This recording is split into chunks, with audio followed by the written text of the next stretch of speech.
which, Jason, is going to be really handy if you head on over to csstats.gg, because you can compare and contrast in a global leaderboard versus everybody. Watch out, because there will be 25 different versions of Jason over on that stats. Either way, you've got some choices to be making, because we do have 2 streams operating simultaneously as always today. If you want to head over to the B stream, that's going to be 90 versus FlyQuest. We're going to be hearing from Max ahead of that one, courtesy of Stico, and Sean Alex will be over on that stream. If you want to see Astralis versus Gamer Legion, though, that's going to be on the A stream with us, and we're going to be getting a few words from Stare ahead of that one. Make your choice now, or maybe we'll see you on the other side of this break.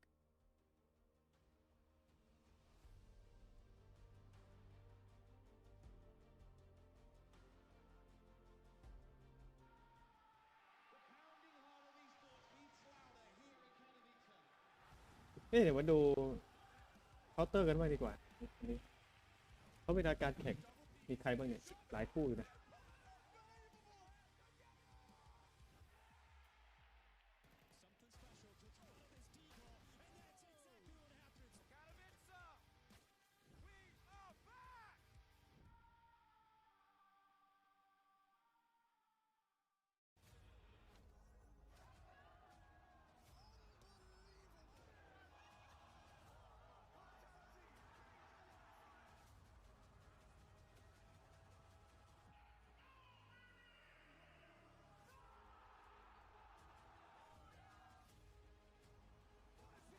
อ๋อนี่ที่จีนนะเขาไปแข่งกันที่จีนนะ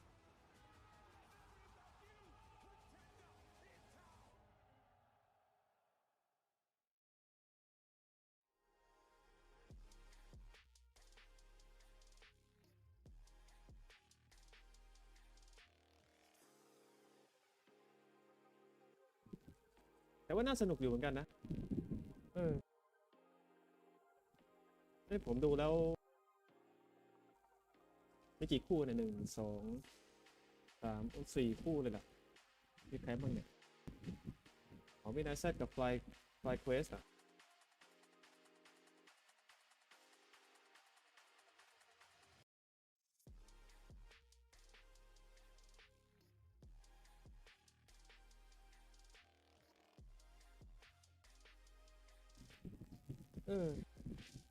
ไม่อันนี้เดี๋ยวเราพักมาดูเคาน์เตอร์กันบ้างดีกว่า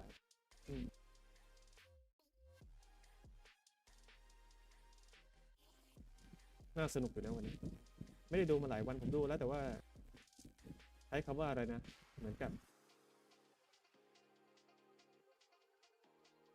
เนี่ยประตู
แรงอ่ะผมบอกเลย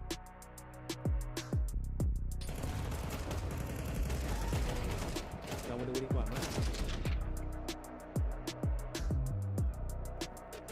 สวัสดีทุกคนนี่ครับคู่แรกน่าสนุกดี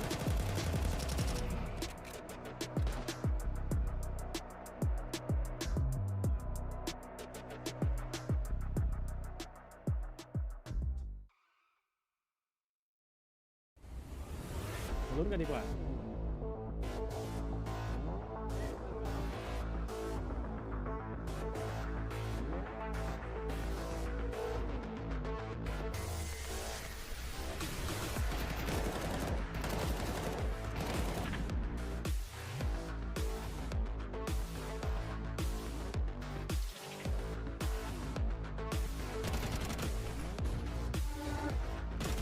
เริ่มว่าคู่แรกเดือด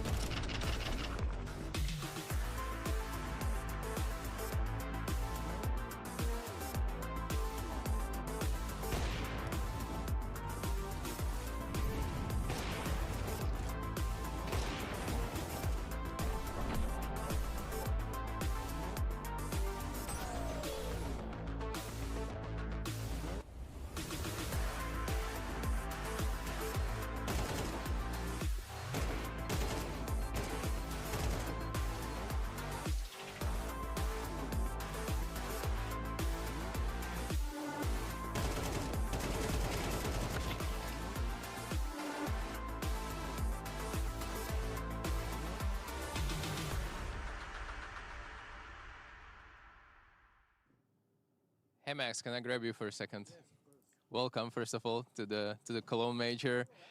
You get to kick this off as well for today, first game. I want to ask you about recent results a little bit. It's been a bit of a roller coaster for 9Z. Whenever you face like good teams, you seem to crumble, but then you come back against like lower opposition. So why is that? Obviously, this is kind of major and pressure is coming at you, but how did you prepare for this one? Yeah, I think we lack a little bit of consistency. Like, I think the most important thing is it's the communication. Like, when we take decisions in group, like let's go clear that part of map, or let's fight this part of map. So yeah, we work on that, and yeah, I think we are good for this tournament. Yeah. I ask this because you're playing FlyQuest, and obviously they're a little bit, you know, on the paper, you should be beating them, on the paper. But this is best of one, this is major, and obviously they're coming from stage one, so they have this kind of a buff that everyone knows that they're used to the setup and everything. So any particular thing against FlyQuest that you prepared for today? Obviously, since it's best of one, you cannot underestimate anyone. Actually, we work more in ourselves. No, don't focus, because this is best of one. So I think there is not favorites in this tournament, particularly in major and in best of one. So yeah, we work on us, on what we need to do to win today. Last question before I let you go warm up. In this stage, there's a lot of South American teams. It's Pain, it's you, it's MIBR, Legacy. And whenever you seem to face these kind of domestic matchups, you seem to do pretty good. So do you think this is kind of a secret advantage for 9Z to have a good run in stage 2?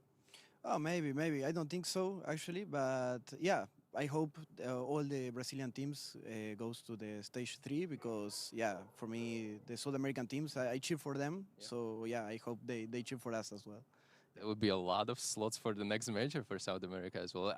I'm excited to see how it goes. Max, good luck and see you on the server. Thank you, bro. See you, man. The Intel Extreme Masters Cologne Major 2026 is brought to you by ESL in partnership with Intel, Acer Predator, DHL,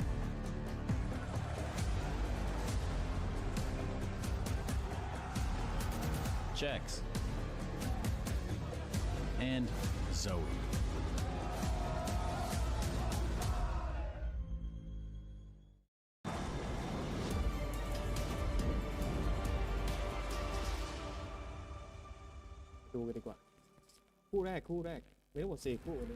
It's a new day and it's a new stage. We've got ourselves 9Z versus FlyQuest. You can see them arriving now, and yes, mounting pressure. Stage 2 was where things went wrong last major for FlyQuest, looking to change that narrative here. And they picked themselves up some momentum in that first stage of competition, and their opponents are coming in cold. 9Z arriving here in Cologne without, of course, that same warm into the tournament that FlyQuest had in the first stage of competition, and it has been a while between drinks. It might be a while since their last IEMs, if we're talking majors, but the main focus for me is their rise in Astana. They had some great results there, picking up some big scalps, but then the fall off when they went to stake ranked, right? Losing to Sharks, regional team, and then FaZe. This one today, you bang on in terms of FlyQuest, a change from last major Budapest now into Cologne. The fact that they've, well, had to go through a bit more adversity. Last time when they breezed through, I think that actually worked against them. They went in with too much confidence. They didn't have to struggle, whereas this time round, they did. They struggled a lot, and then they had to bounce back, and I think that you have that mental boon, that mental upspring that I think is going to help them, and there's no day off, so they're just straight into things. They're in a routine, and they're running with it. Still, 9Z have to be the favorites, don't they? I would imagine so. It's just that this is a team that I'm never know kind of like as an unknown quantity. Like, they feel like they're a bit of a volatile presence. Like, I have seen absurd things from the likes of Max. I love the way he feels the game, you know, and you see him on the camera, he's always wiggling and jiggling. He kind of lives inside the server when he's playing. I think Huaso Peak is also a real asset to 9Z. I think they may come into as favorites, but I don't know, you know. Part of me feels like FlyQuest, genuinely, the energy they've brought over the stage 1, it might carry over. Well, it's a little bit of a recap overall, right? We had flying Deagle headshots, we had multiple smoke impact kills, we had history in the making, heartbreaking, nation-inspiring 0-12 comeback, 16 rounds straight. So anything is possible. We've learned that over the last couple of days. That thing from, not that thing, that comeback from Big yesterday has never been seen before. But today, you're talking about the matchup ahead between these two names. There's a lot of major rookies joining us for Stage 2 as well. This is just on the B stream today. We got Mayan, yes, Huasao Peak, Luchop, that's just in the game right now. Later on today, we've got Gizmi, Afro, Rainwaker, and Azuwu. That's going to be from Monty. So that's another factor to bring into this conversation. We have FlyQuest on screen. Justin, definitely the most experienced. Tape measure out. Oh, yeah, he's a precise guy. Okay. Right, so not only are they warmed in and they're riding the high of yesterday's performance, you have on the other side some guys who, sure, they've had some decent results to pique the interest of the public in 9Z, but at the same time, they're going to be a little bit more nervy. Right? Those names I mentioned, Mayan, Huasao Peak, Luchov, for them, Luchov's their best player, right? So if he comes in a little bit nervy, then anything's possible in an opening game. We saw that during Stage 1. There's no doubt that in my mind that it's possible for Stage 2. We still have the best of ones in play. We have to work out what map we're going to find these two teams on. Just some fun little tidbits. We had Inferno as the most played map by a large margin in Stage 1, 15 of those. The bottom was Overpass at 2. You can see here FlyQuest, that's their perma-ban out. They also removed Nuke. Then 3 bans in a row from 9Z. Anubis, that's FlyQuest's best map. Inferno goes out, and Mirage, both teams a little bit shakier there. Ancient or Dust 2, that's what I thought this was going to be between. And 9Z decided to take this one to Dust 2, which is also probably the second most comfortable map for FlyQuest. Okay. Still, in terms of data and them playing against international opponents this year, they don't have anywhere near as much as 9Z. Those recent matches at Astana are the ones that I think have given everybody at home a lot of excitement about 9Z. We can take a look at the positions, right, as we get this one underway. So the T-side Fnatic, he's going to be responsible for long. Now, this is a spot where essentially you're just relaying information, but you also need to know when to take your chances. And he's going to be going toe-to-toe with Huasao Peak on the other side. Vexite, for me, he has been the best player. It's him and Nedic who have been having some big impact, but Vexite really found himself after the Aussie Derby, right? He's been loud now, he's chatting shit, and him playing through lower, he's going to have some short fights against the AWP, but also mid to B against Luchov. Inns, this is where he's been calling a good game, but needs to be vocal in this position, top mid, right? He's going to be supporting the lower tunnels players, then he's going to be pathing up cap for those fights. So Inns and Vexite for map control are going to be very important. After that, you're going to have the likes of Story. He needs to keep the lid on Mayan on the other side, right? And Mayan, if you take a look at his heat map, we will get there. He's going to be breaking open the mid-door smoke. That's classic. But also going for the Extinguish on short and peeking towards Suicide. So that's something that Story, not alone being tasked with that, but needs to be wary of as the AWPer and the import. And then finally, JKS, he's going to be the upper tunnels lurk. Always likes to have a move of his own. Right, same deal as the long anchor. You're going to be calling out the intel, but you also want to make plays to apply pressure to the B defense, which is where Max is going to find himself. So we can flick over and we can take a look at the CT positions. And as I touched upon, Huasao's going to be going toe-to-toe with the likes of Nedic, at least on the defaults, but he's got a tough job, right? This is where if you don't get the good spawns, you're going to have to operate in different ways to be getting this space. But you can see here, nothing out of the ordinary. Blue bin mollies with the door smokes, just standard stuff. This is the man that I think everybody is quite hyped about, right? Luchov is someone that we need to keep our eyes on. He can have massive performances. And if he gets going early, FlyQuest is not a team that he's going to respect, regardless of his experience, because this guy can shoot and damn hard. And I think being a mid to B player, a lot of responsibility. This is Max. He's the in-game leader of the team, or the man who's going to do most of their interviews. But it's weird to see an in-game leader playing B anchor. That is unusual. Right? Yeah. So normally you throw them long. It's like, hey, little guy, you just deal with the long doors, huh? Just sit there and hold. It's also harder to read the play from that position, right? Normally, if you, I think long because, hey, you can cheat back towards A or the A rotating rifler. May and the AWPer, I think people may have seen him once upon a time in the last couple of years, and then DGT. So some familiar names for the South American squad. Let's get this one underway. FlyQuest versus 9Z to kick off the B stream for day 1, stage 2. Intel Extreme Cologne Major 2026. What do we have in store for our second stage? The first one brought everything. You've already highlighted just how many hijinks we experienced, and so T-start for FlyQuest and 9Z on the defense to start us off. Best of 1. It's all about those pistols. Can you put the right foot forward? And will 9Z come in cold? For FlyQuest, this is just another day. Ooh. Routine continues. They're into lower. He was jump spotting, but I don't think JKS caught the information there. Okay. And now, looks like they've missed their Molotov. Yeah, that's The not Xbox great. smoke is spewed forward. It denies the molly and enables DGT to track the head of XxWolverinexX swing. They've even got lower. This feels like it's problems for FlyQuest immediately. Just like that. They weren't ready for it. They thought they were jump spotting it. Inns gets a jump scare. Story does get a claw back onto DGT. It opens up an avenue for short. JKS is in pursuit of those 2 in tunnels. Don't know how much information he's going to be able to relay other than they've gone back. They're across though, so they're able to slink through lower into upper, and Man's back of Plat. Story, excuse me, JKS notes the back player. They have to rumble this. This is not going to be easy. Rotation of the Julies has joined them.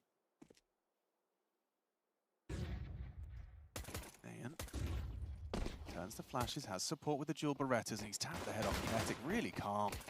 Load shots dual Berettas to shut it down. Story's given us something can get a plant. exciting. Already 3 kills. He's done everything for FlyQuest and a plant. Surely not the round, though. Oh. He should be dead. How is he not dead? 9 HP and finally felled.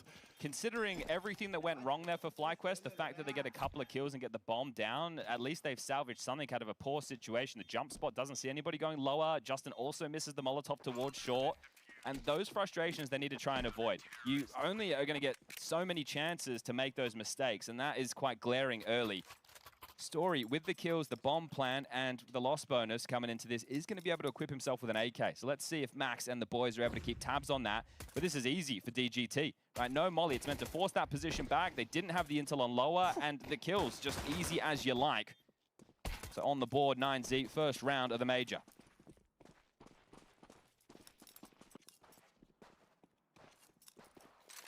Okay, they've gone a double smoke so early. I understand this against Orbs. Maybe they're expecting a Mayan scout into this one. They've gone mid door and short, so they really want to make sure that they can get this lower tunnels control and not be harassed while getting the space. It's a group up towards short from DGT, Mayan, and Huasao, but it looks like they might be pathing into a quick mid to B. 9Z didn't prioritize nades at all. It's all M4s, bar the FAMAS. This is going to happen quickly. Luchov, a lot to do here. He's up close. He's got that first headshot cleanly. Tracks 1, but a flying Tech 9 draws his crosshair. Netic able to combine with JKS, and now they're into B. Just a Max to get past, and he stood his ground well. It's just Netic here, bomb on his back, and he's getting caught in an uncomfortable fight on the lip.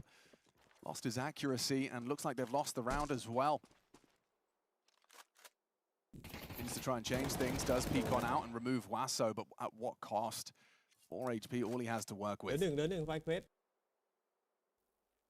Easy for Max. Okay, the call was good, right? They had a good little eruption there at mid to B. Just some of the details. Got the side. Yeah, the fact that they're throwing that impromptu as they've gone out mid. So I think they're getting chipped away over the top of it as they're mid to being. So this will have to be the save now. They can cheat in with a couple of upgrades, but nothing too crazy. But this is going to be one of those starts where you might see Azza get on the mic for a tactical timeout going into next round. You want to brush away those frustrations. Some earlier moments in the tournament, JKS very clearly tilting. In-spotted him, and he's gone back. The problem is you did a decent amount of damage just then with 3 kills, but now that you're on the quote-unquote eco, it's 4 Deagle, sure, it's going to be much tougher to get a few kills just to soften up the finances. So 1 or 2 kills, if FlyQuest can find this, they will be happy with that. Great shot from Max. Backside doesn't even get a chance. He's not playing scared, is he? Happily just welcoming that fight, M4 versus unarmed Deagle. The other side of this that is a little bit tough is if you're not getting the long spawns, it limits the calls that Inz is going to be able to make. There's that first head-to-head you were highlighting, Wasso versus Netic, and he's won that first head-to-head. Story at least providing a trade, though. Oh, the shot just peppering away there, so it's just Story to see what he can find. Still a minute on the clock. Bomb on his back. Luchov is coming his way. Oh, heard him. Yep, Story knows he's here. Can't convert. Luchov very well done. 3 kills for him in the round. 5 and 2. 3-0 scoreline and an AWP. Inns could drop it, but it looks like they're going to stay rifle heavy. Inns is selling back. Okay, never mind. It looks like they're going to work this out to bring the AWP into play. It does mean they're slightly lighter on util, but Story gets his ult Mayan the same. Plus our best long spawn possible to shut things down. Oops, fumbled movement from Mayan. He's into mid. This is so aggressive from the AWP.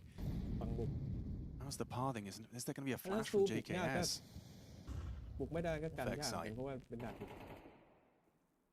Nope, dry. Easy pickings for Mayan. This is aggression, the name of the game. 9Z again with this offensive defense. They're here to disrupt. Look at this, the body language from JKS, right? That's not what you want to be seeing early. It's something that he really needs to try and keep a lid on.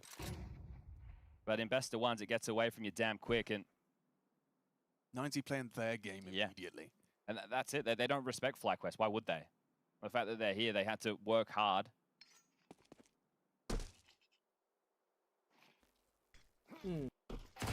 Look how easy it is. It's all falling apart. Yeah, there was a gap. Inns must have just looked away. Missed shot from Mayan will give a second lease of life to Netic. And Wasso is pushing for the flank. Looks like Inns might be safe. He's going to round that corner short in time. But they can get past DGT, they're in. Yeah, it's going to have to be, what, a flash and go. DGT is blind in the flames. There's a chance here. There's a chance for more. Netic the first of the 2v4. Smoke behind them. Bomb to be planted. He is going to do so. Netic, what's your reaction to this? Here's it, aims it, loses his teammate, and Max picks it up as well. Smoke break to close it down. 9Z a fourth. FlyQuest a plant.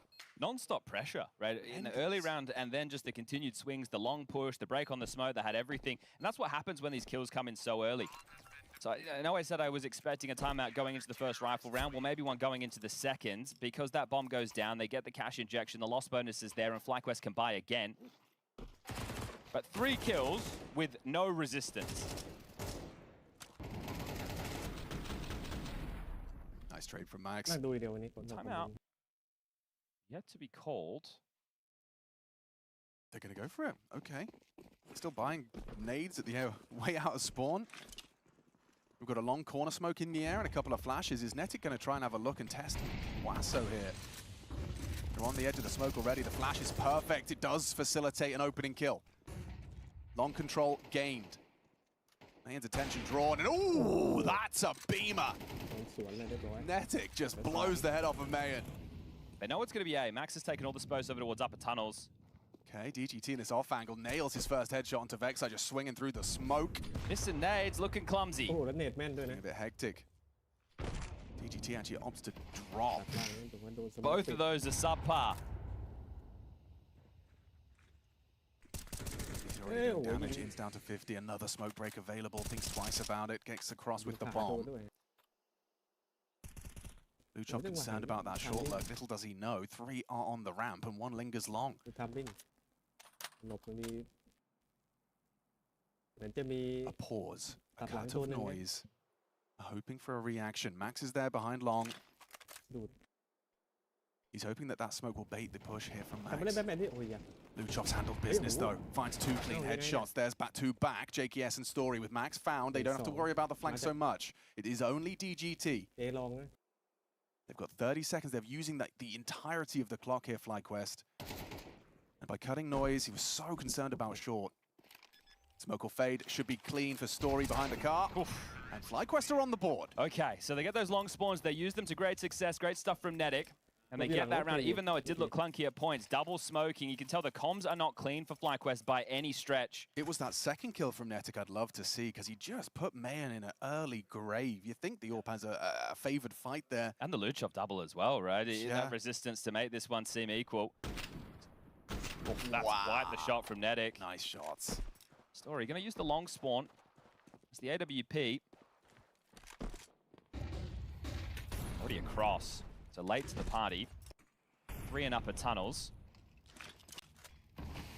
They've tested Max before, and he's passed with flying colors. I don't think they're going to go anymore, right? When the molly was up, maybe they were going to test last tick and see if they could put pressure and find the pick, or just try and bait out that smoke. Either way, that has been the realization as the B block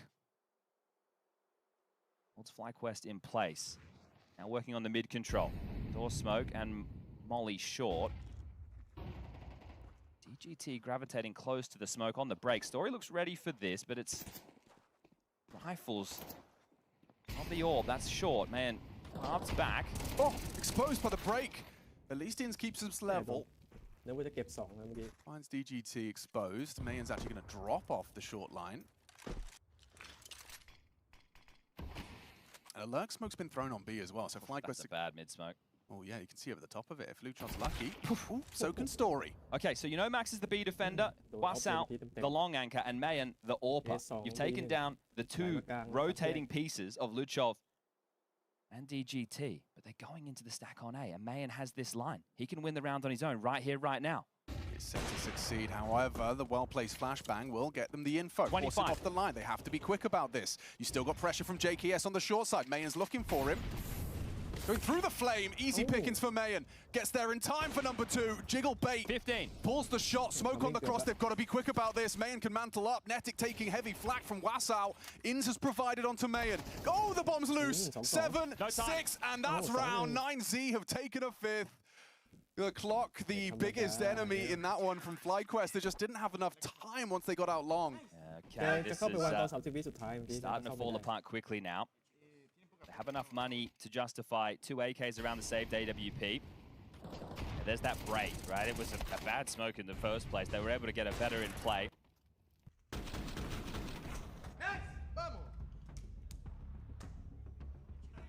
So 5-1. Yeah, this is what needs to be reeled in. As they're getting on the mic, and well, we're already halfway through the first half. Vexite yet to get going. He was the highest rated player for them throughout stage 1. Currently sitting at 0 and 6. Now, he wasn't necessarily an entry force, but he was a multi-kill force, and he brought energy. Hard to bring energy when you're not getting any kills. And his you know, the first round of this game, he just got one-tapped by DGT because of a missed Molotov.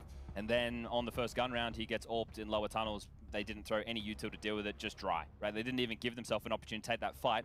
They didn't think that 9Z would operate with a play like that. So this is looking smooth for 9Z so far. They are 5-1 and they're in the opening kill department. They're embodying that kind of Counter-Strike, that style of Counter-Strike where you play with that quote-unquote disrespect that you anticipated. Look at the util they have for this round. FlyQuest. There it goes. Smoke. There it goes. Gosh, what are you supposed to get done with this? I mean, I guess something quick and poppy. No flashbang, that's for sure. Luchov's got an easy one. Hang on the reload, maybe. Yep, support's arrived. Oh, it's a massacre. FlyQuest. I might pack this one up early. I know that we're just at the early stages of it, but not liking what I'm seeing at all at the moment from FlyQuest. 9Z are handling this one with poise and grace. Everybody contributing, nobody missing. That cannot be said for FlyQuest. And they didn't fully invest into that. Next round, they are going to get the 3,400 loss bonus. So it's not that this is just a throwaway round, but that was the plan off the back of the timeout to run through the mid to B smoke. That must be prep, right? If we go back to the Linvision Tyloo game and we see so much walking through smokes and a lot of that, you go, okay, what's going on here? This just looks completely out of the box. That's the same as what's just happened now. So in the prep, they've identified that there might be a weakness on the mid to B, but he was there spamming and they've still walked through. So just way too easy so far as they look to retain the AWP on Story. It's a long old save. I think Netic needs to die. I think he's just been told. Yeah, he needs to get this loss bonus. So Story can retain. He was just the bodyguard in the interim. And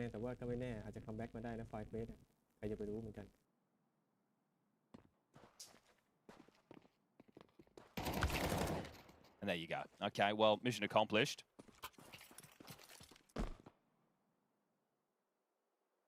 Losing this orb after time would be catastrophic for Story. He needs to get out of there. They're going to let him down, and Story. That is absolute nightmare fuel. That was 3,400 loss coming into the next. He gets nothing, 850 bucks. So he can buy a Deagle. You can have no util. You can't run a normal round. They've been able to drop him some nades. Why is he not like crouched staring at the floor behind the car? They're not looking themselves to start today. That's absolutely one of the worst case scenarios as far as he's been dropped a scout. Okay. It's something they can function in a similar fashion. Double mid smokes again. ปิดมิดดอไว้ก่อนเลยสโมก Short molly does land this time.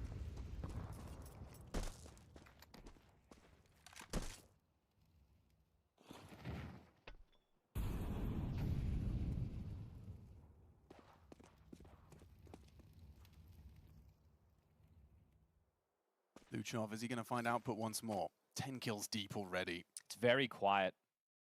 There's no noise across the map. They now get a little announcement of presence and more missed utility. The basics, เฟลโมโนทอฟ not looking that way for FlyQuest to start ไฟเฟลแล้ว number 1 of stage 2. ยากนี่ The restraint on the util, that's great for 9Z as well. They still have a boatload, couple of smokes, couple of mollies. We're at the minute mark. FlyQuest are not applying pressure across the map. They're not fighting long. They're not spamming upper tunnels. They threw a lurk smoke short, a mid to B smoke as well, but there's no real follow through. This is just going to be a short explosion into 3. Foxar even has a flash to assist his teammates as they start scaling into A. ขอดูเรื่องก่อนนะ Doesn't hit the flick. Progress made behind the smoke. Netic 1. DGT still on the ramp though.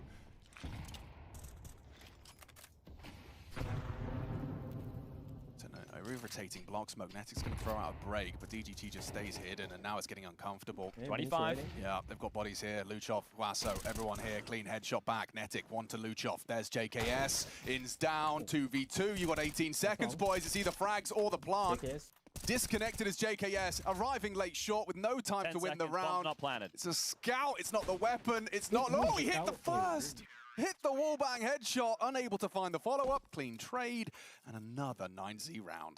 Okay, well, Vexite is currently 0-4 in terms of opening deaths and is still yet to get on the board with a frag. What a stark contrast from the FlyQuest we've seen. Well, the one against Liquid, right, that was, they owned Liquid. It wasn't even close at all. I think the one against Thunder Down Under was a little bit more of an expectation. But there's levels to this. They're going fast long. อันนี้เสร็จเดียว It's a bit of a pace They're not change. even landing the long smoke. I got... Yeah, I don't know what is going wrong here. Something in the mental. Oh no.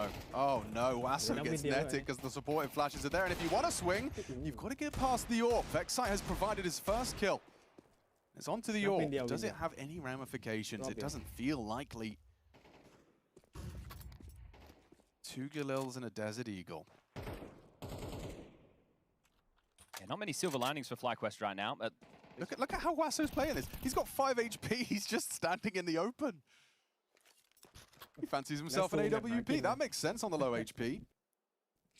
Still have smokes for the cross. Another one that can block.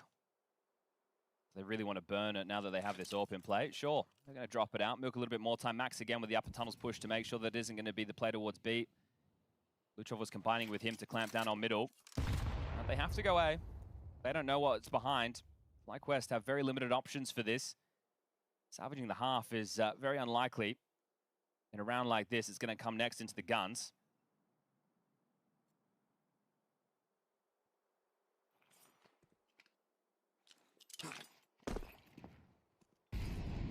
Giving it their best shot. Double smoke to avoid the breaks, but they don't even have any HEs left. Oh, now they don't. Look at the time again. Yeah, 13 seconds. It just doesn't feel like it's possible. 2 bullets in that gun. Deagle will have to do. You have to plant. You do have to plant, and now there's an incendiary to make it. Oh, not impossible! Oh, he can't plant. He hit the shot with the Deagle. I mean, it felt like round over anyway, but they are hitting a couple of bangers on the way out the door. At least he gets himself an AWP. Okay, there's something. A silver lining. We found one. 8-1. This is just, I mean, you could not describe a better start to 9Z's major campaign than being on a comfortable map for you start CT side and you just throw a stage 1 team around the server. As mentioned, this is one of the comfortable maps for FlyQuest, but we heard in the little vibe check with Seiko when Max jumped out of the van that they focus on themselves. So you wonder how much of this is even anti. It's just FlyQuest looking out of sorts. Oh, and also, and FlyQuest opted to go here, Alex. They banned Ancient. It could have been Ancient instead. They wanted Dust 2. But 9Z have played a lot of Dust too. You know, this is something that I remember seeing their CT aggressions. We saw it over in Astana.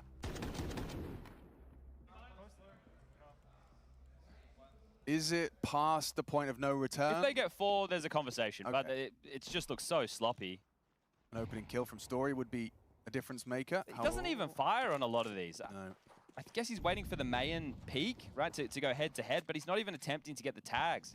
And he knows that they cross close. Look at JKS. Max has got the info. JKS has been spotted. He's going to go forward. Window, headshot provided! What a transfer! In the smoke, adjust to Max. That's B. That's got to be round 2. A little bit of a hero maneuver from JKS just says, don't worry, boys, I got this. The money's not great for 9Z, but they have a lot of util to give this one a go. Okay, underhanded nade's not going to land. JKS is low back flat. He can be mollied out of position. Okay. Or HE. Could find JKS with their util for sure. Have another smoke on Story for doors, but it looks like that's going to be the save. They're conceding. They understand the financial situation. You got $100 at the bank for the dead players, Luchov and Max. At 100 for Luchov, 350 for Max. That was such a difficult path for JKS to walk, a tightrope that he dances on. One of those moves that you need your extremity players to have. So he's looked for an Aggie peak and landed both kills. It's been long from Netic and B from JKS. Flash in front of you, incendiary behind you, smoke about to bloom, 2 players on your screen. The smoke blooms and you hit a transfer. I mean, I am in awe of how quickly and efficiently he handled that one. This is the difference as well. Vexite, with the energy that he brought in the last 2 series, I think that it's a good sign that someone's breaking out of their shell and doing that. But I was a very energetic player, too energetic. It can cost you when things aren't going your way. Vexite only has 2 kills. So he's not the hammer anymore, right? He's the nail. And at the moment, it feels an awful lot different. And that energy, it's displaced across your team, right? No one's bringing it. So can they salvage this? They win this, 9Z have no money. Ooh, and we've got an AWP head-to-head. This time, Story removing Mayan with an opening kill from Palm. Ends on the warpath, takes that short with the flash. They should just execute A. But the fact that you've just killed the AWPer, just executing A right now seems like the simplest solution. But there's a fight coming their way towards short. Luchov thinks better of it, jumps away, and will play a little bit more standard. It's mostly just the Luchov AWP you've got to get past. And they have enough util to go for a decent A execute. Also, a mid to B, as we can see, would be very strong. Max is actually playing ahead of that lurk smoke thrown out by JKS. I think he may have blocked it, and this long push from Hwasao. Calling sector clear, this is huge. Okay. Could very well catch ins if he sticks around here on Xbox. He's trying to throw the crisscross. And the flank is coming in. Hwasao spots him, easy pick in. Now DGT can cross. That's going to open him up, free him up to make the cross to lend a hand because he's going to need help. Max just an MP7 to defend his site. He has DGT and don't need the door smoke if you're going to take that fight. MP7 nearly found Netic. And Hwasao onto Story in the tunnels. Bomb's not crossed. Luchov's got the AWP on the line. He's trying to throw it across. Hwasao onto Netic. It's getting clumsy. It's getting hectic. He's coming tons. No one's looking. 1v1. Hwasao denied the ace. He got 4 on the flank, and it's JKS to save him. That one got damn chaotic there. Hwasao's long push. An absolute master stroke. I don't know, the silencer. No one knew he was there. Which is wild. The silent assassin. Okay, well, they've managed to salvage at least 3 rounds. Can they make it 4? They know 9Z going into the final round is going to have a broken bite. Great shot there from Story, but then Hwasao erupts. There's no smoke for the cross. JK's having to hit some bangers, but look at this. It's cobbled together. A Deagle, 5-7. They're B rushing for the final round. It's just Luchov here. Oh, that's a good call. He's only got an MP9. Just an MP9 versus 5. He'll tuck bricks, Sinkar. Oh my god! How has he got 2? How has he got 2 there? Okay, you get the bomb down. You should still have an advantage even though they have the numbers. They might want to come quick. They're going to set up a flash on man right now. The tunnel play from Max is miles away. They do have a kit on DGT. 2 smokes to block. One's gone up at tunnels. Door smoke fading shortly. It's a lurky one thrown out, fading now. Heavy comps. Netic responsible for the window search. Here they come. Vexite forced into an uncomfortable fight. Still, Max good for it. Looking good. The CT's on this compromised buy. Just have to get past Story, and he's missed his first chance, his last chance. 10-second defuse just in time. He's got the kill on DGT. They had everything they needed. Perfect work. 9Z with 9. True to their name. They're looking to start off stage 2 with a quick one. เดี๋ยวต้องเขาเรียกว่าดูฝั่งบุกบ้างไม่แต่ว่ามันดูต่ำส่วนกันนิดเดียว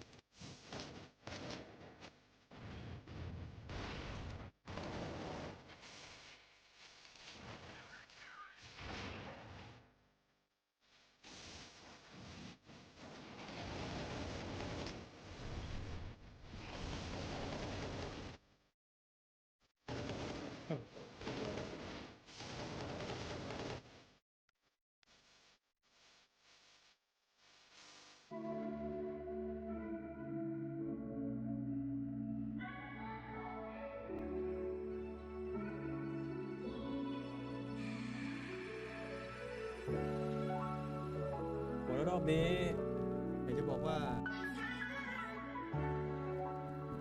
นายซีบุกด้วยนะเป็นฝั่งรับแทนอย่างนี้ดัสซูบุกไม่ยากนะด่านบุกไปแล้วด้วยด่านบุกไปแล้วด้วย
แต่สกอร์ห่างนิดเดียวเองน่าจะเล่นไม่ยากของไอซีดูจากลักษณะแต่ว่าพักขึ้น3 คะแนนไฟเกรด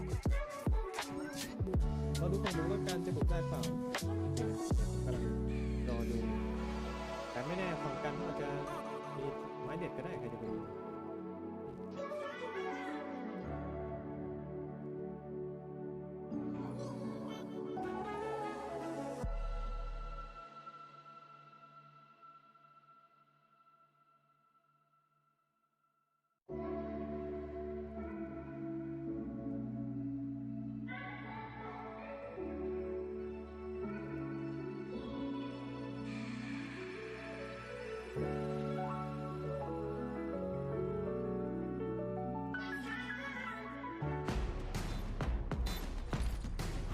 There's the flash, that's going to catch Crims out, they're going to push on through, MBK gets one, but Crims with a spray down, he gets himself the triple, and Fnatic are not done yet. Can you believe it? I want to hear you guys. It's fucking 9-3, we can easily come back on this, okay? Yep. Yeah, dog. We know our CT Dust 2 is good, right? But we need to start fucking believing. We need to start like playing with some more energy, more balls, and balls and energy is what FlyQuest are lacking coming into the second half. Let's see what they can do on the pistol. Story tries to take a fight. We've got JKS who is laying down the law. Gets 2 clean headshots. Max just willing to take this fight. And oh my god, Vexite somehow is still alive. How has he done that? I think he was expecting his teammates to come through that smoke and help him, but they said, hey, listen, mate, you're on your own. Max in a 1v3. Oh, it's somehow winnable, isn't it? It is. It is very winnable.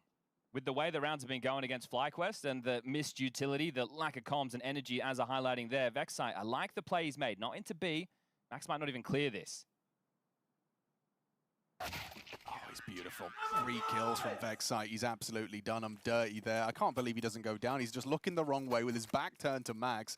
It does put his head, you know, kind of hard to hit, but got low anyway. He pulls away. So this is the recipe to start coming back, and I think when you looked at how this half started for FlyQuest, a lot of missed utility, the comms definitely weren't there, that you deny you deny the bomb going down, it means that you're going to get a pretty easy round, or what should be a very easy round. We can see the level of investment. It's just one flash and Glock. So they're going to try and explode out long.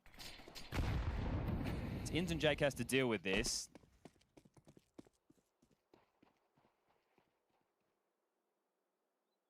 Looks like they're going to wait out the smoke. I think it's going to be tough if you're 9Z to try and anti the CT side of FlyQuest on this map. If people were paying attention to their pathing at half, their positions for FlyQuest have changed in their last couple of Dust 2s.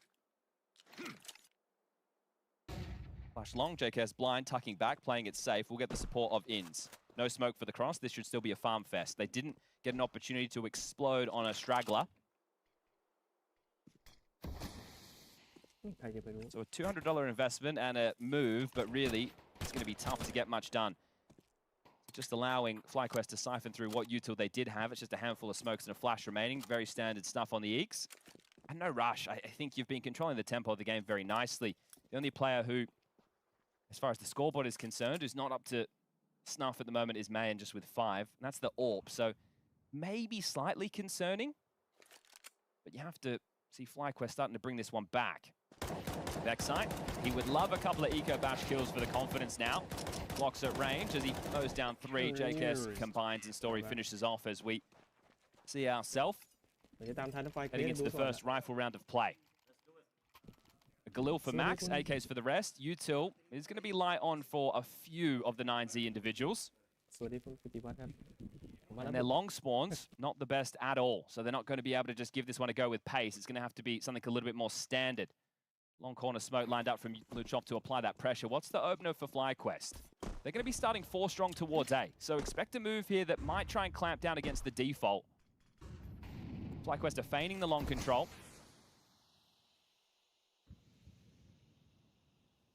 Oh, mid with 3, they're going to walk up on this. Ins fancies his chances, nails it. It was an M4 versus Galil. The dink was hit by Max. No follow-up, no trade. They're going to try and punish towards B.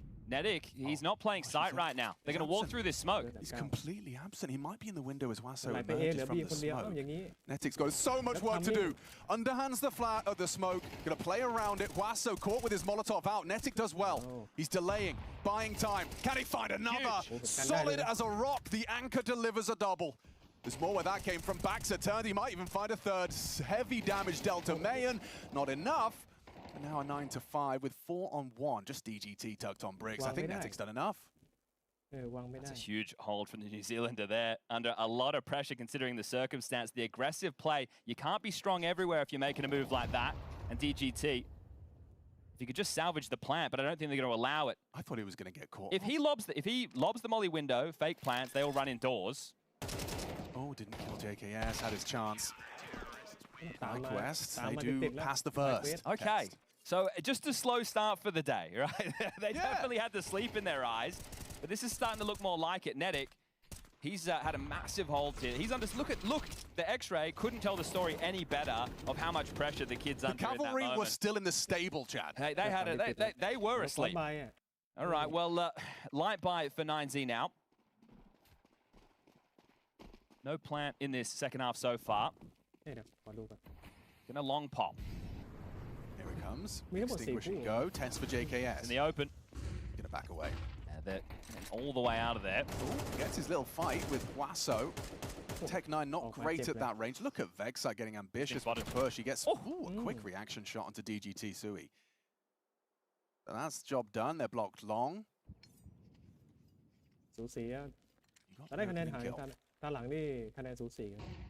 That should temper the threat. Oh, for sure. I think JK's in the open. If he stays committed and continues to try and cross pit, he's in a world of hurt there. It's a good decision to back off. We will see Mayan's AWP come into play the next round, so that's where we will get the quote-unquote full buy round of 9Z. But at this moment, it should be a 9-7 scoreline. Netic playing back of Plat. They don't have Deagle, so you would think he's good for 2. XxWolverinexX cheating over with a re-smoke. Well timed. They're going to have to come through the grey screen. Netic, tested. Gets a bullet to his head, but now support from XxWolverinexX. Clean from the 2 of them. That's XxWolverinexX 3, Netic 2, 5 kills between the two of them. Okay, and Vexite even got there to pick up that M4, so they're salvaging everything, making sure that the Famous gets tossed aside. So second half so far, a total of 4 kills for 9Z. But still, it's been the pistol round, it's been 1 rifle round, and then a full eco and a partial buy. And this is the first full gun round, and Bit gets on the mic. South America represented in a lot of different ways in this 9Z team. Uruguay, Argentina, don't forget Chile, and the coach being Brazilian. Covering all their bases. Yeah, I wonder, this shows my ignorance, but is Bit speaking to them in English? I have no idea. Because they're probably the rest of them speaking Spanish? We could yeah, I presume that. Again. Bilingual, trilingual? They're probably got everything covered. Couple of good long spawns this time round. Max looks like he might be setting up the boost for Mayan. He will, okay, right side. Head to head that Mayan will happily take. Story just crouches into the line, and we've already got an opening kill in favor of 9Z in pursuit of their first T-side round. Yeah, that's the risk of going for the mid pick. Plays both ways. So what response is there from FlyQuest, right? You lose your AWPer immediately. So if you're 9Z, at this point, if you're going for an A execute, you know that that AWP is removed from play. It can't pick you away as you cross that bridge. I like what we're seeing from FlyQuest in the sense they're selling long, they're selling B. Once this short play comes through, they might just clamp down middle together. Netic and Vexite fighting middle, Ins and JKS fighting short. This time on the flash, but doesn't cost them. Burning force to extinguish. Pushing Vexite. This is outrageous. Just runs down Max, and there's no cover from Luchov. What is that? Okay, swings back forward, forced by the flames. DGT's made a move out long right now, so this is taking a lot of space and applying a lot of pressure that FlyQuest know is a possibility. Nice shot. JKS tracks Luchov's swing. It looks like Ins is going to be cognizant of the possibility, but now DGT should have him any day of the week. Gets the info, gets the headshot, 2-on-2. Gap to work around. JKS sees the flashbang though. Audible. Feels like JKS is just going to try and catch a timing through that smoke. Netic util flash to the throne. Swing on out. He's overlooked him. He's just in the open. Oh, he couldn't spot him in time. DGT finds the necessary frag. Now up to Netic in the clutch. He's got an AWP on one side, and he's got the headshot to boot. Mayan with impact start and close for round 17. Yeah, beautiful stuff there from Mayan, right under a bit of pressure. They still have money for the buy. I don't think we'll see Story going for that again. Az is going to take another timeout. This is before it all gets away from them. So after the buys, a couple of players under that 2K mark.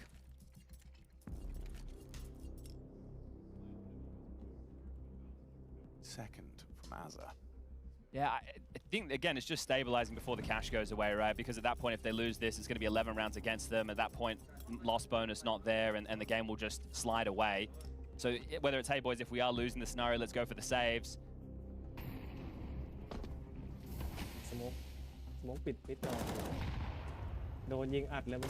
I like the move to draw it back. I thought that was good, but this was that positional play from DGT that catches them. JKS coming through and not clearing, right? That was the difference maker right there. So same boost middle. Man, just spotting for lower tunnels this time. It's like, he's wanting to make this move. No, no, no. Twice now they've walked into this AWP and given away openers. Yeah, back-to-back rounds. Vexite down. FlyQuest stomaching an early disadvantage. Already we got some pressure on the short Luchov, side. this is a huge Look play. At him go. Yeah, this is free kills. Yeah, he's just looking the wrong way. Oh, ducks down. What? In somehow doesn't go down. He reacts.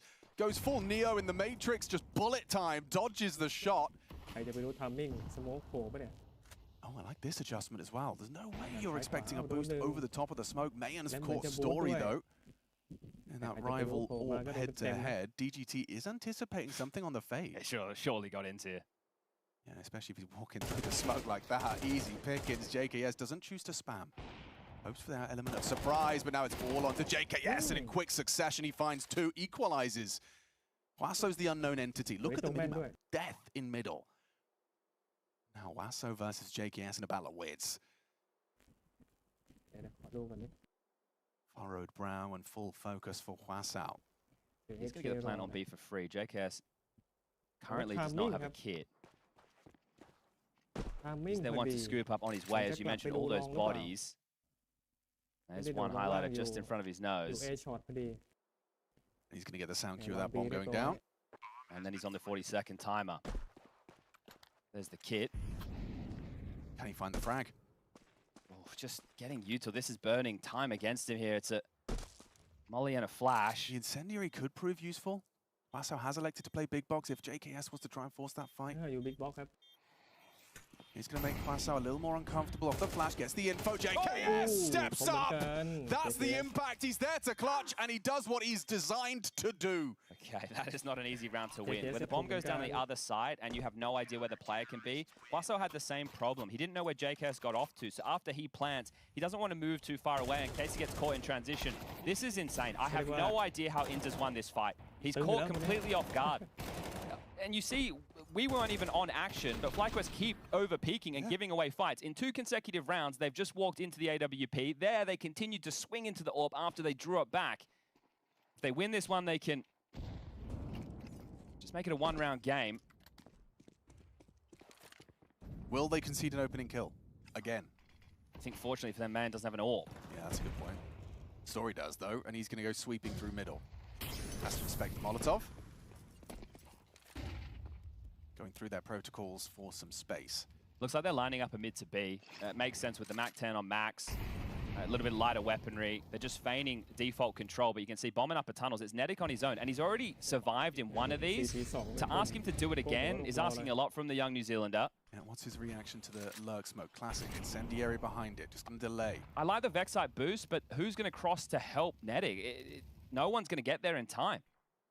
Luchov's cutting your rotations. Netic's dumped his util. He doesn't have that smoke to play around like last time. Netic under so much pressure. Wow, gets it despite the blind. Vexite empty hands. Netic, oh my god, if he gets another, slips off the bricks, that's got to be round. The B site lost. In's going to get flanked if he's not careful. There's JKS finding Luchov. That'll open him up. That frees them up to at least close the gap towards the site. Still a tough retake, especially if Story takes in this AWP. If he gets into a rifle, sure. They've got U2, a couple of mollies to work with. Kit's in play. Here comes their push. And Galil nails the headshot, finding that follow-up as well through the doors. It's way too easy. Story will retreat to save the AWP. That will be 9Z's 11th. Loss bonus is only 1,400 Story. You need to hold on to this. You've already had one absolute mare of losing an AWP after time on the T side and getting no loss bonus, losing what is going to be your biggest weapon into the next. They're not going to come his way. He's going to be all good in the hood, but looked like he wanted to try and do some damage in lower tunnels. That shows you that FlyQuest had the wrong read on the situation. The boost from Vexite, sure, but that's him still hedging towards A with that setup. Netic, the fact he gets one under so much pressure, he's trying to delay, trying to do what he can. Vexite running through the smoke. I'm not sure if he slipped off the boost or not. Great from Mayan as well, turning the first flash. But this is where those errors in the first half come home to roost for FlyQuest, right? Only 3 rounds when it could have been a couple of more, especially if they were landing util and just hitting the basics. You can't rock up late in a best of 1. Right? You lose both pistols in a clutch. Well, that hasn't been the case in this one. You've won some clutches, you've won a pistol. It's more your errors with U2 and the basics and the attitude that was on display in that first half of play. They started stage 1 with a win in their opening game. Then that's where the losses kicked in. Long spawn for Max. Looks like he wants to take it. But this is it. FlyQuest lose this. That's 12 for 9Z, and they get 1,900 to force again into the final round of play. When it comes down to this. Max strafing on out. Just the MP9. JKS on the back pedal. Long range MP9 headshot. Don't know how he's hit that. And now Story's picking off another. He's just got caught the player DGT lower tongue. In still has full nades. He can break this smoke. Elects to mantle up instead. Throws out the smoke break. Caught in the open, but not across. Dangerous game being played. Distinguished Gandalf trying to play around that smoke. You have the 2-man advantage. Story's mollied off. The pressure is on Luchov and Mayan. Smoke short. Bomb should be going down uncontested. Vexite starting to make his move though. If he walks the smoke, Luchov's ready. Mayan's already found Netic. Hang on a second. A 2 versus 4 starting to take shape. Mayan another handing out haircuts. Becomes the 1v1. Inns holds his ground. That was necessary. Another close one there. We saw on day one of stage one against Sinners, FlyQuest fumble scenarios on Ancient where they had big man advantages in post-plants or retakes, and that one there felt like it was going to be another added to the list. Yeah. So a lot of damage done in that round. If it wasn't for Inns, that's 12. Inns can, well, he's picked up the AWP, so he can drop that by himself a rifle. A few of them are going to be touch and go, so we might see MP9s or Famises come in. And on the other side for 9Z, they're also walking a little bit wonky. It's not full AKs. This is a great cam to show you just how much chaos there is in the situation. Those smokes, the uncertainty. But the final fight from Inns, that's a tough one to win. Vexart lets out a roar.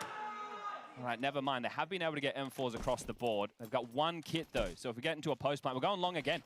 Okay. First you don't succeed, try again. This is where you need the response. 90 in the first half took up a tunnels. This is coming very, very quick. Look at Luchov. He's just looking for a fight. Yeah, here he is on the path. Nade in hand. Destruction, JKS, a sitting duck for Luchov. Beautiful opening kill, fast pathing. Story disconnected, unable to lend a hand, will have to pivot short. Worried about, of course, then he mid-lurks, but it is a 5-man unit in long. Luchov walking through the smoke. Come on, Luchov, you can't be doing that. He does. Uses that second smoke to path forward, and now he can, mantle up. I think FlyQuest are already considering a save. Understandably. They might lose everything, though, because of this Luchov play. He's already confirmed nothing CT and nothing close short. I would allow 1 or 2 players to hunt right now if I'm Max. Because the amount of damage you can do by taking away 2 guns with only 1,400 loss coming into the next outweighs you having to buy Galils again. I think they should definitely have a look for something. Just making sure it's secure, and yes, it is. It's so simple, yet so effective. Just that speed walk from Luchov. JKS has done a good job in a lot of these long plays and at least getting the opening dent. This time just caught off guard by the pace. They've just contacted up. He wasn't expecting that. And Luchov took the round into his own hands right there. So very well done from the young man. Mayan, we highlighted him as we came into this second half of play with only 4 or 5 kills to his name. He has been instrumental with multi-kills on the AWP. He's managed to get himself up to 14. We'll see it again. Yeah, JKS is still thinking about like Look at the blocking long. Minute 33, dead. Brutal. JKS has given just an MP9. Everyone else has retained full nades, kits, everything they'd hoped for. So 3 consecutive required for FlyQuest to take this to overtime. It's B play.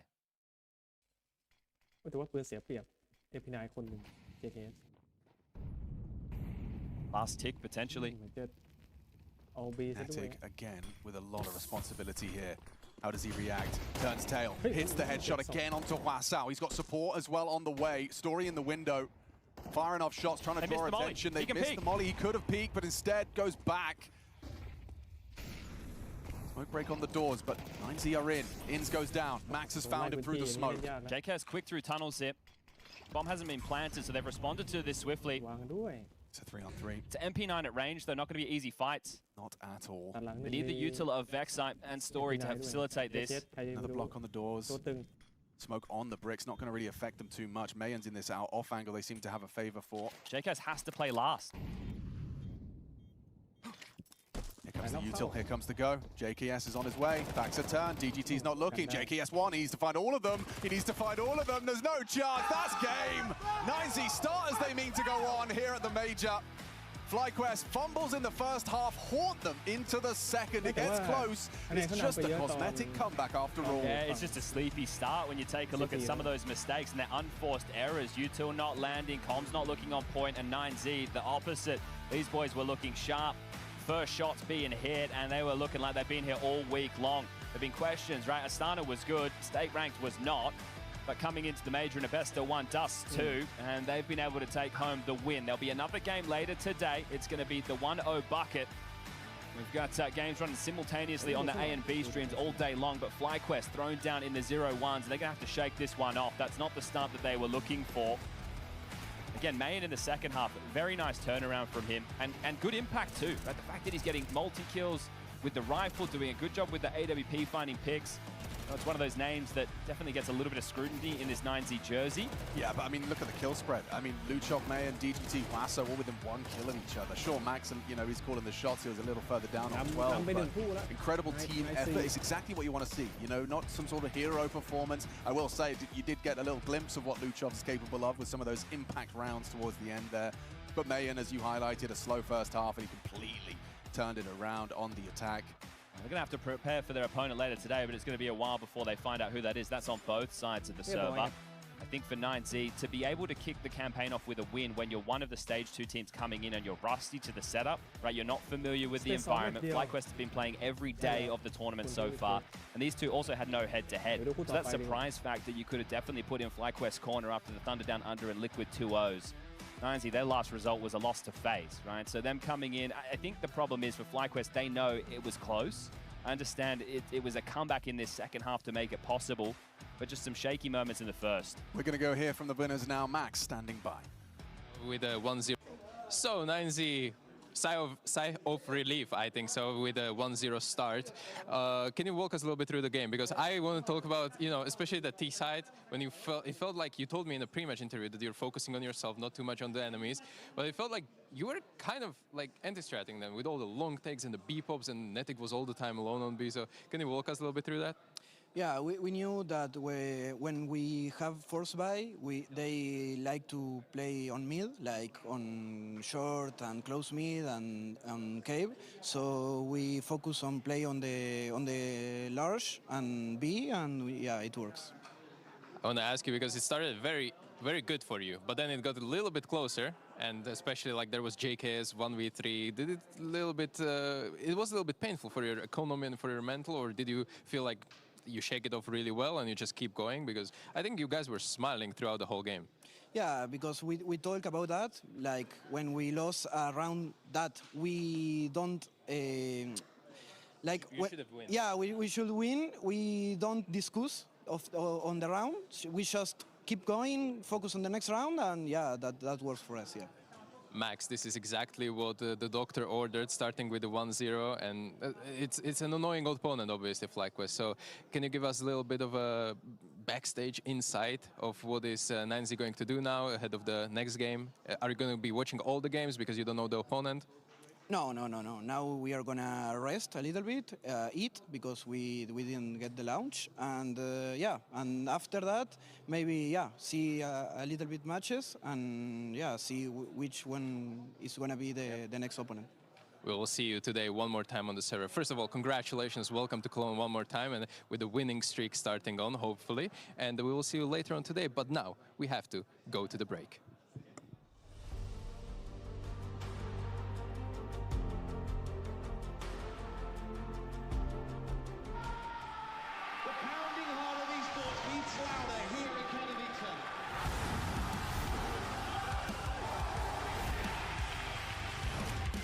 Double peek, he's getting his shot. Unbelievable!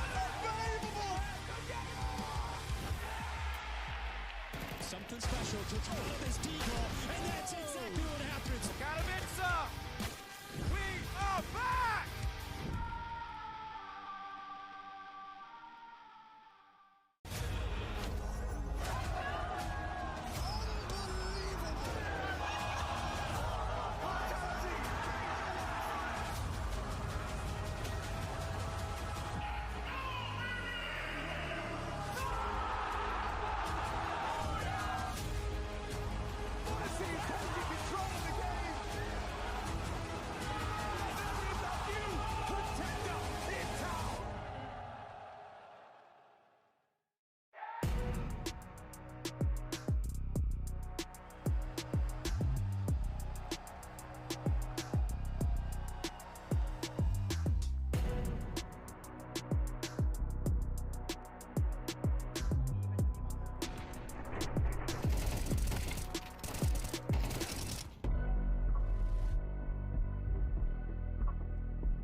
what happened with Gaming Gladiators, in your opinion? I will just quickly go here. So it didn't go that well. Did you see those games, and what are your opinions on that? Yeah, was not good to watch, to be honest, but they know it. But I think it's hard to say because from outside, it's so difficult to give some opinion. But yeah, I don't know about the focus on the game and all the work they put, but I think right now it's another time, you know. If you want to go through any stage, you have to work a lot and do like your life. And I mean, I think they were not prepared to go through. It definitely felt like it, but I ask all the time when teams arrive that if they got surprised by someone in the stage one, so I will spin that question: who disappointed you the most in stage one, apart from Gaming Gladiators?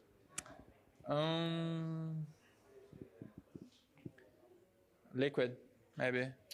They're still having chance, by the way, as we talk, to go through to the stage two, but the way they play, you expect way more from them? Yeah, way more. I think not just about the name of the organization, but also the players that they have. So, yeah. I mean, thank you for being honest, because a lot of players would dodge that question, but you don't. You're a man of your word. Never. Honest opinion, okay? Okay. I did not expect that. Who the hell expected that? So, pain in pressure, without pressure. No pressure. Okay. Like that.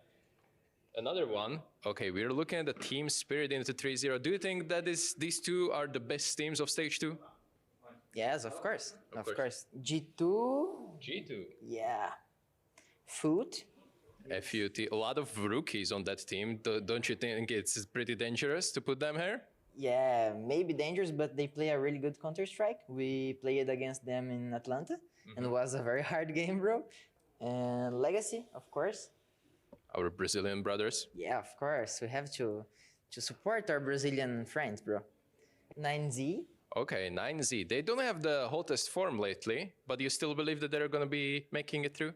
Yeah, of course. I think they was playing some good Counter-Strike. Maybe I was watching in Astana, sorry. Yeah. And they played really good against good teams, and I think they will make it to the stage 3. I think Astralis will. Astralis will make it. Did you practice them while you were here in Europe? Yes. Okay, yeah. But what if teams... No, it can't happen. But if it happens, if you're matching each other in 1-0 game, who is going to go 3-0? I will put Legacy. Okay, so... I think Game Religion are playing a good Counter-Strike right now, and Batch Boom also. They are playing really good CS, but I will go with Brazil, bro. Brazil again, MIBR. This is a real patriot. Like, this is... You really believe in your comrades. Of course, bro. Cologne, the last Cologne, I think, and the last major of Cologne was SK Game, the champions, right? Yes. And yeah, Brazil have the way. But any of these teams, do you feel like they could go 0-3? Because these are obviously from these, all the stage 1 teams, and Monte got actually invited into stage 2 directly. What are your thoughts on them? It's very difficult to say about 0-3, but if I would choose one team, probably Monte. Yeah. Okay. Well, Monte, there you go. I mean, it's unfortunate, but someone has to go 0-3. I'm not going to pick your brains too much on 2-3 and 1-3. That is way too difficult, and that's why in Counter-Strike it's not happening like that. Yeah. But are you generally happy with what you're seeing? Obviously, we have Legacy potentially in a 3-0 bracket, probably 3-1, 3-2. You happy with this? Yeah, I think he did a good job. Yeah. Wow, but probably the 0-3 will come from there. Okay. Okay, so that makes complete sense. Thank you, Snow. Any last words on this? Are you ready for the stage to begin? Yeah, of course. I'm very happy to be here. Very happy to play a major in Cologne, and I'm happy with my picking also.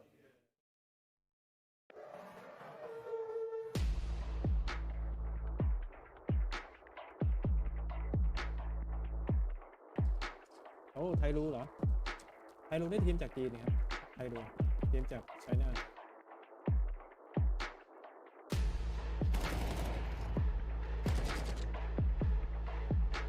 คู่นี้ก็น่าสนุกเหมือนกันคู่ที่2เนี่ยคู่แรกกันละ อันนี้เป็นทีมจากบราซิลแล้วก็ทีมจากประเทศจีนไทยรูกับดูถึงนะทีมจาก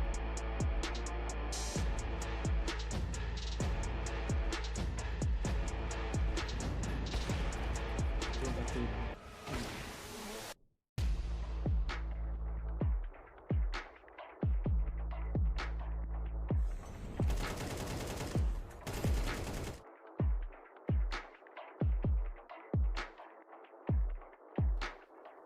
สเตจ2เล่นแมตช์เดียว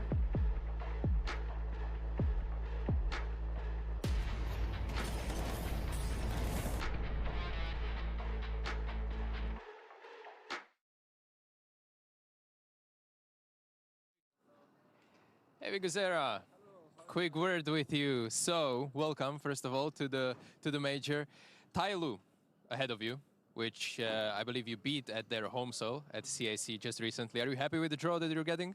Yeah, I think it's a good thing to start to the major.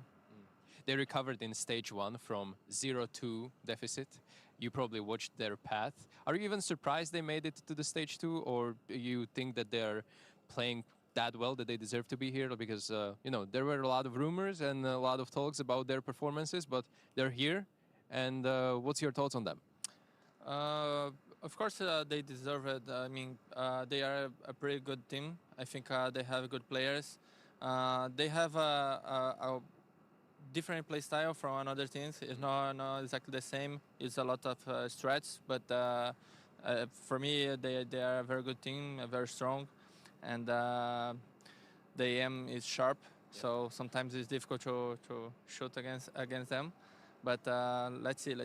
Especially tough in best of ones, right? Where tactical aspect goes to the side a little bit and individuals can overpower. I want to scope out a little bit and ask you about integration of Safi into the team. Obviously, he mentioned a couple of times to me that he's doing a lot of mistakes that cost you the rounds and sometimes matches. Obviously, you're integrating him for quite some time now, but do you feel like this pain is better with him or with NQZ? How's the dynamic working there from your POV as an IGL? Yeah, for me it's better because he's not the kind of player I just play for individual ratings or stats, you know. He just wants to win, and I think it's a kind of mindset that we want in Alper, you know. Yeah. Once again, Vigazera, welcome to IM Cologne. First match is about to start. I don't want to take any of your time from the warm-up. I will see you on the server. The Intel Extreme Masters Cologne Major 2026 is brought to you by ESL in partnership with Intel, Acer Predator, DHL,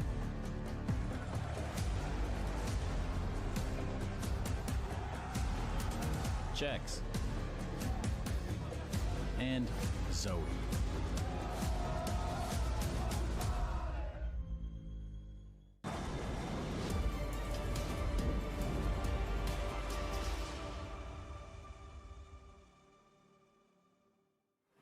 The Intel Extreme Masters Cologne Major, and now we're getting into the real meat and potatoes of it. Stage 2, Pain rocking up.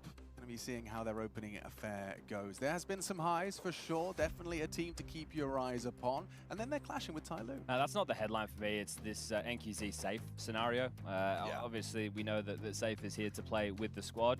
We don't know what's going to happen with the future of NQZ, but what that means is they've only played 19 official maps together. So it's not an awful lot of tape.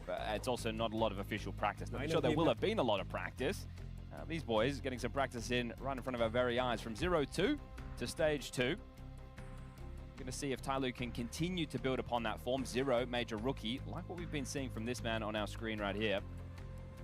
100%. And 2 aces, Alex, in that first stage. 2 aces. 2 aces in the first stage. He closed it down.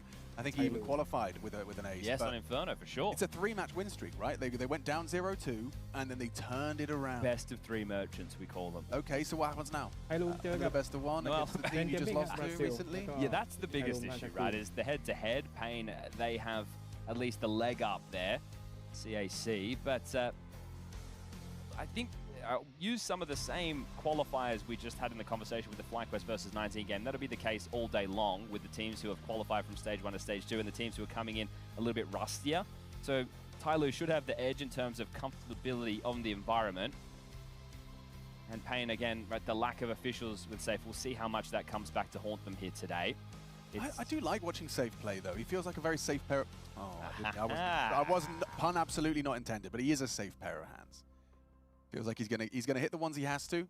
Yeah, his rating compared to NQZ's not as high, but at the same time, it is a smaller sample size. Yeah. Maybe that should actually work in his favor, right? If you think smaller sample size, but either way, right? Plugging into a team, right? You're having to learn an awful lot, and we'll see what they can bring to the table today. With these two rosters squaring up, because we have the matchup from not that long ago, we have an idea on the map pool. So seeing this pop up on the screen right now, it shows you guys what the bans are going to be. Tyloo are going to remove Dust 2, and Ancient's going to go out from Payne. And if you look at that last matchup, the way that the veto went, it saw Mirage being picked from Tyloo, Nuke coming in as the choice of Payne, and then Overpass in the third and decider. I don't foresee it going to Overpass again. It would seem unlikely for the battlefield to be there. I'm thinking that it's going to be more of a Mirage territory. You don't want to let Tyloo play Inferno, right? So that's going to go out of the map pool.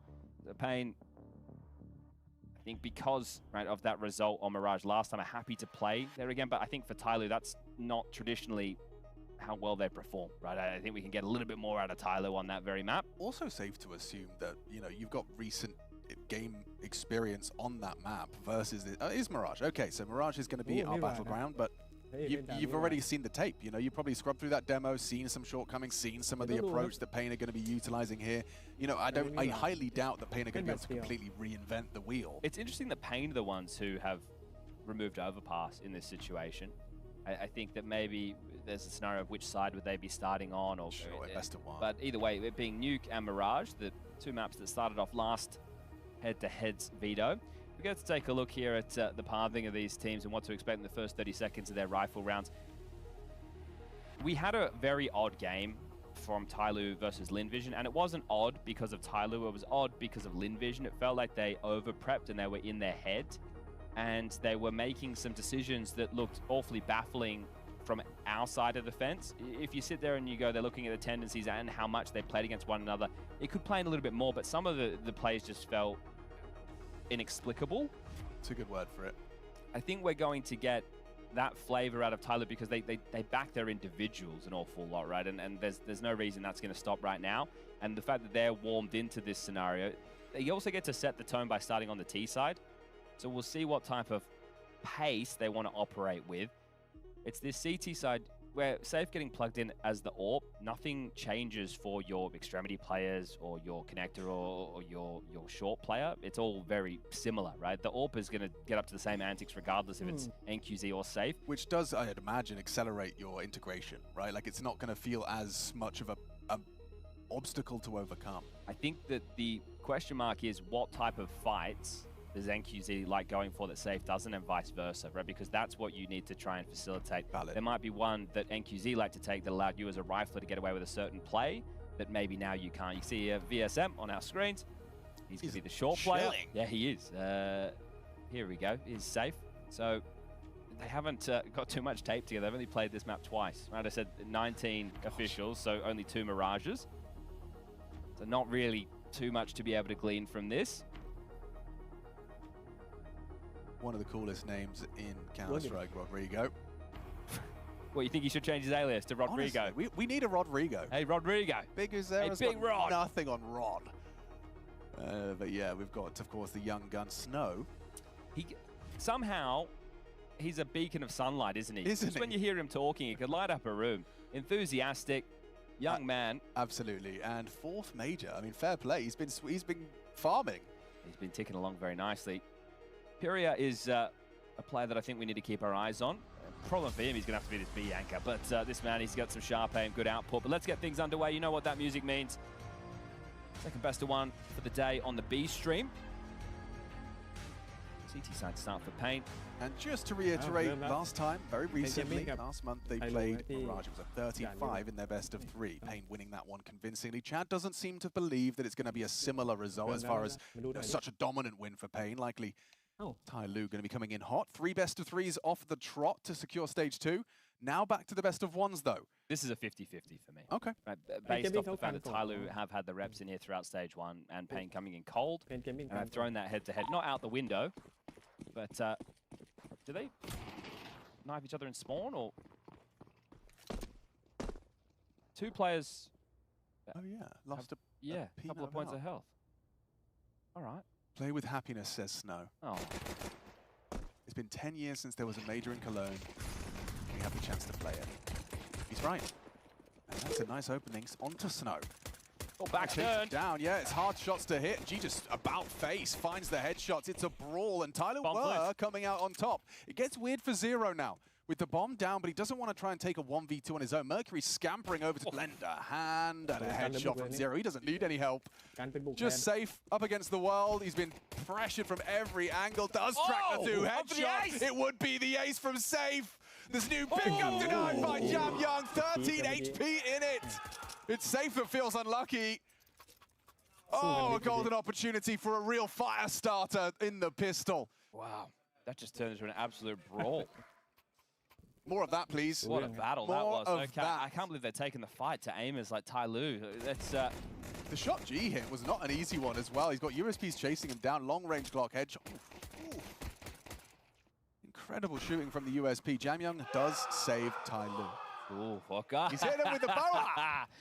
Well, G and Snow, the 2 of them, solar panels of the Counter-Strike world. Look at what those kills from Safe is allowed. Big Zero gets an M4 thanks to that. We love a selfless king. So hooking up their in-game leader and con player. Probe towards middle from Tyloo, now looking to dart back into an A finish with the bomb. Mercury just juggling some util.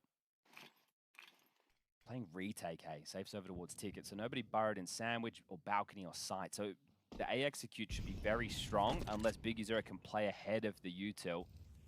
And Snow's calling mid clear, so Big Zero might start to path back to assist Safe. Here he is just smoked off towards Palace. Does that change the timing of this execute? Mercury's missed his window smoke. Perhaps the execute. Safe, an unarmored Desert Eagle. It's not the weapon you'd want. Sound default box. G provides the opening. That M4 gets absolutely nothing. Nice from Safe, still finds some output. Feels like Big Zero really needed to get more. Hanging around for damage here.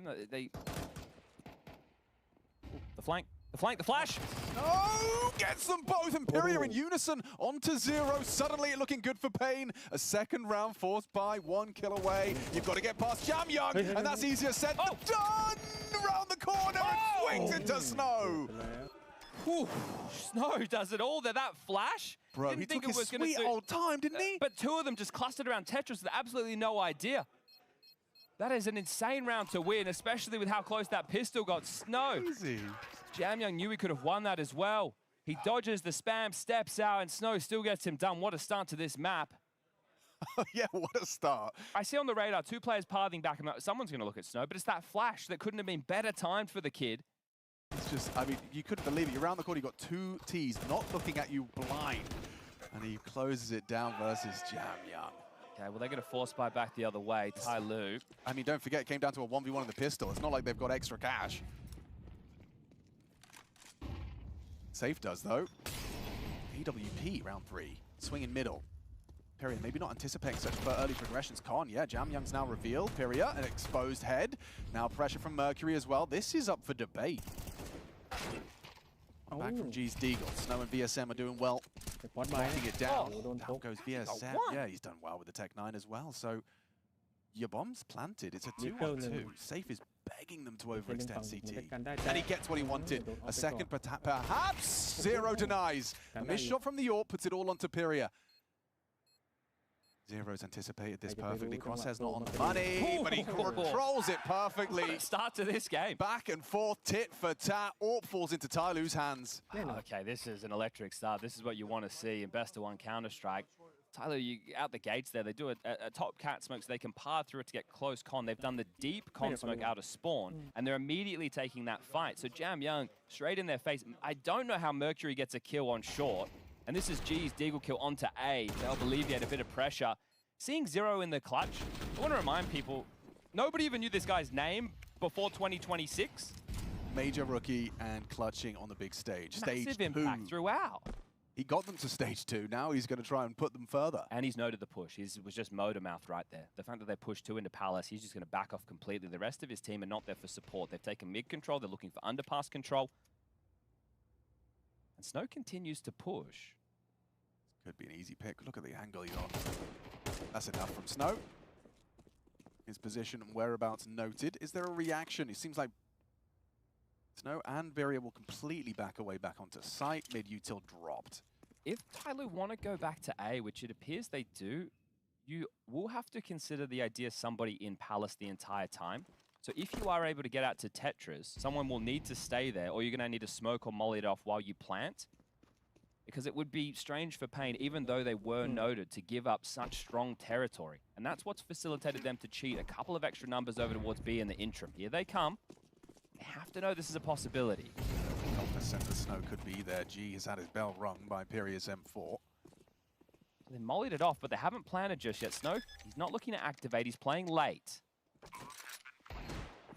CT-centric. G likely to pick up an easy frag here, despite that low HP. Scoped in and ready.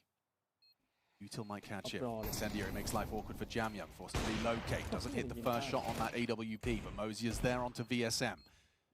Now Snow starting to creep, starting to crawl. It's not the perfect weapon, but he's put lots of damage down range. Good tracking. G Mercury getting the job done, but look at their health. There's just no time for Safe to win this. And walks on into his demise. Mosier with impact frags. As soon as the bomb goes down there, they can play it as that 6th man, and that was well handled from Tyloo. They took a lot of casualties, sure, but they know that Pain now will have to stomach an eco. So Tyloo 3-1 should very quickly become 4-1 in the score department. We've had an action-packed couple of rounds. You see, they just restrict the possibility for the rotations through Connect Up, as well as jungle. The bomb is planted open, so unless there's a smoke on the bomb, it's not going to cause too much chaos. Want to keep as many alive if you're Tyloo in a round like this, whereas for Pain, hoping to soften them up, keep the cash low as the Deagle shot whistles by. Big user up, opening death as the rest are just on these USPs. Saw NRG win an insane USP round yesterday against Big, which, in hindsight, maybe it would have been better if they had just lost in 2. Big is their 3rd opening death within the early stages. When you do have your in-game leader as the con player, he doesn't fall into the category of one of these in-game leaders who lacks hands. We know that Big Uzera can shoot, so I don't expect him to keep giving away these opening deaths. I think that's going to change, but they don't have a single opening kill within the 5 rounds of play so far. When the guns come out into the next, I think that may very well change. So clean stuff from Tyloo. And just simple B execute. Molotovs help alleviate the pressure of all these nasty angles against the pistol upgrades. As we can see, it was just the Deagle. Nice shot from Imperia.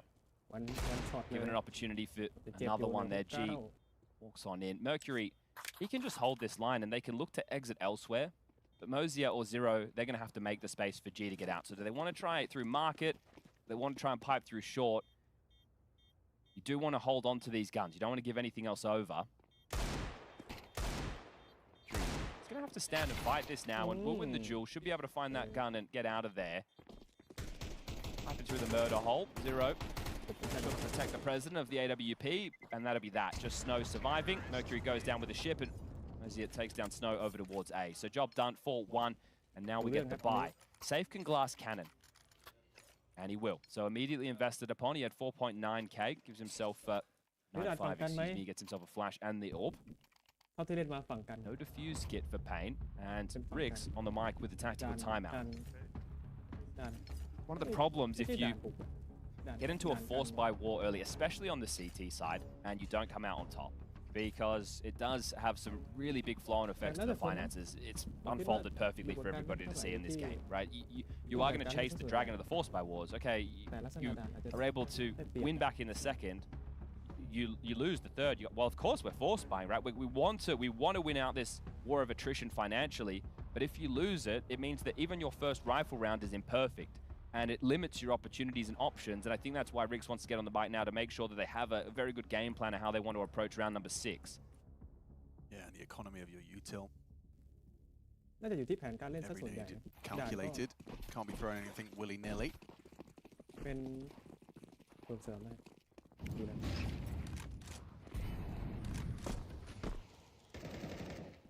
อยู่ที่แผนการเล่นนะจริงๆนะ No one going top mid from Tyloo. I'm not sure if they missed their top cat smoke or it's meant to be the one mid-ramp, but I think it's normally meant to land a little bit shallower on the mid-ramp so you can still path behind it somewhat. I think that when you do that, you also want to try and take a fight towards window. So I do think it was a missed top cat smoke.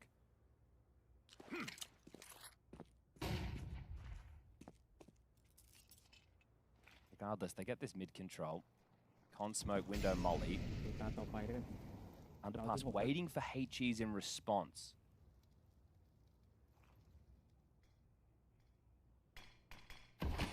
Because Zara's shown restraint with his.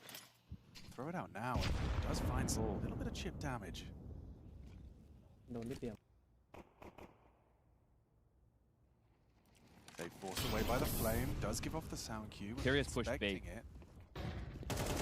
Now pressure applied. A little bit of team damage from Mercury there. VSM provides an opening. Big Uzera just a smoke bang.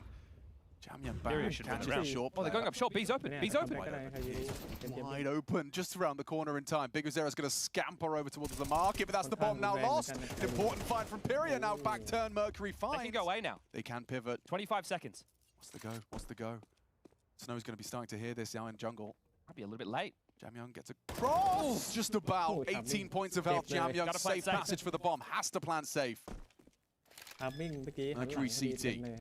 VSM coming from the ramp. That is an important vantage point. And Big Uzera's even taking the head-to-head duel. Jamyoung goes down, just trying to cross. Comfortable for Mercury. 3 versus 1. No kit. Big Uzera's got that flank if they can keep his attention drawn. Yeah, he's not even considering it. So Pain will find their second round off the back of Big Uzera 3. It's Pyria's kill as well. Getting that bomb loose on G led to a pivot. It was a funky one. Well, I don't know if they're going to get to retain this AWP. They're trying to scoop it up. I don't know if they're going to get there in time.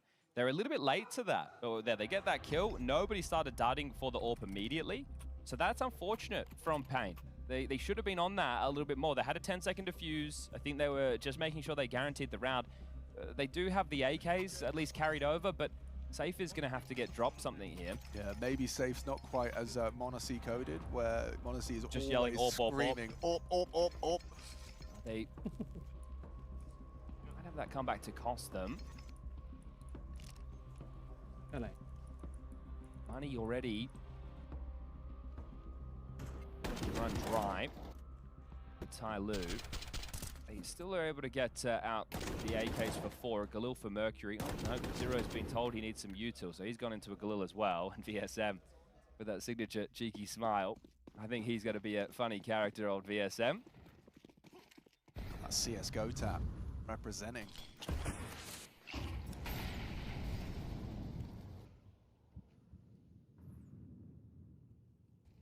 VSM's the short player starting A. The call from Pain is something A split or A pop. See if they get what they were looking for.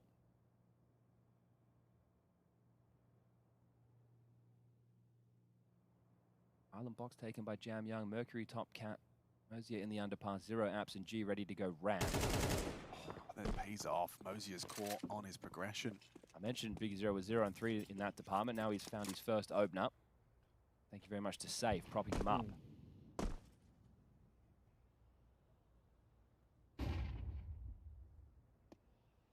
So just peter out now. Tyloo, it's not that they're lacking an idea. They've just lost one of the prongs of this mid attack. Window smoke top con. This telling of a B split. It's just Pyria there, so they might get a little bit nervous on that side of the map and want to cheat over to help him out. Jamyoung is searching. No break will draw attention, and then perfect distraction into destruction. 0 finds VSM comfortably, so now the Joker removed, and audible is Mercury on those stairs. A spam nearly found Big Uzera, but he stands his ground for one more. Snow gets one, it's round. Yeah, comfortable. Well, they were in that setup from the start of the round, and it worked out perfectly. So good call from Pain, understanding the lay of the land, and now Tyloo are going to have to take an eco. Found a fight we've seen Zero win that he shouldn't. But it's like, you know, one game or one day, it would be easy to dismiss as like a good day. Almost every time we've cast. Yeah, it does feel like he's quite consistent with it. Okay, Deagle for Zero. They're trying to build those vibes, feeling themselves. 2 consecutive from the CT side, and it should be 3. So much damage done right there. Zero wants to get the Deagle in someone else's hand. He's lost his gun. There we go. Well, you guys can all pick it up, but it's cursed. That Deagle ain't going anywhere fast. It does take a little bit of damage, but I think he might be getting himself an Eco Bash ace here. Just 2 more to find. VSM comes in and snatches 1 away. Imperial will get 4 for his troubles. So a clean one, as the CTs can start working on a bit of that bank balance now. Everyone's flush for cash. A residual buy as Tai Lu buy back in.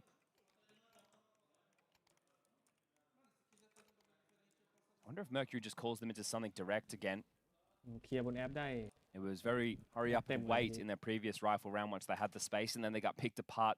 The round didn't completely simmer from there, but it was definitely difficult to get back in with the man advantage, and there it is, direct, going into an A execute.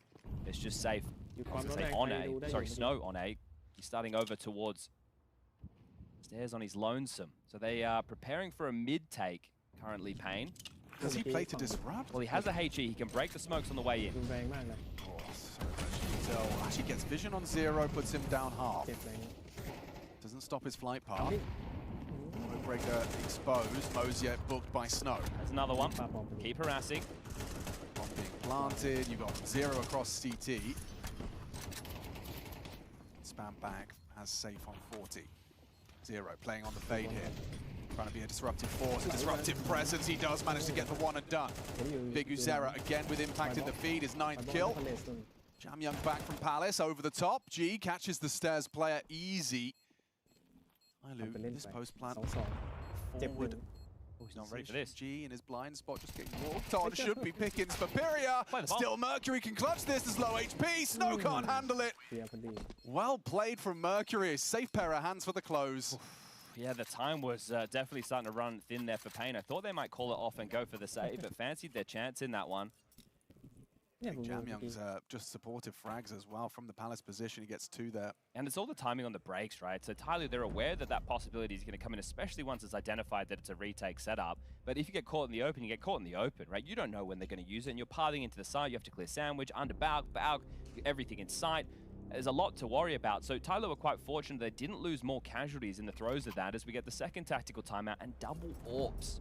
So Pyria will be able to take that over towards B and get some very deep sight lines. That frees safe up. Could be a little bit more aggressive at the start of the round. Also VSM to some degree as well, right? He can play heavier for middle as long as they get Pyria on that line. So we'll see if they decide to start that way. And you can already see how light on time in this scenario. Snow, the first man on the scene, the last to fall. And the money, 1,900 loss bonus for either team going into the next. So, very pivotal round for both teams. Look at this speed on Jamyoung getting across the tap, straight mid. Ramp taken. Zero and Mosier will have heard that, right? They would have heard the steps and the flash. They understand there was an investigation towards a ramp. G will come back to plug the push. And now Safe gets a chance to search because Pyria has this deep line.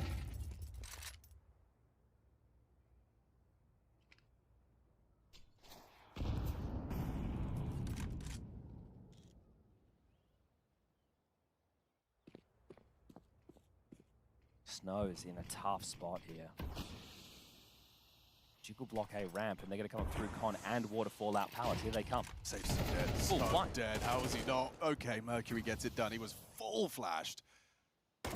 Drops in. What is that from Zero? An avant-garde approach and nearly gets another. G on top of default. Nice pathing. Important trade and important round. Tyloo's 6th on the T side. There's no way you can deal with that unless they all just drop off the balcony one at a time. But the fact that everybody jumped in a different direction, if Snow got more than 1 kill, tip of the hat to the kid. That was very tough. They have to save, as mentioned, 1,900 lost. Tyler are going to guarantee 6 rounds on the half.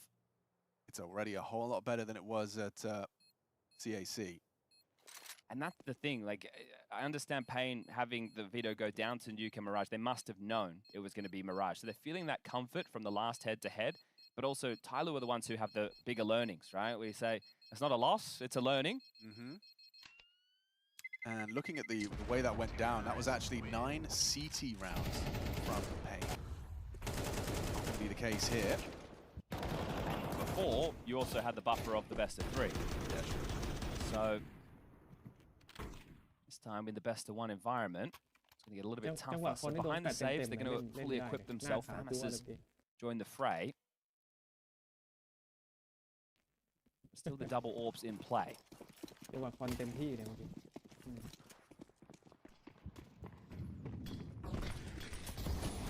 VSM's going to get the boost. Another direct call? Well, if it's a be execute against an AWP, right, you get the smokes in towards market. You're sitting pretty. VSM's the only one who'll be able to contribute if that's the util used. He's got a smoke lined up for now. But they really are prioritizing this double AWP. So much work. VSM's ahead of the short molly. He can help. Piria does get the opening. Dips through the smoke as well. Has support. Has another. Piria racking him up now. Couldn't get the quick scope for number 3. Jamyoung under scrutiny. Smoke on site, but Big Uzera. VSM is just a roster rundown. It's VSM with the double to close. Clean shutdown. Piria demonstrating his prowess on that AWP. So you can see Tyloo, they're hoping that Pain are doing something aggressive towards middle and around like that, because the molly, the one that bounces off the lift over towards B-apps and covers short, VSM, he had plenty of time to play ahead of it, and because of the position for Piria, he's not getting flashed. It was very, very fortunate that they played ahead of the smoke as well. Final round of the half. Tyloo, their buy, not great. Tech9 and a Galil. Can they get 7, or are going to tie things up?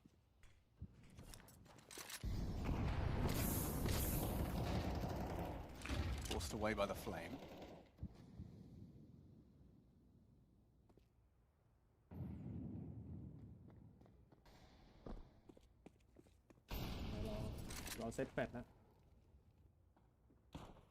Piria's pushed. He's done it a couple times. He's had a couple of big pushes. G. Last round he's AWP picker. This round he's in T-spawn. It's going to be 1 minute and 15 on the clock. He's won the round, surely. Perfect timing. Look, he's about to have a jump scare. He's sitting there with his nade lined up. Quick tap to the face and a quick reaction from Jamyoung. Oh! Piria Jr. G.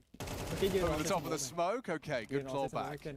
That, unfortunately, is a bit of an overcook there. That opens some options. It forces VSM to rotate back to B. Snow then has to head over towards middle, and the defense gets a little bit more strung out. He stayed alive. Round feels like a guarantee, but with the time, maybe it still is. There's some fakery going on here, Mr. Birchall. Yeah, I'm not sure what the play is. You're going to have to win these duels, get past the AWP.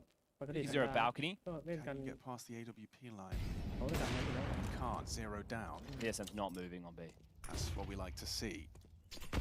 Until he sees that bomb on the radar, he is not moving a muscle. It's that last round. Here comes VSM's patience and its reward. It's just no time for G to clear these corners diligently.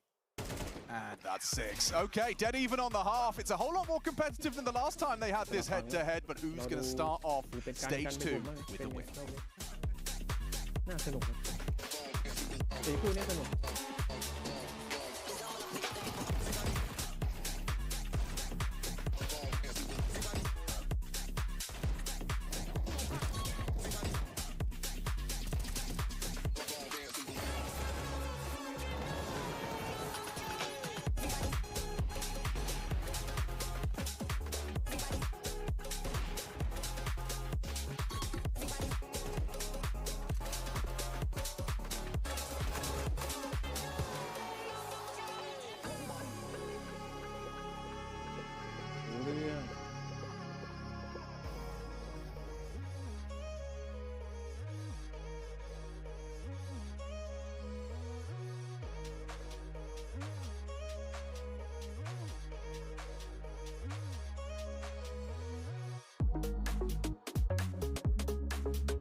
Pain versus Tyloo, second half of this best of one. The question is, will Tyloo win a best of one at the major? It was all best of threes to secure themselves a spot in stage 2, up against new arrivals Pain.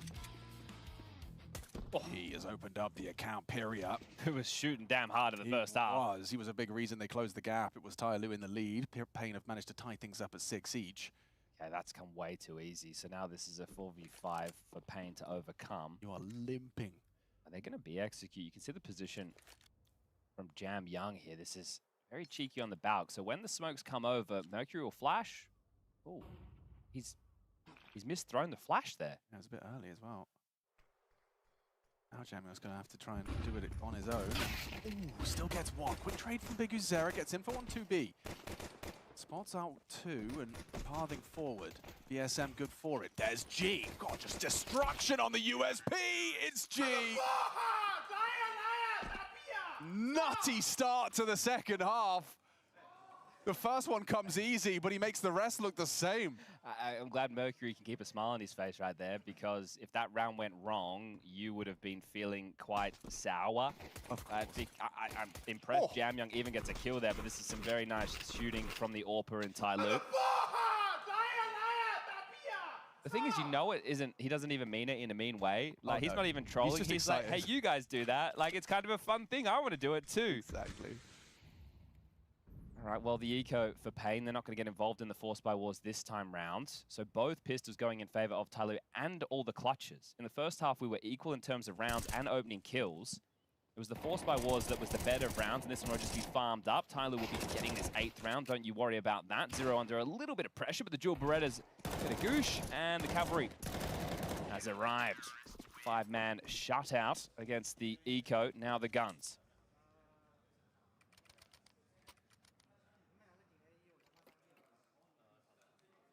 I have more concern for Pain on their T sides than their CT sides with a stand-in. Right, I said like 19 officials. This is their 20th. It's going to get a bit tougher. Yeah, in contrast, Tyloo have got more than that on just Mirage in the last 3 months. Right, so I understand people can discuss the level of opposition, but still, official reps, they go an awful long way. Yeah, we're seeing that right now. Tyloo starting strong. 0 just waltzes in and then gets flashed forward. Oh, another one of those fights he shouldn't be winning. He shouldn't, but he does. 0 just winning the impossible duel. Period drops down the ladder. It's just a consolation frag. This round's done. Crazy. He wasn't blind. And he was on the sweep back as well. Yeah. Fair play to 0, man. I mean, Tyloo, clearly, you know, the scouting report, they found a talent. There is a player from China called Suki. Yeah. And because I've been watching a lot of FlyQuest games in China, I've been watching a lot more Chinese Counter-Strike than normal. Okay. And Suki's a monster. Okay. I wonder if it's a role thing, right, of why they've ended up with 0. But either way, I am pleasantly surprised with what 0 has been dishing out. Yeah, he's definitely hanging here. Best of 3 wins versus Sinners, Sharks, and Lin Vision on the trot. The Sinners one. Yeah. If the big result versus NRG wasn't real, that could have been some of the biggest chokes of the stage. They had, it was a 12-7 scoreline. They had some real opportunities. Doing a little bit of... I think that's a bend back, a they call glute that. bridge. A glute bridge. You're right. Wasn't enough arch in the back, and the arms were down on the ground. They should have been Didn't bring his hands mat planted. Okay, well. And push. In through the nose, out through the mouth. If you go down after time, did they... They're hunting him. Oh, I don't think they heard him. He did make a couple of steps, but Moses... Okay, no, he's not safe. poking his nose in that direction. They've cleared out T-spawn, and Safe gets to hold on to the AK.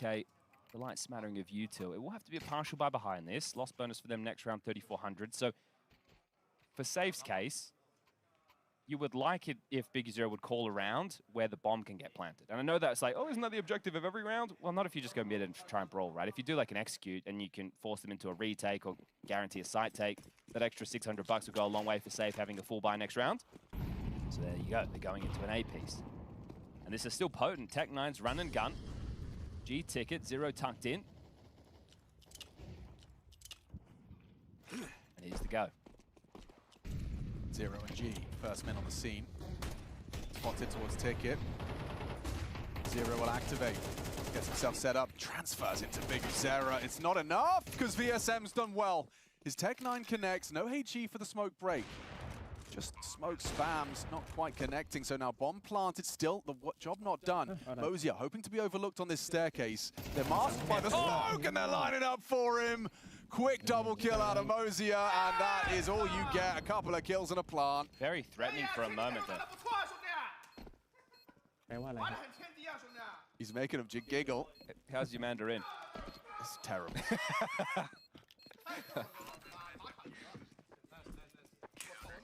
That's mostly sign language is how I get by. Yeah. The VSM makes that very threatening with the double. He did. He and really Moses fortunate with that lineup, isn't it? So the trade on a Zero, if he gets the double, playing through the smoke, Mercury trying to assist, and this one, couldn't have been easier. Sure, he has to adjust after the initial contact, but when they're lined up, you're just holding down mouse one, getting the job done.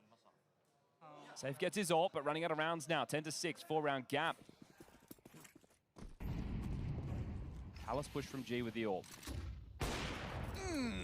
Now he's throwing aggression into the mix. He is feeling the game. Doesn't second guess it. Has the spawn and provides the opening. Beautiful to see G hitting this kind of flow state right now. An opportunity squandered from Safe. Just had a flash of Mercury's flesh. Mosier is a little bit overcommitted here.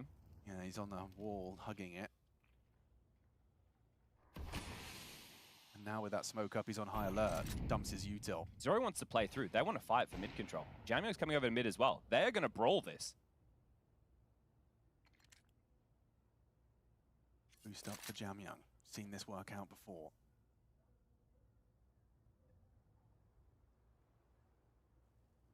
I like the restraint from Tyloo. They're here ready to go, but they need a signal. And there it is. Mercury finding Big Zera, then Jamyoung catches VSM, just the tip of his head visible. Mantling up on the bricks now. Snow gonna get caught out. Oh, hang on, overlook for two. Gets a nice one. Safe onto Mosier, makes it into a winnable clutch. I say winnable, it's tight, isn't it? 35 seconds, G will be there on time. He's going to be scoped up on apps if you're not careful. He's already here. Oh, G's just feeling the game. Oh, he's quick. Starts and closes, bookend frags from the Chinese AWPer. Really struggling with opening kills in this second half. That's got to be, yeah, last time out. What have you got to say, Riggs?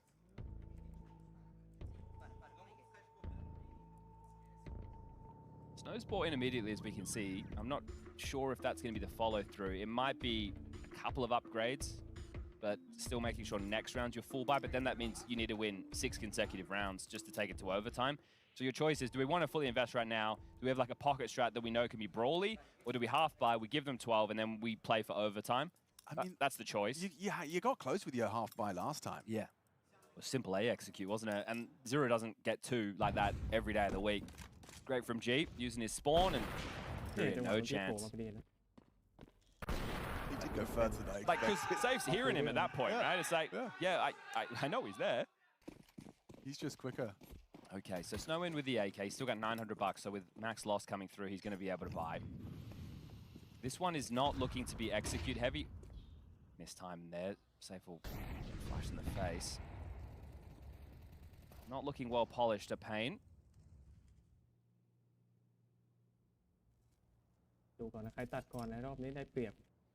I think Safe spotted Jamyoung. Work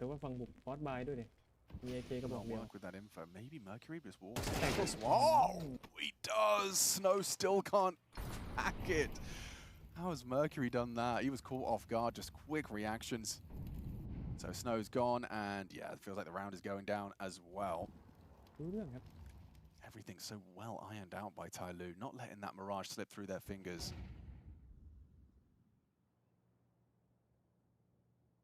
This would be their first best of one. We're about to see if he did spot Invent or not. How diligent are they on this? I did hear a lot of calming as Jamyoung. Yeah, they did. Okay, flash in. Jamyoung. Oh, turns the flash, nails the kill. VSM will at least trade it. Oh, but with Pyria trying to activate, Zero's just caught him, so... You have a rough idea where these two were, because there was a flash and the kill. So you know that they were both around middle somewhere. Bombs on Big Zero's back. Armored Deagle. ระบุจานกันซะด้วยสิ responsible for B. And that's the reaction we're waiting for. Just can't track the head. Round done. 12 for Tai Lu. They're looking for the perfect run to the finish line here. It was a 6-6 half. Pain with empty hands on their T side. They've just got nothing going, nothing flowing. And the opposite for Tai Lu. I mean, these rounds have been convincing as well. Yeah, this second half has been great. It all started with G's pistol shot on superior top middle. And then the amount of times we've seen him just be happy to take these duels. G is very emboldened in this matchup. And again, returning to just a couple of weeks ago at CAC, the scoreline read completely different. It's one of the problems if you go back into this territory. Tai Lu have got to have made a lot of adjustments since then. And again, they're warm in this environment. BSM on his own top middle, the rest over towards B apartments. Yeah, a bit of aggression thrown into the mix by Mercury top mid. And Jam Young not going to go down superior as he tries to apply pressure early B. Pulls Mosier back. Mercury playing around the fade. He is committed to this. It's going to be a head-to-head just him and BSM. Behind the island box, turns the flash, spots the flash of leg. Doesn't hit the shot necessary. BSM survives and provides. It's their first opening kill of the half. Got to make good on that. Scary going B against Jam Young. We talked about this the other day when we had Tyler on the server. Some maps, Jam Young plays an anchor position when you'd expect him to play a map control position, but if they do end B, this man is a mechanical monster. They're selling A, they're playing for mid and B, so the setup looking pretty good. Wait, he's going into the smoke? This is further than you'd expect. They're next to each other. Surely going to be a lot. Easy pickings. Easy pickings. Mosier racks up the double. Swinging for more. Was just feeling himself. He's given them a way back in for the 3-on-3, but blocked on B. What do you do now? Oh, they've found a bit of a gap. VSM's wormed in towards A. Okay. They've completely committed to this. Because Eric can easily have safe passage of the bomb, so an over-rotation from Tai Lu could result in Pain's first round. And he's dropped now. Zero's starting to head back over. Biggie Zero. He's going to waltz into A, but with Zero still alive, you're thinking, where's the anchor? Little do they know, it was a full gamble. Tai Lu have a lot to clear on the retake. Jam Young and G both in B app, so they just going to hold on to AKs and save them for the next. It's fine. Just was a very winnable round after the Mosier double. Yeah, and you could totally justify it with the cash in your coffers, but when you only need one. Yeah, and this guarantees that, hey, we're very unlikely to run out of money. It's going to be more gun rounds that Pain have to break through. So Pain maybe a little bit perplexed that there was that stack, but Tai Lu taking some risks.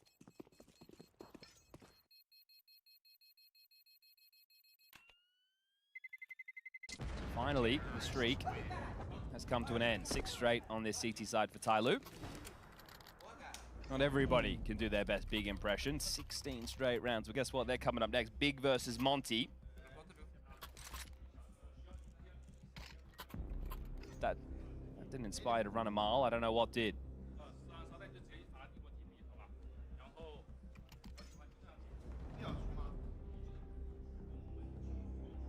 Zoking wants this done now. He's not joking around. Or Zokinging around, in case I didn't. You know, it was subtle. It was subtle. I don't know if everyone got it. It's for the people in the back.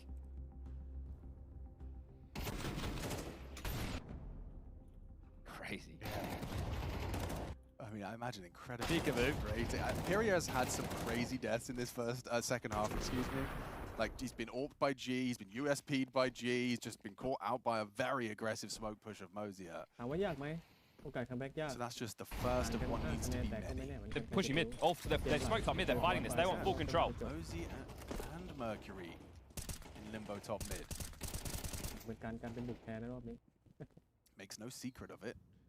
Spammed the majority of his bullets as well, so this is brave from Mercury. It's cheeky from Mosier, the way that he's watching underpass. Was just from window to make sure that they couldn't get flanked, right? The smoke was fading and he jumped up back over the bench just to pick this up. So this is slowing the roll of Pain's default, right? You don't get that mid space, and now if you want to retake it, Snow's gone back to spawn to throw out a window smoke. So, Factor anything? That's so tough. Yeah, well, they didn't know it. Well, he's got the full mid line, and it's stalled out their underpass play. Smoke break for G, trying to catch the top middle.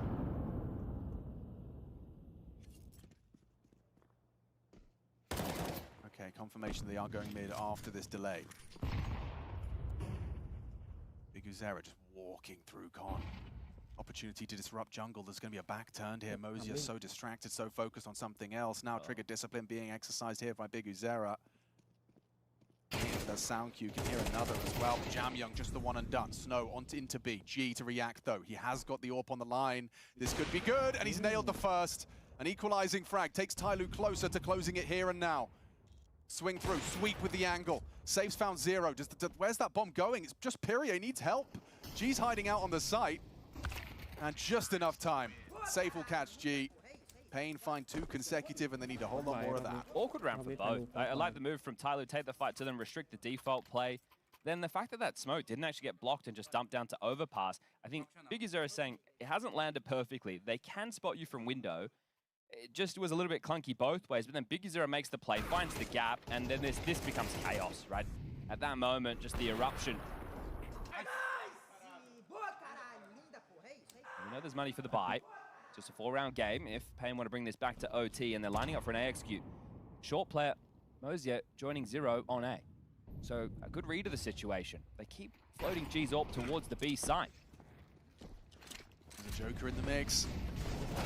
Can he find them in the back? Pyria does provide an opening this time. They've even got info onto 0. Saw him retreating. Hang around triple, looking for that fight with Snow. Now position noted, still gets one. Good adjustment, removes Pyria. Jamyoung caught out, tried to overextend over the smoke, but pays the ultimate price. VSM onto him. Mercury close enough by to at least have a voice in this conversation. VSM spotted out by G's AWP. Mercury trying to use that gap. Held by Snow Sandwich. And yeah, clean headshot. Oh, now they can plant. They know where the AWP was. G needs to try and retain this. So as mentioned, they had lots of cash. That earlier save helped them out a little bit, but trying to cut him off with the pass is XxWolverinexX. So the in-game leader on the hunt immediately. G in 2 minds right now. It looked like he wanted to head towards T-spawn, then back to B, then back towards T-spawn, but he is being hunted. He has about 20 seconds that he has to be able to waste to hold on to this AWP. Next round, 2,400 loss. If he holds on to this, he can drop. That'll hook up Jamyoung, and everyone else in his team should be just in buy range. He knows you and the worry points. A XxWolverinexX on this hunt. Can he remove the AWP? He'll go a long way. Bomb's about to go off. G. It's it. Snow. There's more to come. They rip this away. Remember, made the buy a little bit tougher. G can't hold on to it. Okay. How does that impact the buy? G can buy an AWP, or he can buy a rifle for himself and drop one for Jamyoung. So that means they could be M4s for all 5.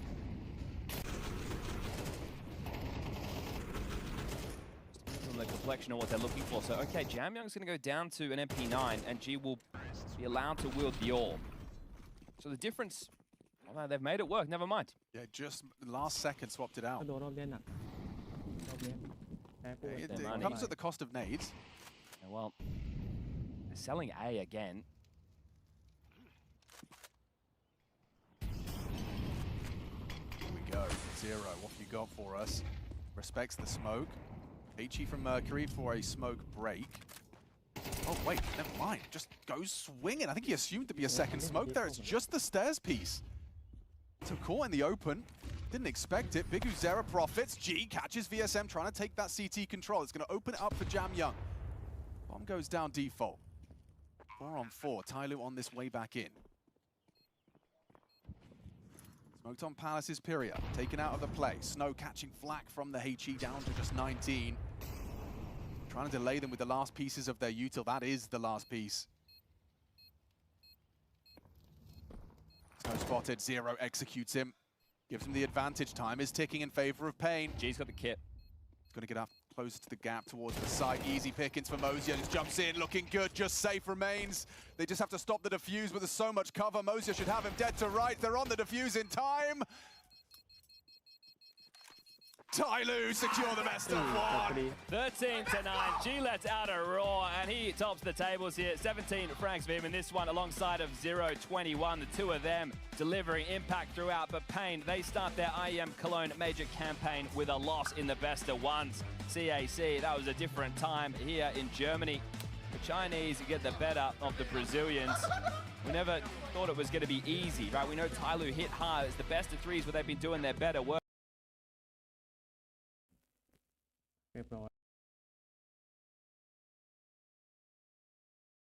But today, they were looking sharp. They'll be playing later on in the 1-0 bucket of teams. But this is a big win for the boys. Nice to get revenge a couple of weeks after the loss. Pain, for me, it's the force by wars in the first half that really hurt their CT side. The fact that they did win that second round but couldn't convert consecutive into the third, the tit for tat, the back and forth, that did build this foundation and better rounds for Tyloo in the first half to go 6-6. And then the way that they came out the gate swinging in the second half, just so many opening kills on the CT side, right? I understand Payne were in the washing machine. They couldn't get the full buys going. They're having a tough time there. But Tyloo, they were dictating the tone of the game. They had aggressive moves, really nice plays. The players playing with a lot of confidence and even could have shut it down right here, right now if it wasn't for a gamble stack call. And I have to give my additional flowers to Zero. Every time he shows up in the server, he's at the tippy top again with a 20 frag haul. Very impressive, but it is that cold engine for Payne. Tyloo warmed, very familiar with the environment here in Cologne. And so it's, it's not how they wanted it to start. We saw them doing their pick'ems ahead of this one, putting themselves in that 3-0 category. Eyes set on that next stage of competition, but a slow start and unable to hack it on Mirage. Yeah, I just think for Payne, right, this team coming in, if you don't have NQZ, I think Safe is definitely serviceable, but it's going to hit you in areas where other teams are going to have more depth, more polish. Yeah. And in a best of one, we talk about the pistols going against you, you lose a couple of clutches. Well, that was the recipe for success here for Tyloo today. So Payne, and we'll be down in the 0-1 bucket. And we get to hear from the victors. G standing by. Tyloo are making it in the stage 2 with a winning ways from the get-go. Obviously, this is huge win for you. And I saw it as soon as you won the game, you started screaming, you started hugging your teammates. This is beautiful emotion coming out. What are we feeling that right now, obviously, with such a good start? I mean, very excited, because in last years and this year, 2 years, we lose 3 times for Payne in 3 times. In China, 1 time Hong Kong, 1 time Shanghai, 1 time Chengdu. We lose 3 times. Today it's a revenge match. Yeah, I'm very 太爽了，就我也不知道怎么说，很爽吧，这复仇了一下。It feels great. It feels great. Yeah. Okay, feels great, obviously, but I want to highlight one thing where I think you kind of broke the match. Your pistol round. Right after your 4K in the CT side pistol round, I think that kind of dictated the whole pace of your CT side after that. How are we feeling individually? How is G right now as an individual? Everything good? I mean， 好想说中文啊。你说中文啊，就是我觉得很高兴今天可以在首上局，然后能够站出来吧，然后为团队拿下关键的首上局吧。然后，我觉得。征程还没有结束吧，就是这是我们 Stage 2的第1场 BOE， 我觉得我们的目标肯定还不止一次嘛，就我觉得我们会回去之后好好做备战，然后准备下一场的对手吧，然后对嘛，就是继续征战。Yeah, he just said he's so happy that he got the 4K in pistol round and converted that round for the team. Yeah. But our journey has not ended. We still need to continue to work hard and continue this form. Through the whole major. Yeah. You started with the 0-2 start in the first stage. Now 4 wins in a row. Feeling good? Of course, but I think in last 2 major, Austin and Budapest, in stage 2 we all have the 1-0 start and 1-3 go home. But this time I don't want this. Yeah, I wanted to change something. It's a beautiful start for the stage 2. Obviously, we will see you one more time today in the best of 1. So best of luck in your journey, and thank you, G and Jack, for the translations. Thank you. You are good. Thank you. Thank you. Thank you.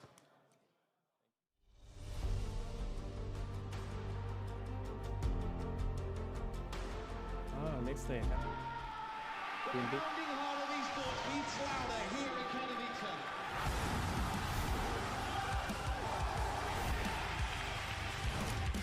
Double peek, he's getting his shot. Unbelievable! Something special to throw up this decoy, and that's exactly what happens. Katowice! We are back!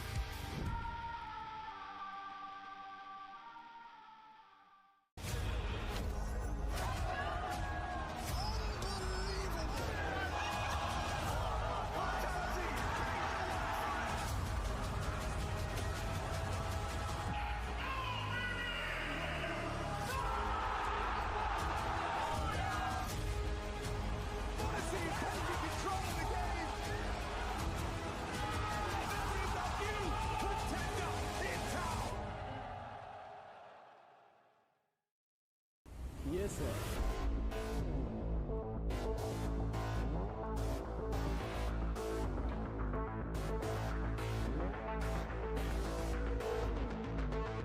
Tụi màyต่อไปกันดีกว่า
Obviously, every player is going to have their own individual practice routine leading into a major like this. But coming into the Cologne major, what was the main thing you were prioritizing practicing coming into this? Honestly, just practicing the fundamentals, because you can't really practice like the special moves because it really depends on the opponents you're going to play. But yeah, I think we didn't take it too different as the other tournaments to not, build up on the pressure. Mm-hmm. So I think we just take it as another tournament, but obviously like coming back from Astana, where we didn't have the best showing, I think we are very hungry about like showing a very good face. So yeah. So after Astana, looking at yourself as an individual, is there anything you noticed in Astana that you wanted to improve on coming into the major? Can't say. Can't say, yeah. Okay, interesting. Obviously a great chance here in Monty. I think you guys have surprised everybody with the level you've been able to get to at certain points throughout this year. But you guys have been mainly playing at these tier 2 events, these smaller events. So has that been a struggle or a strength for you guys, do you think?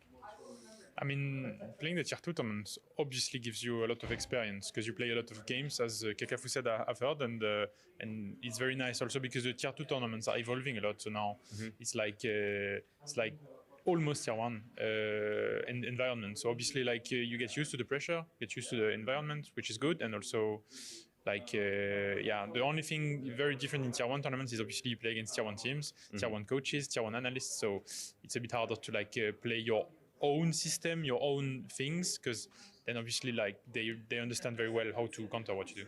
Yeah, I spoke to a couple of AWPers, ones that play in North America, etc.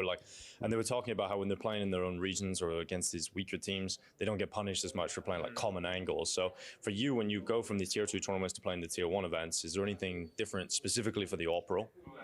Yeah, I mean, I don't think I'm getting punished or anything. I don't feel like that. I feel like I'm more getting avoided, which is very different than when you play tier 2 or tier 3 teams, because they just play their own system. But in tier 1, they just understand that, maybe they just want to avoid me because I'm playing active or something, or maybe not. Maybe I'm wrong, but it's how it feels. Yeah. No, it always feels like they're just going somewhere else wherever you go. Yeah. Is there anything that you go into the game and work out, like how can be a little bit more unpredictable and a little bit more dynamic when it comes to changing your positions? Yeah, can say. Okay. Yeah, I'll keep in the secrets. I like it. Okay, well, I'm looking forward to seeing you guys perform here at Monty. Definitely a surprising team at certain points throughout this year already, so let's see how they do at the major. I'm going to I was looking for a XxWolverinexX, because I'll say to you after, I can't believe you're a French player. Did you ever think you would be playing with so many UK players on your team? No, I hate them actually, but it's how it is. That's fair enough. There we go.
Also brief guys, okay? Really good. Yes. Okay, now we end it, okay? I'm only on the Let's middle. fucking go. Yes. Joseph, if we smoke that mid, Nice. Palace still. I have Palace. I have Palace. Catwalk up. Last Palace. John, du bist ein Macher, Bruder. Come on! John, I took a K for you. That's... Keep it up! Ey, fucking Crazy. insane, boys. Keep it up, man. Let's fucking go, man. Let's go, boys. Wait. I'm in rocks. Okay, I'm blind. One more up connector. I'm helping. Hey, look. Good con. One more con. And Nick calling me. I pick with you. Yes. You hit it with Nate. Dead. Nice. Nice! Let's go. One more round. Nice, Ben, bro. You are fucking amazing. Keep it up. Keep it up. Ey, fucking amazing, boys. Insane, Alter. Nice, Joseph. Good job. Thank you. Keep going, boys, okay? Let's go. 3 more. Let's fucking go. I think I can. Nice, boys, man. Come on. Keep pushing. Very good comms. Let's fucking go. Johannes, bro. Con. He's Apex. Peeking me. Con, Nice. Nice. Let's go. Come on. They're half by. We got this. Keep it up, boys. Every round. Default. Nice! Joseph, let's fucking go, really. Good job, boys. Fucking Very keep. nice. Let's go. Stay in Joseph, bro. Let's Thank fucking you. go. Keep believing. Holy fuck, he was fast on bench. Yes, sir. You need to go Tetris. Yes. I'm running CT. Gonna contact Planting. me. Nice! Okay, let's go. Come on. Nice, Ben. This is the start we needed. Good kids, boys. Come on. Nice, Jarosh. Really sick. Let's go, man. Now you give him everything he wants, you understand?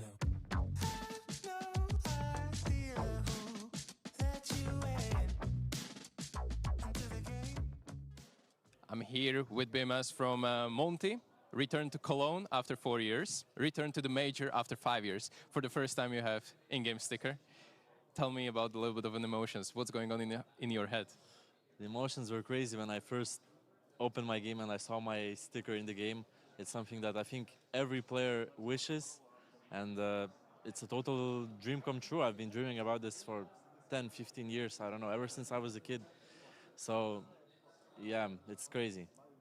It was one unfortunate situation. You already played before on the major, right? But that was Stockholm, and the stickers were only granted to top 8, right? So it was kind of like you didn't make it there. But now you're here. You're officially embedded in the history of Counter-Strike. I want to talk about speaking of history, yesterday something historical happened as well. The BIG comeback, they're standing right there, but you obviously had to watch it because, well, they're your opponents. What do you think about that game? It was one of the craziest things we've ever seen. Well, it was actually funny. We were in the practice room, and it was third map, and Big were losing 10-0, and we're like, okay, guys, we're gonna play Tyloo probably, so let's prepare already, against them. And then like 10 minutes later or 15 minutes later, our manager is saying, wait, guys, it's overtime. We're like, what? It's crazy. It's crazy. I have no words. This is one of the most craziest things that happened in the major, I guess. Talking about you specifically and your team, what are you coming into this major with? What are your hopes and dreams and expectations? Obviously, everyone wants to win the major, but what result would Monte Gang be happy with here in Cologne? Yeah, obviously we need to be realistical. We don't have that much experience in LANs, especially Tier 1 LANs, and I believe we have 4 major rookies. I think I'm the only one who has played in the major in this team, so we need to be realistic, but I believe like reaching the playoffs would already satisfy all of us.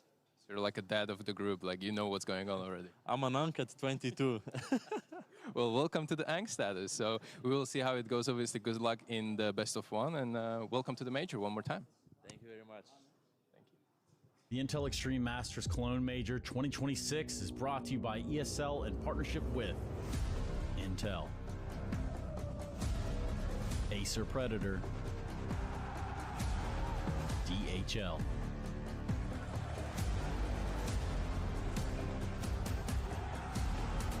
Chex, and Zoe.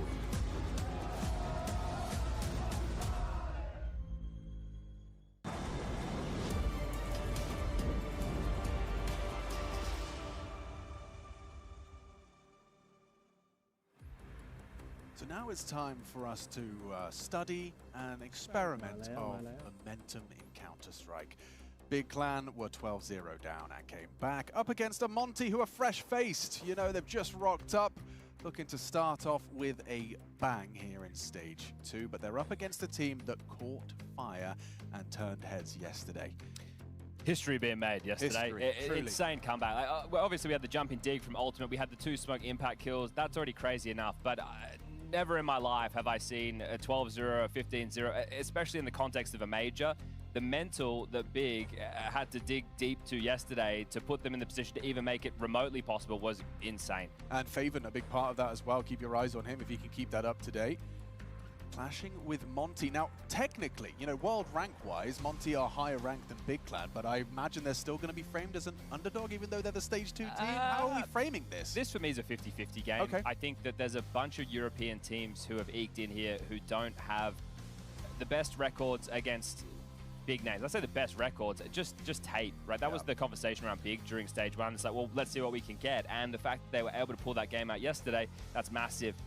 Going up against the likes of Monty today, though, I still think we're pretty equal as far as the field is concerned. I'd make this one a 50-50, and mainly because of the major rookie factor. You've got Gizmi, Afro, Rainwaker, and Azuwu, who are all rookies on the side of the server for Monty, and also coming in cold against Big, who, unless they're still on the Cloud9 of yesterday, should be very comfortable in this environment, because we're going to take everybody through this. NRG, CT side, third map, they had to bring it back on you, right? They had to win some big rounds. Big could have closed this 2-0.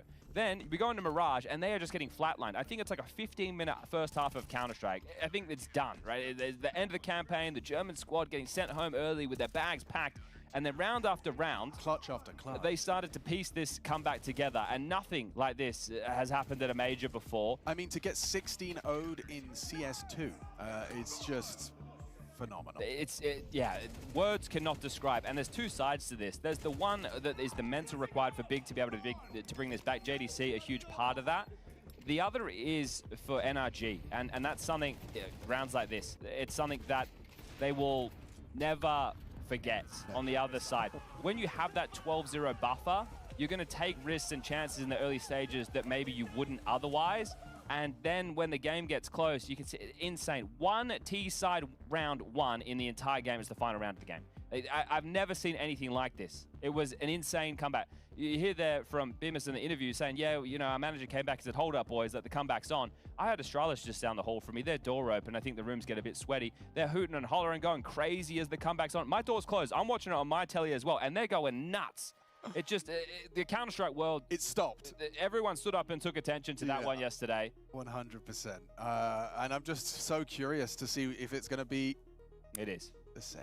It's absolutely the same. Now, I want to let everyone know that here it says Monty CT side. That's incorrect. So Monty will be starting T side, and they didn't select a side.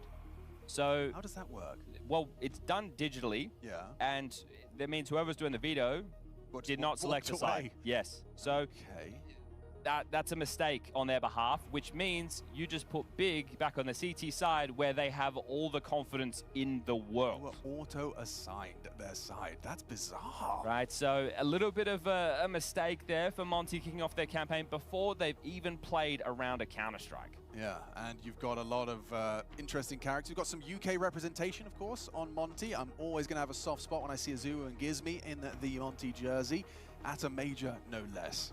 Yeah, we've got Afro, the French AWPer. We've seen him a bunch of times in the past, but the fact this is his first major, that definitely stands out. And then Rainwaker, people might remember him from the Liquid campaign a couple of years ago.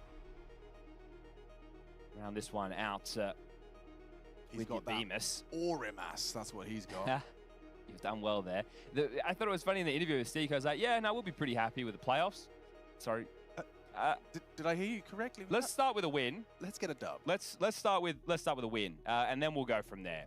Afro's an AWP that I think is a lot of fun. Yes. He likes getting in your face with the AWP, and Macker-esque in that way. So we'll see if that gets to unfold today. And you can see on the minimap just how he's everywhere.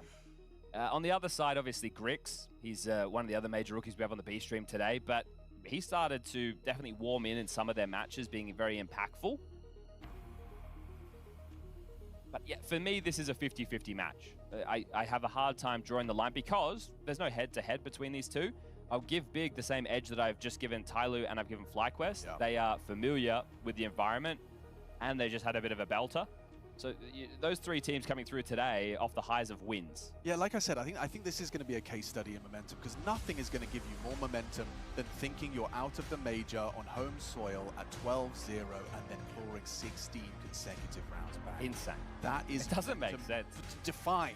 You know that, I mean, you just won 16 straight rounds to secure yourself a spot in stage 2. Now you've got Monty in front of you, same map, but you do start on the side that you did it on. You know, you're going to be doing the CT side. Let's see if they can start strong here. 2 P250s on this T-side pistol. I don't see that too often. Curious. One, sure, but 2 in the mix. So that's on Beavis and Afro, and they're ready to take this mid-fight. Blame F and JDC, they're coming. The P250 designed for that fight right there. Doesn't hit the headshot he wanted, and now they hear 2 P250s, and Blame's not scared. He elects to take the fight, and it forces Afro's smoke just to get the bomb out. Yeah, well, that's very tough situation to find yourself in early, expending a smoke in that fashion. Can they alleviate pressure? By taking down Faven over towards B, it would start to force the rotations of Big. Here's him coming, and he positions himself well for the double. Oh, and make it 3. Pair of pistols farms up Monty, and this could not be a flatter start if you tried. Look at the smile on his face. He's just been team flash. That's all good. Thanks, man. Nothing could feel like it could go wrong at any point. The scoreline could read, I don't know, 12-0, and they'd probably still keep believing. That's what I'm saying. It's just going to... For a while, when I was doing my pickups last night, I did have Big as 3-0, just as like a... riding that high. Ride the high all the way through. Did pivot in the end, but I do have them going through. I do suspect that, you know, this is going to start a fire. Big if it doesn't, nothing will. Yeah. The fact that they haven't really taken a blemish on this pistol, Faven gets himself a 4K. Beautiful start. The Germans kick things off with the pistol victory. That's 17 consecutive rounds now. Oh, touche. Unglaublich. Unglaublich. I was practicing my Deutsch this morning, just make sure. It was unbelievable. Yesterday was unbelievable. It was, truly. And they did it gemeinsam, or whatever they say. I'm close. We're trying. I'm pretty close. Sorry. Full eco. Es tut mir leid. Yeah. So 0 kills and a lost pistol. Yeah. And now a full Glock. And you didn't end up selecting the side in the veto. What I'm kind of curious about is it felt like they were kind of anti, in the sense like we got P250s holding for the mid push. Like you got what you wanted and you got nothing. Yeah, strange. Mid. This one is going to have a flavor to it.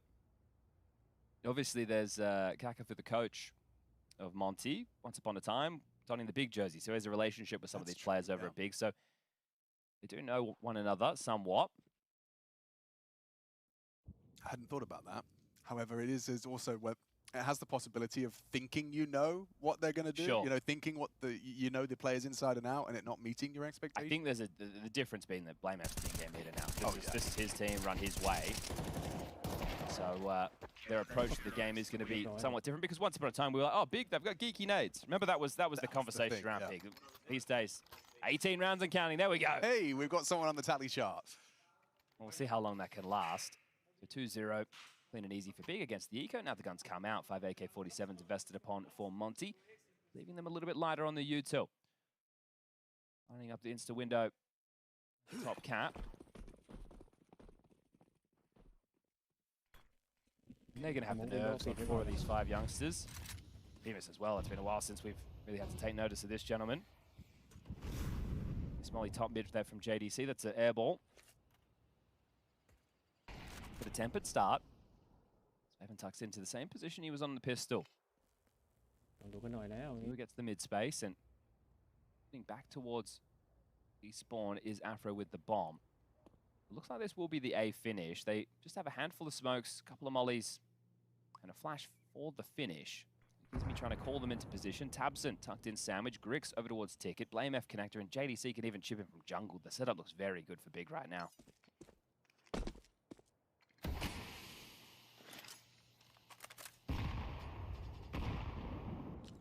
Protocol response to the late mid window.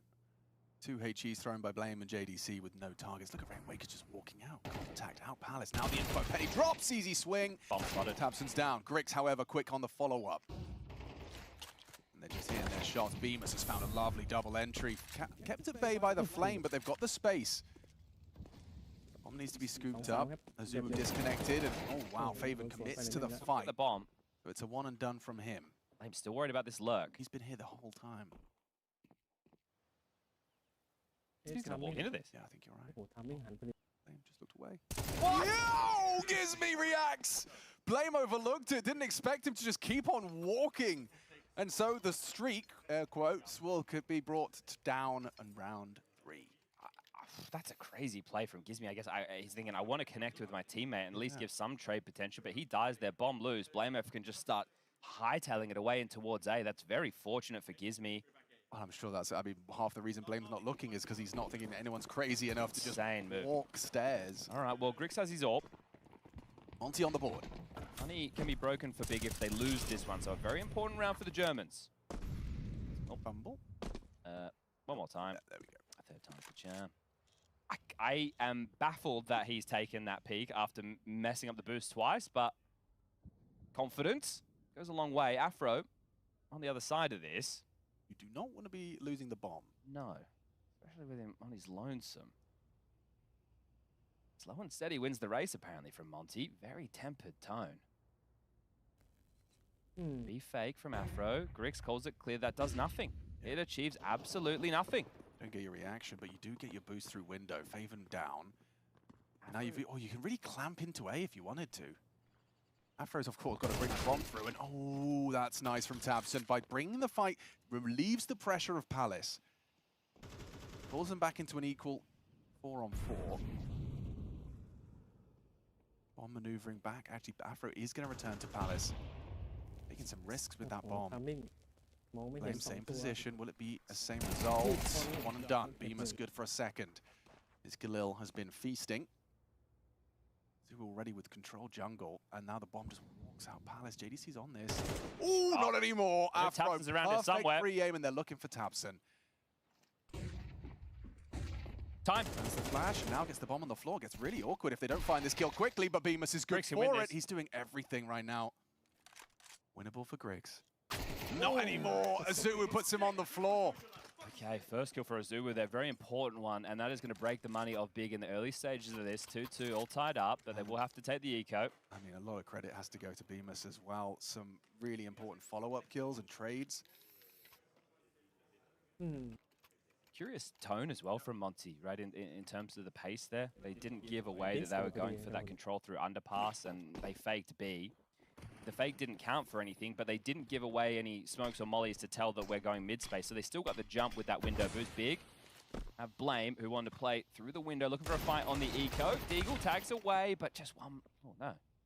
Not even. It looked like it was on him. Okay, never mind. Old man eyes, I need some glasses. They're still going into this B stack, though. How far can these USBs get you? You don't want to be visible. And when contact is found, everyone actions. There we go, contact. Straight from Azubu. And I think they've worked it out. Surely you clear the boost if it was a B stack. You will. There you go. Diligent stuff. Okay, 4 staying alive. Very tidy work against the eco, and now the guns again for Big. I'm out taken. Zen on the mic.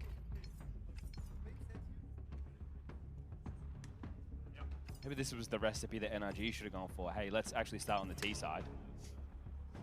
And maybe we could have gotten around. I'm still reliving it. I think the feeling of losing that is better than the feeling of Big felt winning it. Isn't it? Yeah, it's greater. Yeah. No. That cloud will maybe never leave you. Saw NRG this morning on their way out. I mean, understandably, feeling pretty good on the half-time. Yeah. The opposite at the end of things. It does make you feel a little bit ill. It does, yeah, like a sick in my stomach. Yeah. Afro's got his AWP. More pace and pep to this one. Azubu's just going to go early parting. On the top rope, Grix. Yeah, not a chance. Okay, Azubu. Yeah, interested to see him heat up. It's one of those names who definitely not at the tippy top of the screen all the time, but one of the promising prospects out of the UK. There's not many of those. That's not even meant as a dig. No, it's just the reality.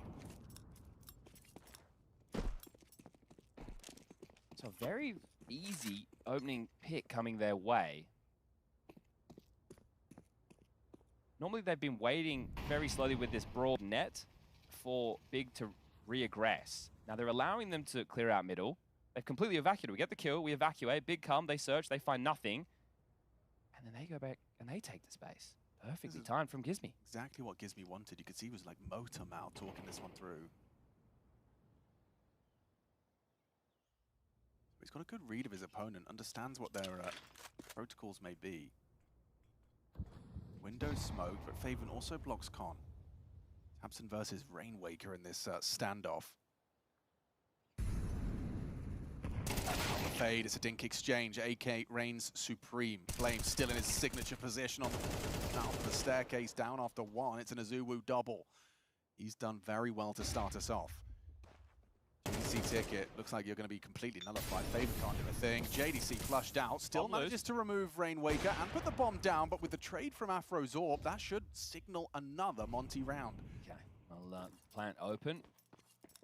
Faven will save. And XxWolv and Bemis will start to hunt. They don't want to allow him to hold on to anything. Very methodical. Very fortunate, right? You're pointing out the fact the difference between the M4 and the AK there. Tabson's going to be feeling a little bit hard done by in that fight. Just the other guy had the better gun. Both achieved the same thing. The rounds we had, guys, are really good, okay? Don't overthink. Yeah, if he's playing like this, yeah, exactly. Yeah, we have really good reads. Let's just keep going, okay? Yeah. Let's go. It is going to take a lot to bring down the mood. So unless they start making some really poor choices, I think they're going to keep that belief. And they get to play another best of one today for both teams, for every team. This is a steady start from Monty. They lost the pistol and they lost the full eco in convincing fashion, mind you. Now they're 4 on the trot. Bigger on the partial. Gives me locked in.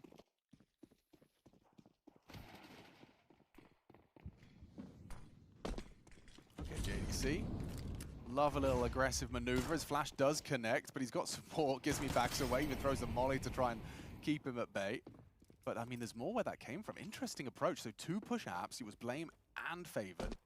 And JDC, okay, the double dip might be a little over-egging the pudding there.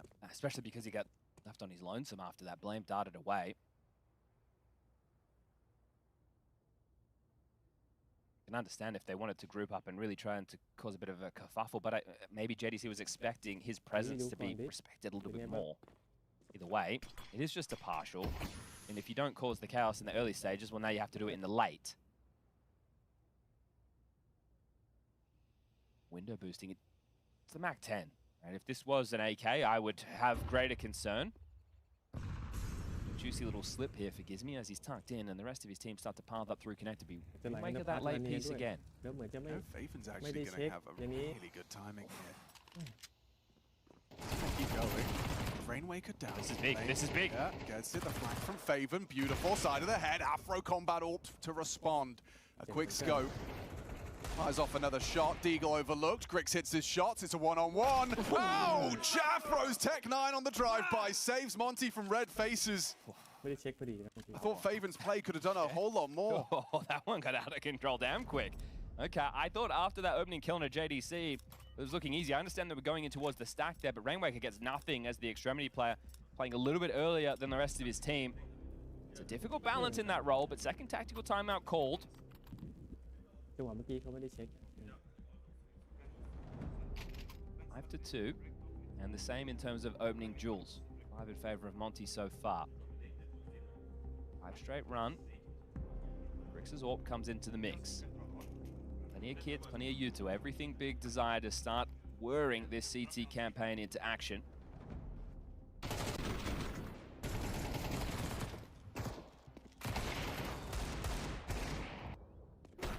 Afro doesn't hit that, or isn't there. It's a big clutch from Afro. Flame's been left another HE in window. We'll see if it's for the breaks or if it's for underpass. Fast pace. You see the AWP connect a leg shot onto Gizmi, but XxWolv has already managed to get to Jet. apply some pressure to JDC short hold. Just a note, that was off of a break. BlameF blew that open so Grix could take that pick. So unfortunate that it wasn't the kill. That would have been a much needed opener for Big. And they have completely given over this window boost. That position from Grix this early in the rounds, he's not going to be frozen here forever, but the fact that they're already considering the fact the window boost could be in play, that is a little bit concerning. Speaks to conceded space. And that smoke also tells you that they're feeling pressure everywhere. They are going to want to reroute and try and fight in middle. Can they find XxWolv? Yeah. How good is your clears? XxWolv's been here since the start of the round. Tabson's looking. Tabson's clearing. XxWolv, oh, he overlooked it. Bit of a lazy clear, and XxWolv gets the follow-up onto JDC. Monty are cooking. The burner's on. Well, nameplate would tell you want to go A. It looks like the bomb on Gizmy is starting to maneuver in that direction. Look at Rainwaker as well, completely entrenched over towards Ticket.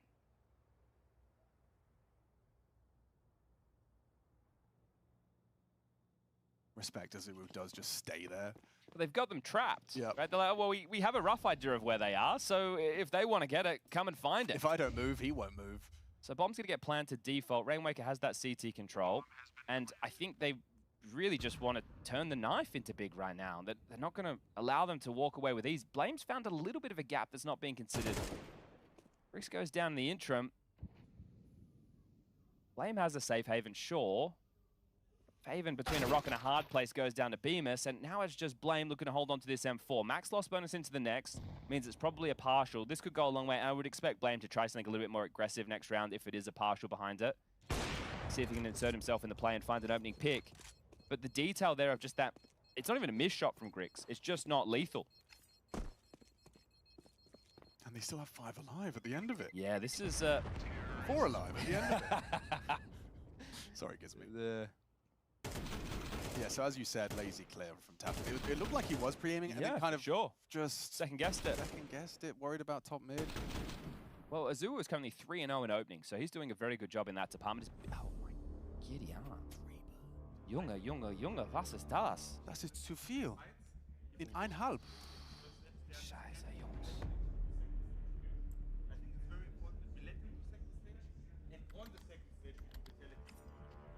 Sounds like they're reviewing something from the previous round. So JDC just said it's important to let them do second stage and then fight them on the second stage.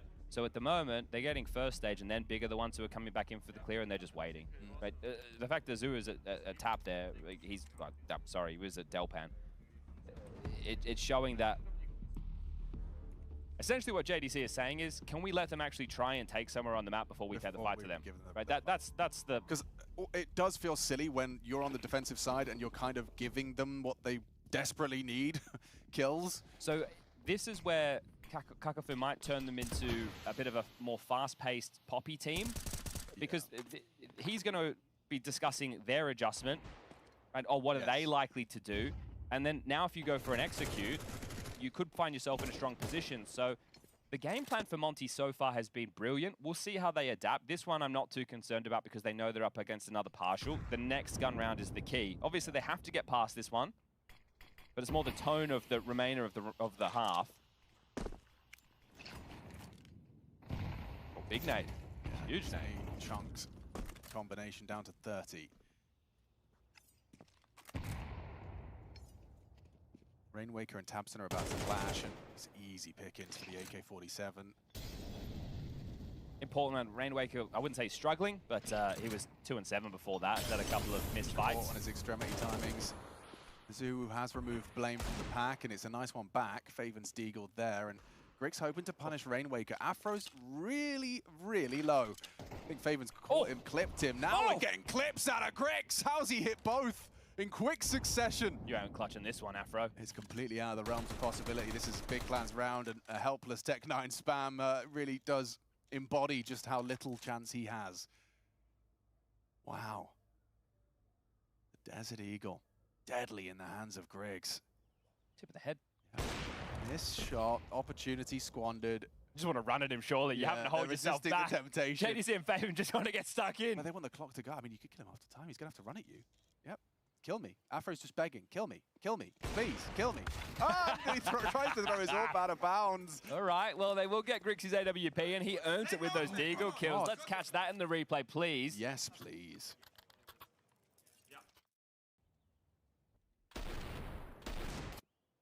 It's this, and then the follow-up. The third is just, yeah, it was a wallbang kill. I just wasn't sure exactly how that manifested. Was war das? Okay. Rainwaker asking himself the same question there. Oh, okay, a floor bang. A ceiling bang, I guess, technically. Blame's fighting this. Okay, feeling himself, emboldened by the third round under their belt. Just wants to throw a the default down. Yeah, okay, because you're going to be concerned about all the possibilities that entails. Afro hoping for a swing from Blame. It's unlikely he's going to give that to you. Based off what JD said in that last timeout, I would imagine at this point... Griggs down to Afro. I think that's what JDC was saying. Like, let's wait until they actually do something before we get stuck in. And Griggs has given away another opening kill. Blame's picked up the AWP. Well, the hero of the last, he might be the villain of this one. Griggs is going to have to sit by and watch. He's going to be regretting that type of a pick. He just helped the team out with the fire starter moment. Yeah. Oh, they are playing the agonizing Counter-Strike, Monty. I hate playing against teams that play so slow like this. You get impatient. You never know exactly what's going to be coming your way. Nice one back. Blame the AWPer. Let's go. Finds himself that claw back, and now he's served its purpose. He's back on the M4. Up and over. The boost works out for JDC. Tabson as well finds Rainmaker on the ramp side. Monty trying to apply the pressure off the flash. It's Beamers needs the follow-up here onto Tabson. As support, Afro, look at this. Aggressive AWPing. Beamers does succeed on number 2. JDC too much to handle. He's made it winnable, though, but... Oh, you're right. Favored CT. Afro's just not considering this. Doesn't have the time either. You try and clear it. Just a quick no-scope and then plant. Nope, overlook completely. Gets the info, though. Faven tries to hit the trigger. 9 seconds. Got to hit that shot, and he hasn't. That's round. Whoa, they come back from the early disadvantage. And again, I think Griggs going to be wiping the sweat off his brow, seeing that one go down. Felt like he'd given him a way back in. But it's 2 consecutive, and the first timeout called by Monty. They've forced one, an extra chance for Zen on the mic, as he's burned through 3 in this first half. So what's interesting in the mind games of this here is Big made the necessary adjustment, and Monty didn't change the way that they were approaching. Even though they got that opening pick, it probably made them feel like, hey, the rinse and repeat of what we're doing is great. Yeah. The problem becomes now is you have a choice. You only have 2 rounds left in this half. The money is a little bit slim on some of these players. Do you operate with something that's going to be a little bit more direct or poppy? You could still go late, but you would just do an execute. You wouldn't be so death by 1,000 paper cuts coming in from all these different angles. But with that in mind, Big also know that there's a likelihood you call an adjustment. So Big can play for that. 2,400 loss bonus going into the final round of regulation for Monty. They've still been able to bring in a handful of AKs. So it could look much worse. It's Rainwaker and Gizmy on Glocks and U2, and the other 3 with AKs. A very curious looking buy.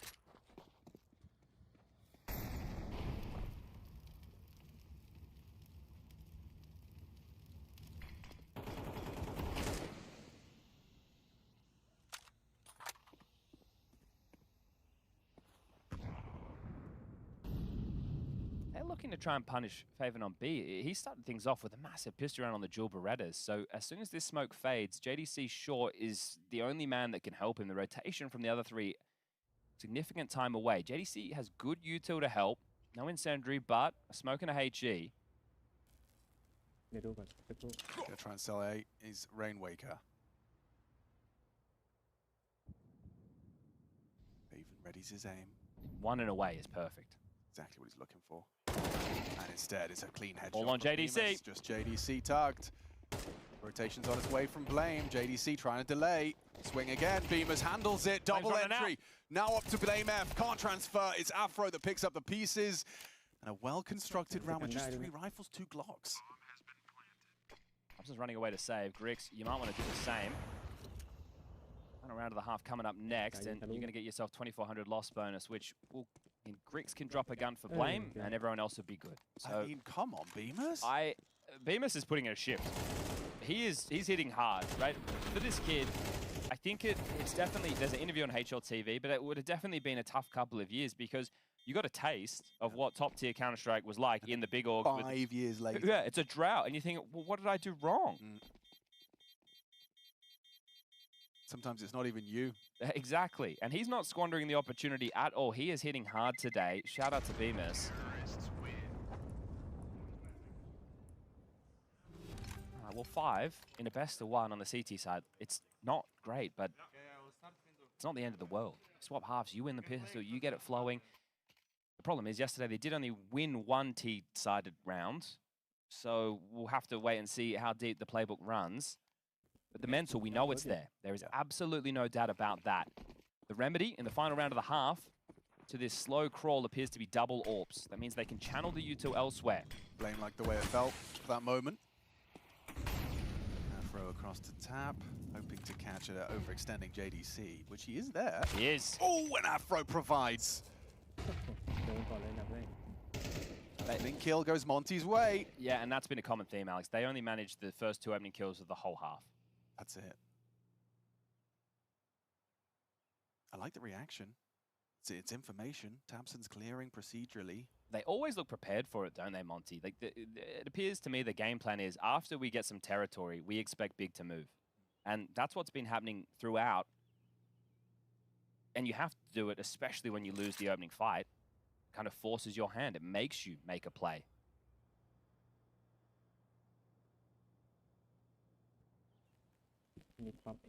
Potential AWP head-to-head here, and Grix has the advantage. Oh my God. And he peeks in! No, throw number 2! Grix! Caught by Counter-Strike timing. There's a clawback and a half from Blame. Just digs his heels in on jungle. Double spray onto the Brits. Tamsin in this forward position can play disruptive, but he's actually going to throw the nade. The trajectory betrays. They know exactly where he is, and Faven's picked up the AWP. Wake Palace. There we go. Wow. Quick on Afro as well. Okay, who needs opening kills, I guess? Don't you worry. Big a recovery. They get 3 of the last 4 rounds, and we swap sides.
การกันเป็นบุกมาสิเป็นไงเนี่ย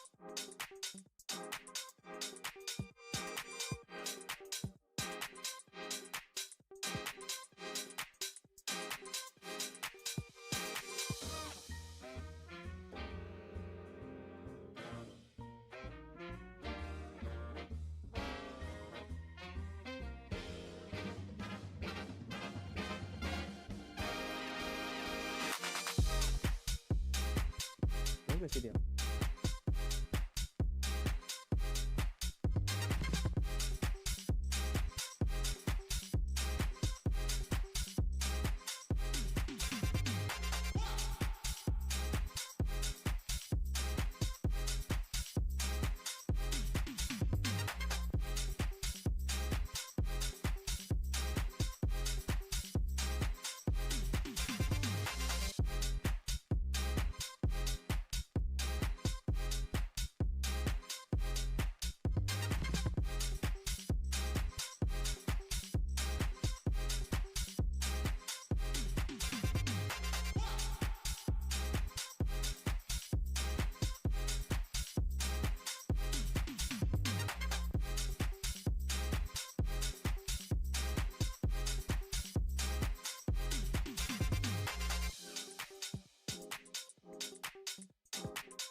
on his own. But look at the time. Look at the time. There's 7 seconds to go. They're trying to go pyramid, but there's no more play. Stewie's on the round. We go to overtime.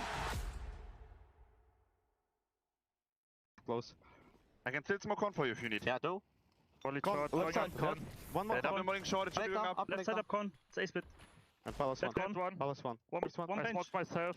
Yes, There's con open Palace. Con last up. I'm crossing default. Amazing. I play default myself. Hey, make steps towards con. Please, just make it. He stairs. Stairs too. Okay, nice. Save up. Insane. Let's go, boys. Let's go. Let's Okay. Nice. Nice, boys. Insane road, man. Come on. We got this now. Yeah. And they indeed did stabilize. Monty have the lead. We've swapped sides. CT's for Monty and 5 for Big Clan. They got 3 out of the last 4 on that CT side. Now it's a question of if they can win 2 rounds on Mirage. A couple of bad moments there, right? Obviously, we just saw that Deagle round win, but then also the 3v5 at the final rounds as well. So tough ones there for Monty. Can Afro do a Faven impression? Looks good. Gets his first. Just the one. Humbled by Tabson. Rotations here. Nurse. Gizmy dead. Poised. Yeah, Gizmy's already gone down. That's a nice click, but looks like the site is lost. Okay, they're going to have to settle into this. Azua quick around the world on the flag. Rainwaker coming in through market. The two of them will need to combine. I think let Azua play first. I'll blame should have him. Yeah, it looks like he's got him booked. Or not. Azua wins it out. Makes it a 2-on-2. That draws Grix's attention away. JDC doesn't find the clean headshot. Does it on the 3rd bullet. It's just Azua thrust into the clutch. And Grix not going down to that first tap makes life a whole lot more difficult. He's just going to dance around now. 4 bullets and 2 targets, and he's got the back turn. He's going to surely go down. JDC secures it. Surprised the knife didn't come out there. Back completely exposed. JDC I think it's just about wants the to rounds. get it. Yeah, for sure. So getting a little bit lost in the sauce there. Gizmy's rotation, it was there in time, but he was caught in the open coming out of market. He just goes down for free. Classic little in-game leader rotation there. Trying to do too much. So that's both pistols for Big. Force buy for Monty. And a B execute, okay. Well, it's a good call considering it's just Gizmy here. Azuu might be able to get here in time. Gizmy could not be. Oh, that's a hit from info.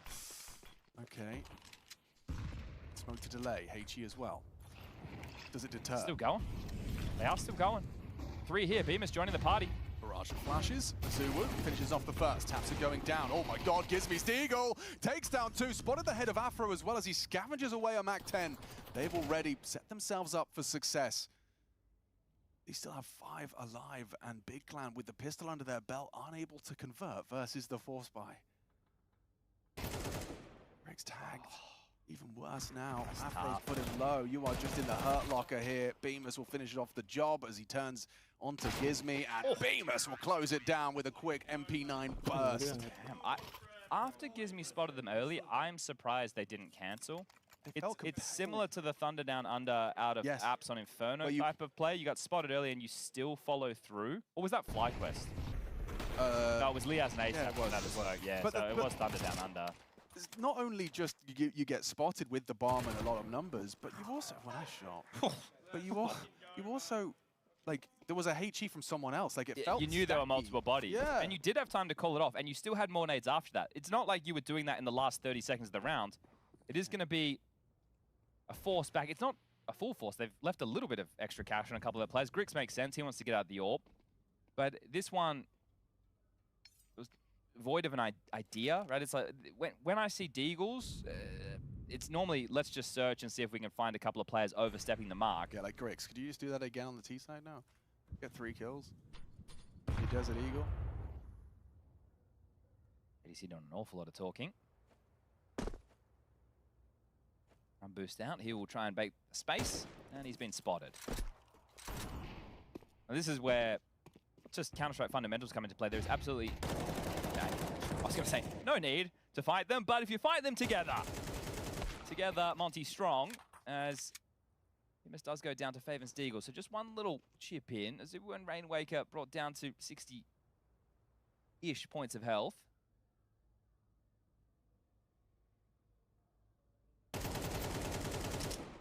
Oh, this is getting ugly. little Etch a Sketch.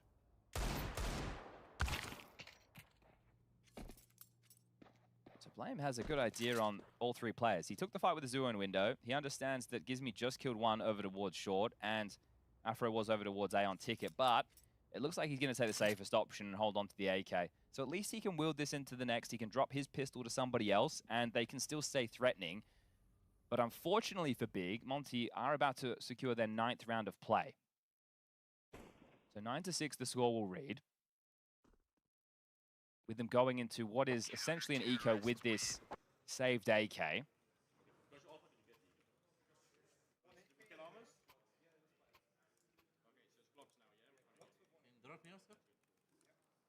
So they know, as a matter of fact, that AK was saved.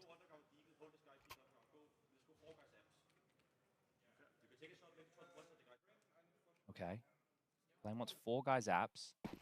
Is he part of that pack? Yes, he is.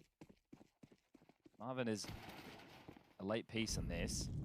Is he going to go underpass for the lurk? Is he going to apply pressure and hope that it...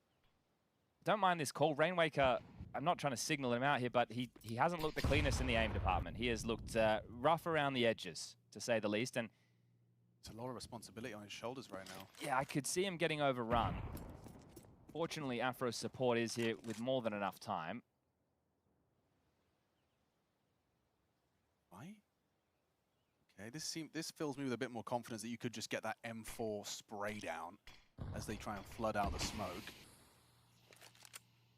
Or wait out the smoke. Yeah, I think because you want to wait out the util anyway, they're in no rush. So max value out of this would be helpful to get a plant for Blame. He's going to be really struggling in the buy department next round. So even if you just get 1 kill and get the bomb down, I would consider that a bit of a success for Big. Now Faven gets to play. He will be able to come up con. And they're going to wait for him to get closer. See if he can find any backs turned. Zuu's not looking currently. Yeah, Afro's checking it every now. That's bomb. And that's that. Multi-kill for Rainwaker. Takes down 3 comfortably. Blame's AK-47 remains, and he's going to do his best to make it costly. Couple of kills. Okay, so at least he got himself an extra 600 bucks there. If the bomb went down, he definitely would be in a very strong buy position, but unless one of his teammates want to give him the AK, they will do. Okay, so he gives the Glue over to Faven, and Blame gets the AK. It makes sense. We know the output of Blame. There's no denying that. So no AWP for Grix. Very limited utility for 3 of the 4 members of Big. 3 of the 5 members of Big, excuse me. It's a 5-man team, I promise you that. Afro's out. Looking for a fight. They're already top mid-box. Griggs had a chance. A very small opportunity there onto Afro. Afro's hanging around. Back for more. You're not expecting him to go for the reaggress. Yeah, Blame certainly wasn't. That is Afro. Oh, I've been spotted middle. Maybe I should go back out and fight underpass, shall I? I mean, fair play. Blame expected one thing, he got the other. I just can't believe. Oh God, Afro, you're just committed. You're just committed. Fair play. Gets 2. Did more than get his. Yeah. The Mission accomplished. opening kill department is insane in this game. It's... What's the damage? What's the damage? Big have 2 opening kills the entire map so far. Well, they've got 2 opening kills. They've got as many opening kills as they do pistol rounds. Sure, okay, well. And yet the score reads 10-6 to Monty, soon perhaps 11. Okay, information relayed. A Zuo forward position Tetris. They're going to double up here. What a shot. Rainwake has to be somewhere. Yeah, and here he is. Does well for 1. Griggs quick on the trade with that AWP. 2v2. Yeah, and if you peek jungle, you are a dead man. Anymore, you're not. Griggs has fallen off the line. And Beamer's down. Big to shot. He's doing everything right now. That's his 3rd in the round. All right, gives me your chance at the 1v2. Faven in the open. Quick adjustment. Nice aim. And an AWP to beat. Hang on. A missed shot from Griggs. Gets awkward. Could all of those kills be for naught? It's such an uncomfortable position to be in person. Or Griggs, 4 kills, gets Big Clan their 7th. Had to work hard for that one. That is a similar vein as what happened in the final round of the first half. Afro gets 2 kills on the AWP. They give themselves a 3v5, and they end up losing the scenario. So a really good battle back in here from Big to keep themselves clawing into this game. If they win this next round of play, they humble the finances of Monty, and they can make it a one-round game. So this one is extremely important for Big on the comeback, as JDC let down to Raw. The comeback kings of Cologne are looking to do it again.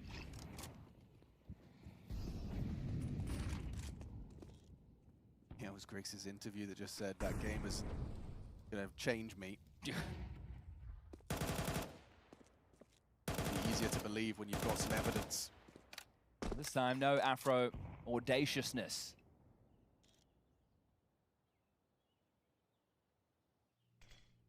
It's actually all five of Big congregating in middle.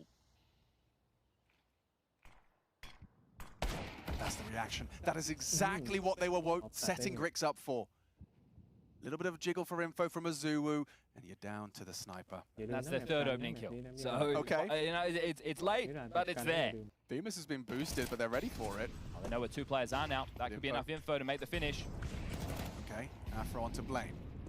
Rainmaker needs a multi. Yeah, hang on, he's got one. Back turn, Grix not ready for this. He's just racking him up. Oh, he nearly had Tabson all done. It's fine, though. Afro's going to pick it up. Monty will ascend to 11. They knew that their money was on the ropes there, but that goes both ways. Big as well, only getting 1,900 as their loss bonus coming into this. And for them, they might have to stomach the eco and give over round number 12 to Monty. The choices are very limited.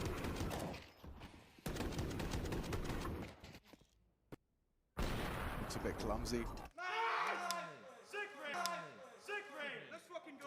Yeah, they're G'ing him up. You got up. He's finding his footing in this. When you're coming in cold. It's also very tough on extremities.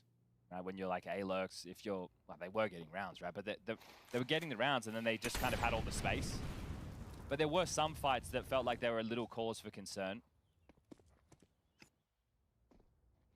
Playing with a dig. Everyone else into the Glocks as they are mantling up for the window boost. Who has a chance to farm. Deeg's not part of this. Blame's over towards the apartments on his lonesome. So these will be the easiest fights of XxWolverinexX's life here in middle. As more Glocks sound off, that says, hey, I want those. Got XxWolverinexX's name written all on. As now he's just playing his life. Blame's going to search B. 12-7. Textbook.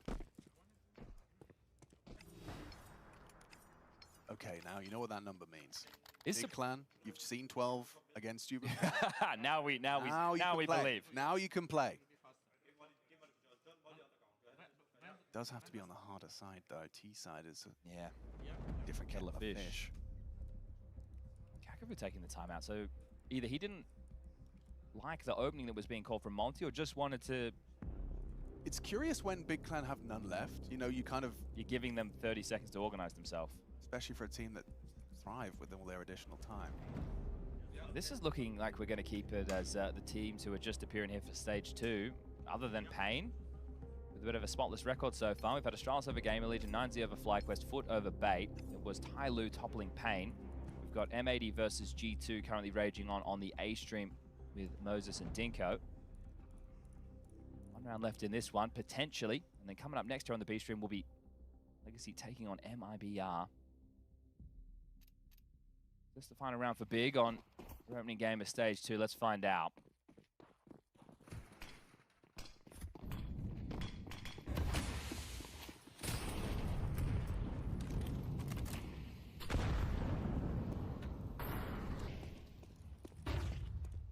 You see on the warpath middles, throw some bullets down range. Is XxWolverinexX that is going aggressive. And wow, with the flash from BMAS, he's able to find one.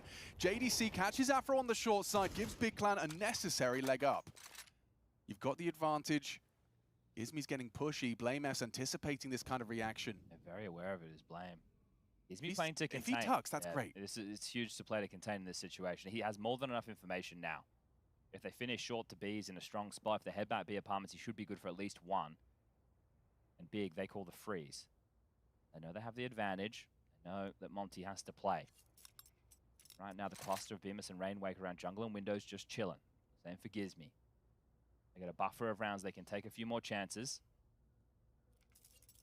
Now Blame, you can see his mouth moving, calling them into the finish. So in through underpass, JDC and Grix start to move. Faven. Gizmi's timed this well. understands around that 40-second mark they're going to start to congregate. If Bemis gets the ticket, which he will do, there'll be an announcement of presence. There might be a jungle smoke. On smoke, Rainwaker doesn't give him the initial. Should play late. Catches him now late. Oh, doesn't finish him off. Griggs 1 HP. Bemis well positioned for the fight. Sees the barrel of JDC, but gets caught off by the white swing. Yep. He's called it off. He's going to look to retain this M4. It's a good battle back there in middle. Right, the fight comes their way. They lose the opening exchange, but it's the trades back do make the difference. Me had a smoke and a kit. Maybe we could start getting excited for the opportunity, but lacking both key pieces to make this one possible. It's a good time to take stock right now in the finances of Monty. So they are only going to get 1,400 loss bonus. Gizmi will be able to drop one. Rainwaker will have enough money to be able to buy himself. And Bemis and Afro the same. Suzuwu, who's going to need to take that gun. I do wonder... This round, I would like the timeout. But now that they only have one left, maybe don't burn it going into this. They have actually been able to facilitate the ult. Thought that was going to be lacking, but I think Rainwake has been able to drop that one over. Wow, the proximity of his mouse to his keyboard on a Zulu there, it's like I've never seen a mouse so close. It's on the mouse pad. To the keyboard, I mean.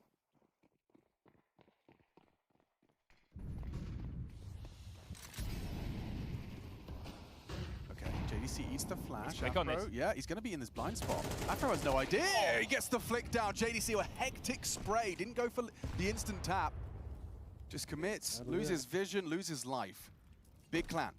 Need to turn this one on its head. But opening kills hasn't been how they've won rounds. Chad's been highlighting this. They have turned these rounds on its head before. This one, however, is for their Stage 2 opening match.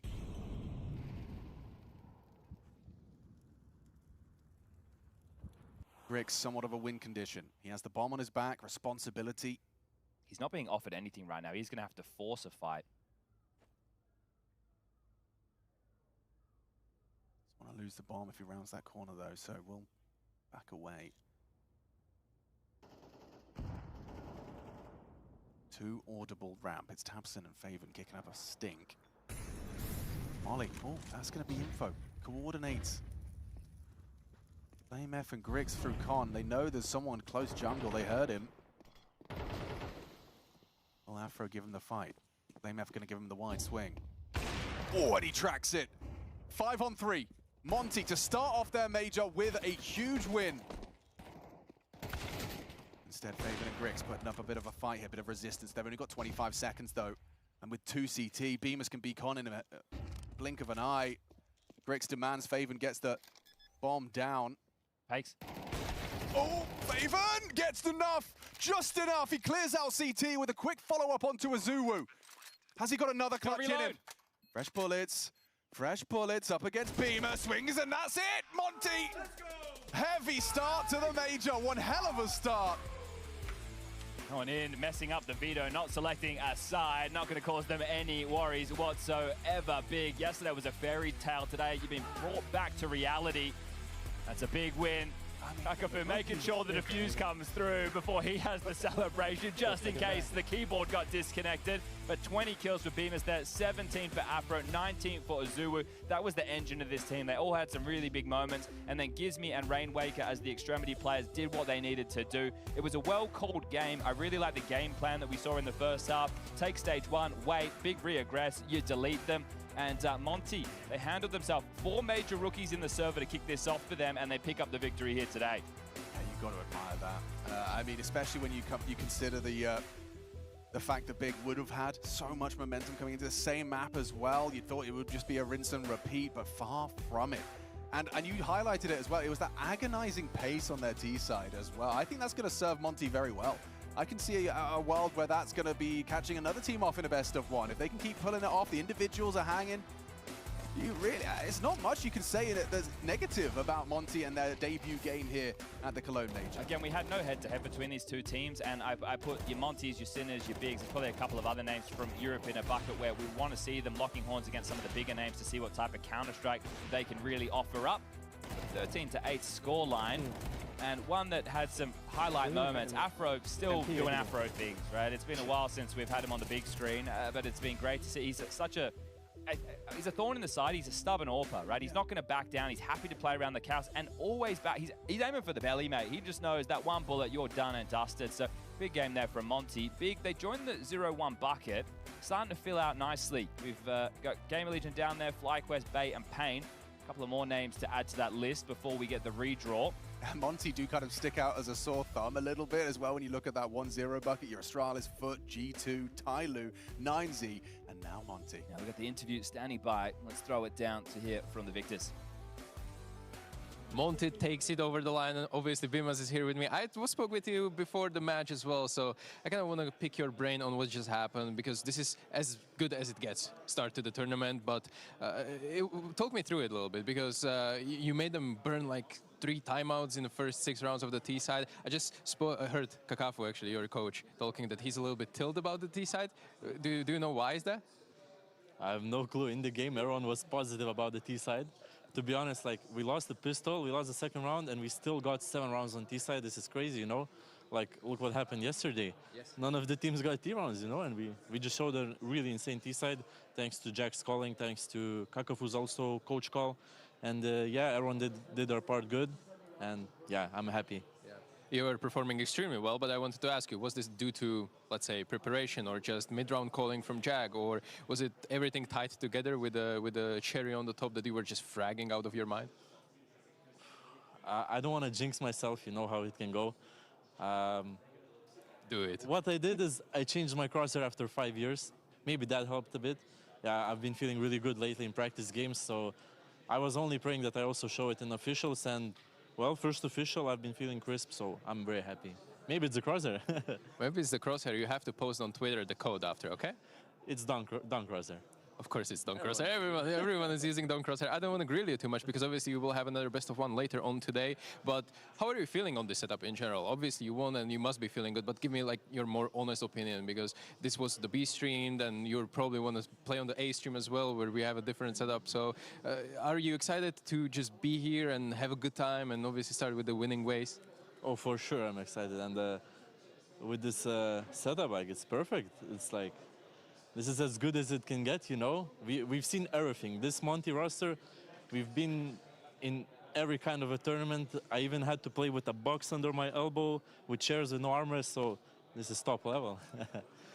Well, you deserve you deserve the top level, because you're at the major and you're starting with a great way, obviously with a win, and we will see you later on today, the next best of 1. Good luck, Bimas. Thank you so much. Thank you. ดูแมตช์ต่อไปดีกว่า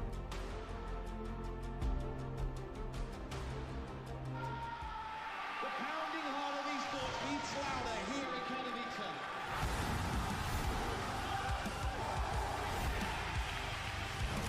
They have to double peek. He's getting his shot. Unbelievable!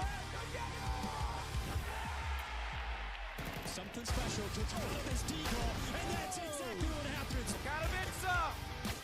We are back!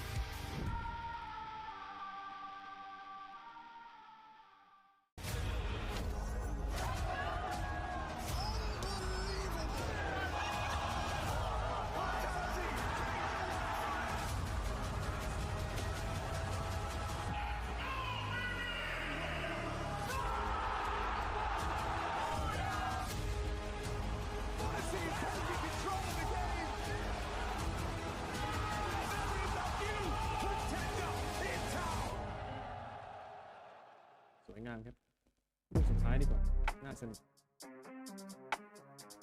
เราต้องมาดูคู่สุดท้ายของวันนี้แหละ15 นาที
Legacy recently won a tournament, lifted the trophy, and one man in particular lifted the MVP trophy as well. Can you guess who that was, Mr. Lato? Yeah, Legacy AC.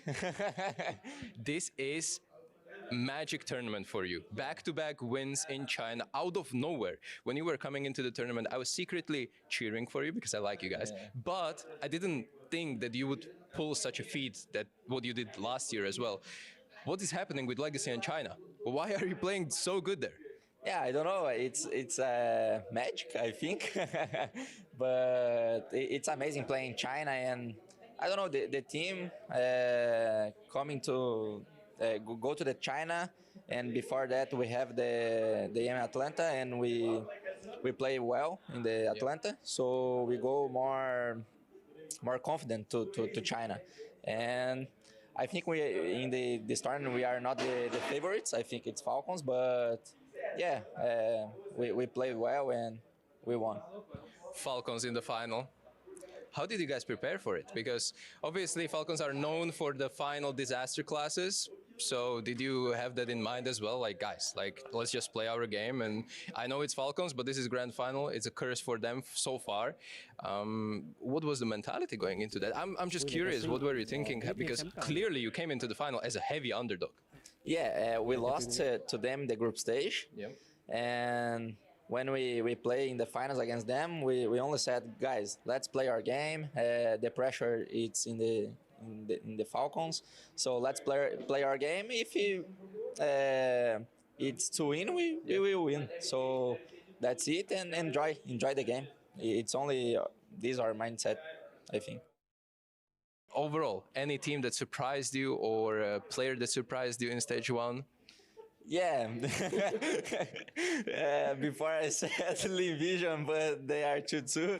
So I mean, they can surprise you even if they don't make it. Yeah. They surprised you already, yeah?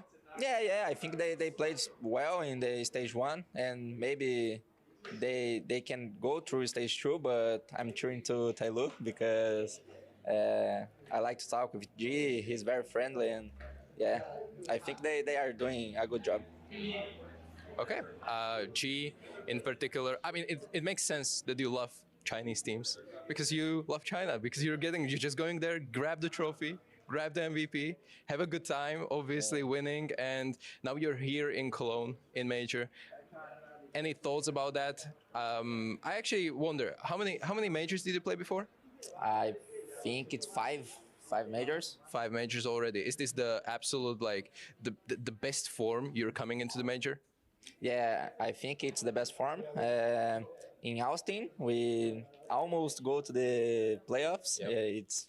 We almost go to the playoffs, and in the last one, Budapest, we don't play good. We go to the tournament a little bit struggling inside the team, and now I think we have a good shape to go to the Cologne, this major, because we coming to. After that, we are in the CAC and we won the tournament. And now the vibe inside the team, it's very good. Everybody is liking to be together every time, and I think it's the best shape. Everyone is liking it, apart from Nissim, obviously. Yeah. It's locked in, focused on the media day. I want to thank you guys. And I'm not going to interrupt your media day because you have a lot of prep to do as well. And I wish you best of luck in stage 2. Thank you, bro. And it's good to see you like this because you're smiling. They're clearly ready. Yeah. Guys, watch out for Legacy. They're coming. Art is here in the building, Legacy is in the building. Welcome to Cologne Major, first of all. This is a special place for any CS player, and this is vibe check. So I want to ask you, what's the vibe in the team? Do you feel the nervousness or maybe excitement, or is it just business as usual for you guys? It's always different to play the major, so it's not like as usual, but we try to think as it is so we can perform the best we can, so it's important. Right now you have MIBR in front of you. You played them a couple of times this year. I think 4 times. It's 2 wins, 2 losses. Obviously with the previous roster, without you being in it. So can you tell us a little bit why it's so, let's say, difficult or always close matches? Is it just a rivalry of Brazilian teams, or any specific things that come to your mind when you're about to play MIBR? Yeah, it might come down some because we play a lot of CS with MIBR, so they know how I like to play. We know how they like to play. There's like a derby on there as well, but they are good individuals as well. They're playing well as a team, so it's a close match either way. So they're playing good sets as well. You just are riding the high of the trophy from CAC. Can you tell us a little bit and share insight how it was between the trophy and this major, those 2 weeks that you were probably preparing? Because sometimes, you know, people can get a little bit lazy when they win the trophy, which obviously shouldn't be coming as a main point, but sometimes it just happens. So from your POV as an IGL, do you think you worked just good enough before this major to make sure that you iron everything out for the stage 2? Yeah, it was not like a whole 2 weeks of practice. We had a little bit less time, so it's not enough to redo everything or just fix everything. So of course we took like a day off, but we start playing right after that. So you know that's important to prepare for the major. So we just practiced as much as we could, and we feel prepared to play. I know you did veto right before this interview, so I don't want to waste any of your time, and go prepare with the guys, and I will see you in the best of 1 on the server. Thank you very much. The Intel Extreme Masters Cologne Major 2026 is brought to you by ESL in partnership with Intel, Acer Predator, DHL,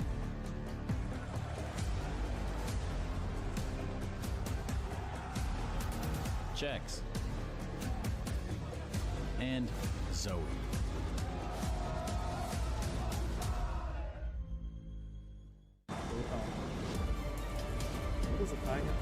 Legacy กับ MIBR สำหรับค่ำคืนนี้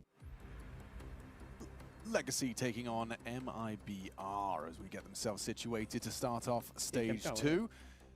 We've got an interesting one. Sorry, Chad. Sadzen's shaved his head. Oh, he has. Okay. Sorry, More aerodynamic. No, who was that? Done that? Yeah. I don't know. Maybe interesting head choice. I would think differently, but look, it's great. You know, maybe it's nice in the shower. Yeah. It's easy to get out of bed in the morning. Can focus on the games. Yes. Not to faff around with his hair. Fair enough. Well, this head-to-head, we just had Martin there talking about how often these guys see each other. Obviously, the semi-final back there at CAC. We'll get into all that good stuff later. But Legacy, one of these teams who are joining us for stage 2. I think that their most recent resurgence, I think I'll call it a resurgence, right? Because they started off at EPO earlier in the year and they were able to make it to the playoffs. And then they kind of dipped away at Bucharest and Rio with some flat results. And then since then, it's been pretty good. Third in Atlanta, first at CAC.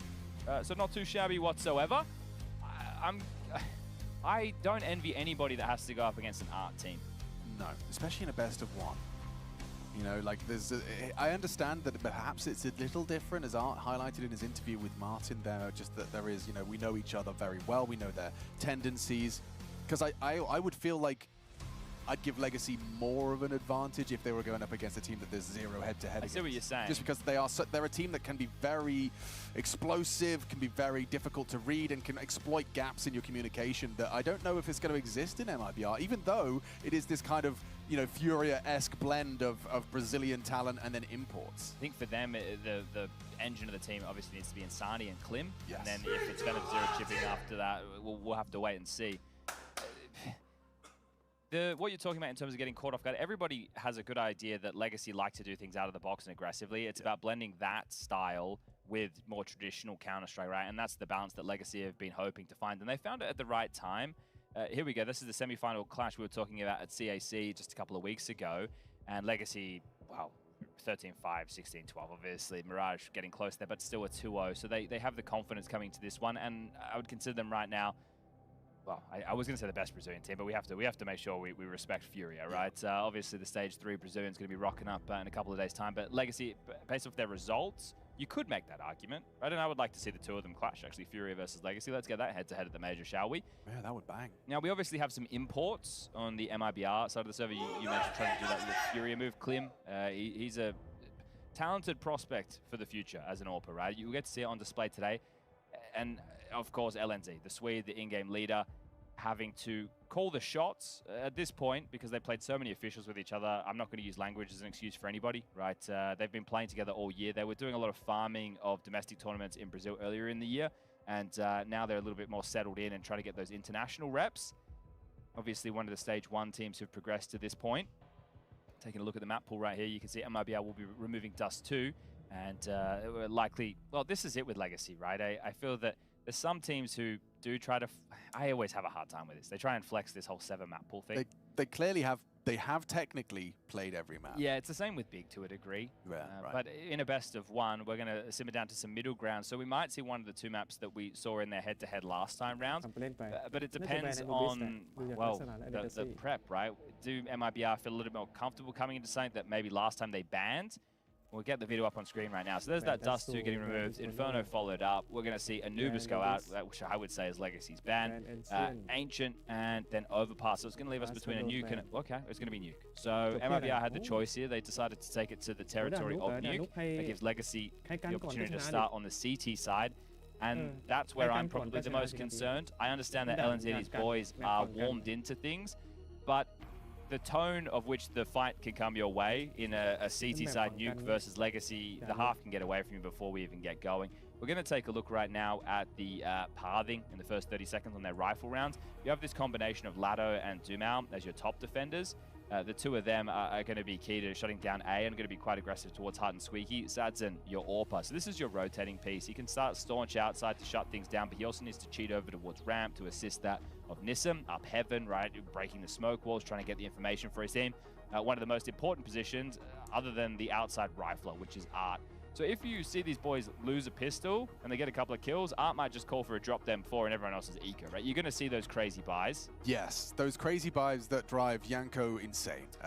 When they work, they're brilliant. I'll never forget when Mag Yanko was 7s. ranting about that Mag 7, saying, look at this, what is this idiot doing? And he just, Mag 7 and 4 USPs wins the round. It is nice, though, that some players can break the expectation that we have playing top-tier Counter-Strike. Even when we're this deep into Counter-Strike's life. Yeah, so it's always a little bit fun. Here's Nissim, another one of these players, right? We were talking about a period before, I'm like, this kid can hit hard. Nissim's aim is another one. And you will think he's playing VR with how close this man sits to the monitor. Not right now, but when the game is live.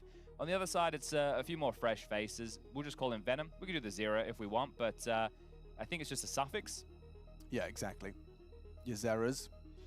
So he's going to be assisting Yard. Your Zows. And your Zows, that's right. Your RDN Zows. Klim, the AWPer. So you don't have to operate T-side Nuke with an AWP. I think it's not essential by any stretch of the imagination, but we'll see if they're able to get it into the hands of the young man. LNZ, of course, is going to be throwing all of the util. What an in-game leader's life. Isn't it a fun one? Learn all the lineups, throw all the nades, come into every situation last, and when there's no nades left, run in first and die. It's His part's an interesting one, isn't it? Oh, man, he's been everywhere, hasn't he? All over the shop. It looks like he was doing like the Okie Kokie with Young Ninjas and NIP for a long time. Sangal, Heroic, and then going to maybe Brighter Shores in January of this year. Yeah, it's interesting, right? Because we had Kick It at MIBR a little bit earlier, right? LNC means that they can have someone to call the shots. But I'm going to say eyes on Insani for me on this T side. Okay. He's, without a doubt, one of the best Brazilian players in the world. So we got our Queserados, we got our Yuris, but Insani is one of the next up. Don't forget Lado and Dumao. They're on the other side. CAC champs coming in off of a high. Let's see if they can come in with the pistol victory. If you are just joining us, it is stage 2 of the Intel Extreme Masters Cologne Major for 2026. We find ourselves on day number 1 with the best of ones. Well, technically day number 5. But who's counting? Day number 1 for Legacy. They just rocked up.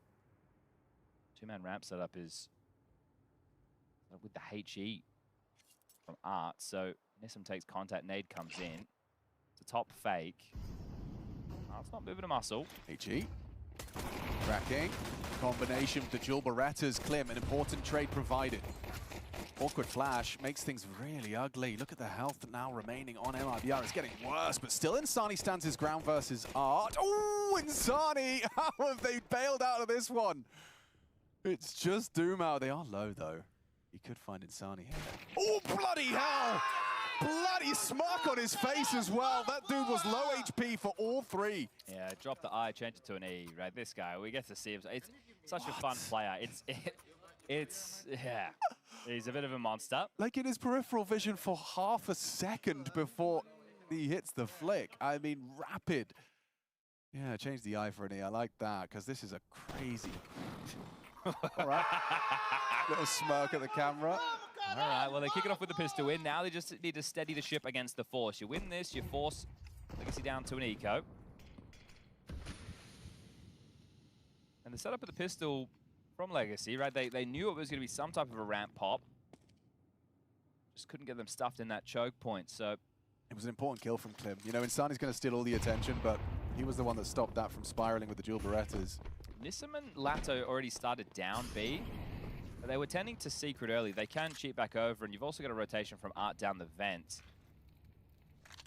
Squeaky Door's just been blocked, and LNZ has found Sadson with the scout. If he's sending them back A, it's such a good call. There's 3 CTs B. Take ramp, cut noise. Group lobby. It feels like it's round, doesn't it? It does. Walk out Squeaky with your residual util. Yeah, the fact that, oh, the scout's dropped in. Saturn, unless you're getting headshots, you're going to get overrun. What's he supposed to do with a scout versus flying Mac-10s? Oh, back turn. Dumao nearly went down there. I think they're selling Sadson right now. Yeah, poor guy. Not the weapon you'd want in that position. Dumao does still manage to catch something. Gets himself a 5-7, well, kill and a Mac-10 upgrade. I think you should save. I don't think there's any worth just throwing everything away.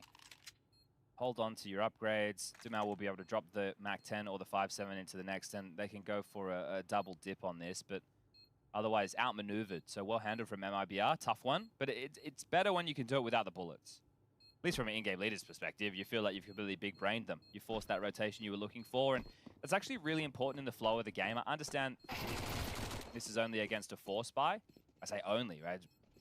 Could be one of the more important rounds of the game, but you get anything? Nissim. Yeah, okay, chips away. We'll get out of there. Dumao did go down with the Mac-10 and the 5-7, and Nissim does stay alive. I do actually really think, I like the call a lot for an anti-force round. You know, you're going ramp, you're sure you run the risk of running into some sort of crazy stack, but once you confirm, take that space, it's going to force a reaction out of the CTs if they want to be involved. Bit of a mic issue here with the tech. We're on board with Klim, so just working out how this one needs to be sorted. Yeah, struggling to hear him. I think Venom wanting to offer some assistance, but not meant to be taking the headset off. Those are the rules. Same reason that maybe if you're noting at home that the coaches are very stoic. Yeah. And Valve's restrictions at majors. Uh-huh.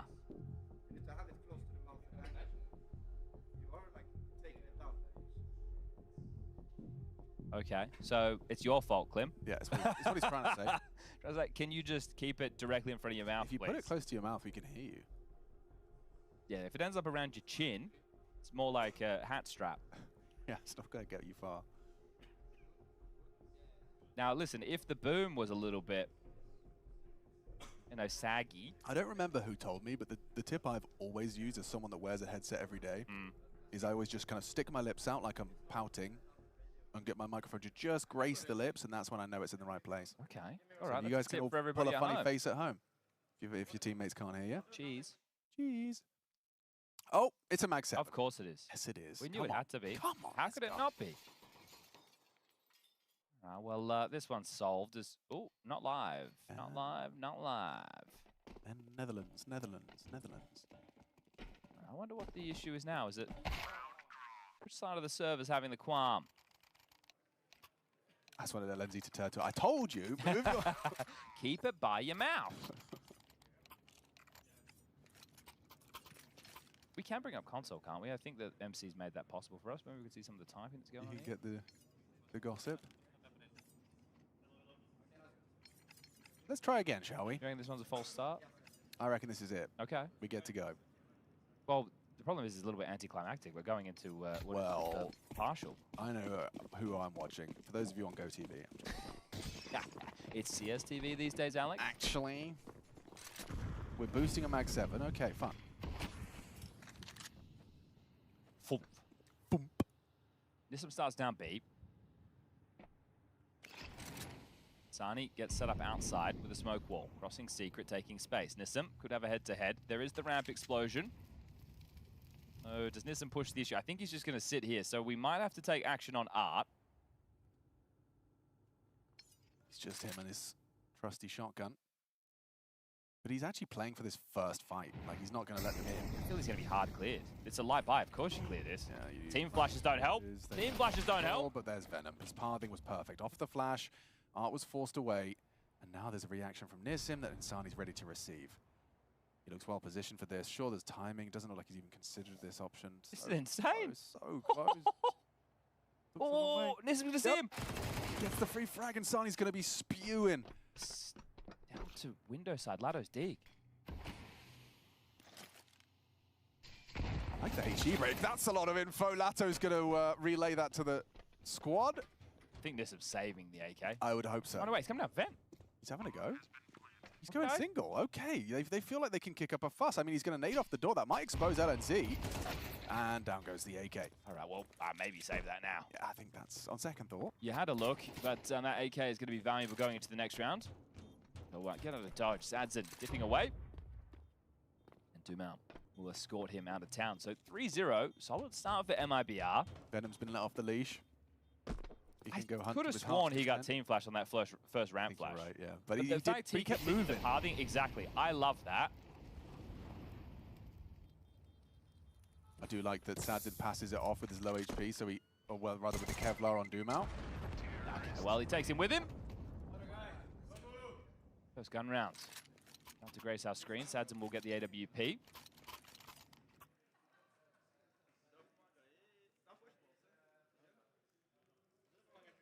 We get to see how crazy it is out the gates, right? We get to keep our eyes on Art, who, fortunately, because that AK was saved, gets dropped in M4 from Dumount. So that means that they have all the util, right? There won't be any compromises here. There's the kit, there's the AWP, there's all the goodies, but the full buy on the same side. Klim, he's got his big green. And an opening kill immediately. Talk about T-side, nuke, AWPing, Klim proficient. Very slow start for Legacy into this one, being down a man first rifle round. The last two don't really matter. Oh, nice claw. Oh, finds Klim on the peek in, just up on the box. Breno, an audible step that Nissim will relay. Job done for Breno applying pressure. Oh, this is what I'm talking about, these squeaky pushes. Yeah, this is Dumount's specialty. Gets caught off by Breno returning. I think the steps on the roof were kind of baiting Dumount in a little bit there. I think you're right. Art. I think Art's a dead man, that's what I think. Yeah, they don't know what's happening. They've lost track of the situation, Legacy. Venom is just behind enemy lines. He should have game ending or round ending kill if it's not Insani beating him to the punch. Well, Art. Can you get both? Oh, no, okay. No, you can't. Well, just go ramp, right? You know where they are. Insani's doing. Stops the rotate as well. Good positioning from Breno. Very high impact round in the lobby. I don't know if Art's going to be able to get away with this. Breno really cutting off the pass here if the Art wants to exit. He's low on HP. Art's brought out the USP to just try and finish off this frag, but he is looking for the save. It is going to be 4-0 T-side start from MIBR, so this is looking comfy. They banned this map last time round. I mean, to go to nuke in a best of one, you know that they're going to pick CT start, so you better have a good plan. And it seems they do. Well, he is going to get away with this AWP. So retained for Sadson into the next. Yeah, and that was an attempt from Breno to hold on to Klim's AWP, so just a little extra financial damage. Still MIBR laughing. We've got 40 rounds already. And they've been good with the openings, right? Obviously, Klim's opening up to Sadson in this one, but 3-1 in that department in the early stages. It doesn't cost you Venom, it's all right. Take a breath, it's all good. We have a fucking insane city side, and nobody in the world right now have a really good T side. So we have best city side in the world. Okay, confidence that you know, once they do swap sides, but the fact they already have 4 on the T side, in my opinion, everything from this point on is cherry on top. Double AWPs in response here from Legacy. Aren't searching for an opening on the lobby side. Lato catches flag.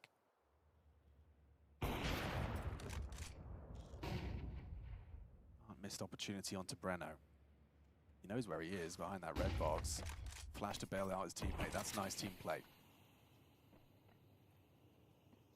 The biggest concern here is avoiding the saved AWP.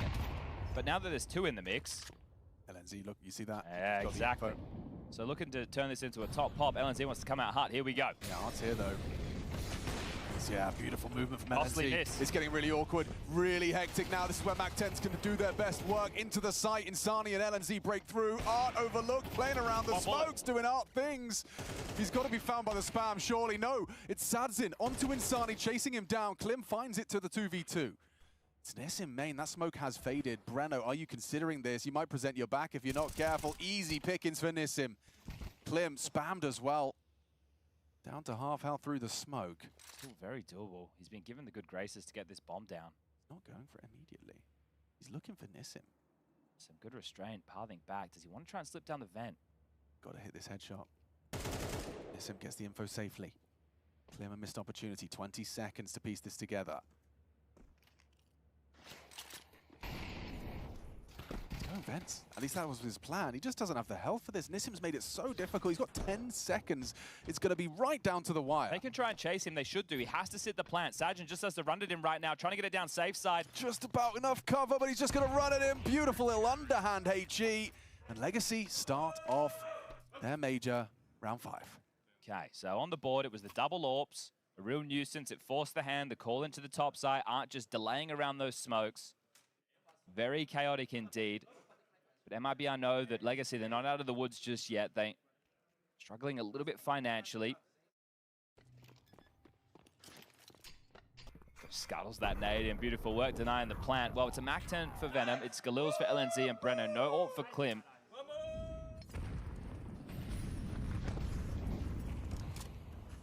Very deep ramp smoke that they're going to have to breach through. LNZ trying to limit rotations. They want to go ramp to Nissim. Yeah, here we go. A test for Nissim. Again, Venom T flash. Ooh, double out of Nissim. Pretty good output. Yeah, no rotation available because LNZ was patrolling that vent. Mollied the vent.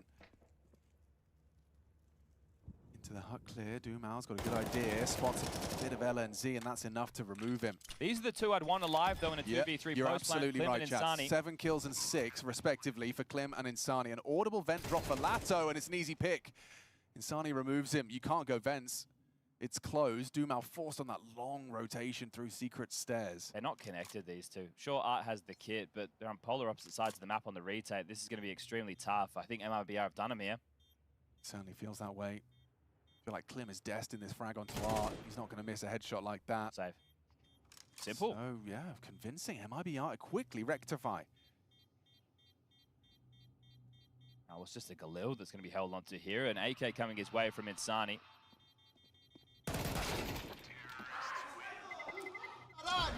Okay, the cheers started early before the confirmation. They knew they had a tactical timeout taken from ADR. Interesting with Legacy in recent times. They did change coach this year, but there have also been more changes in that department, right? There was Rivas, who was there for a really short time. And then I think it was health reasons that he was out, and then ADR has been put in the coaching chair. But they found an uptick in results in the last couple of months. So I'm not sure if those two correlate at all, but it is just something to note.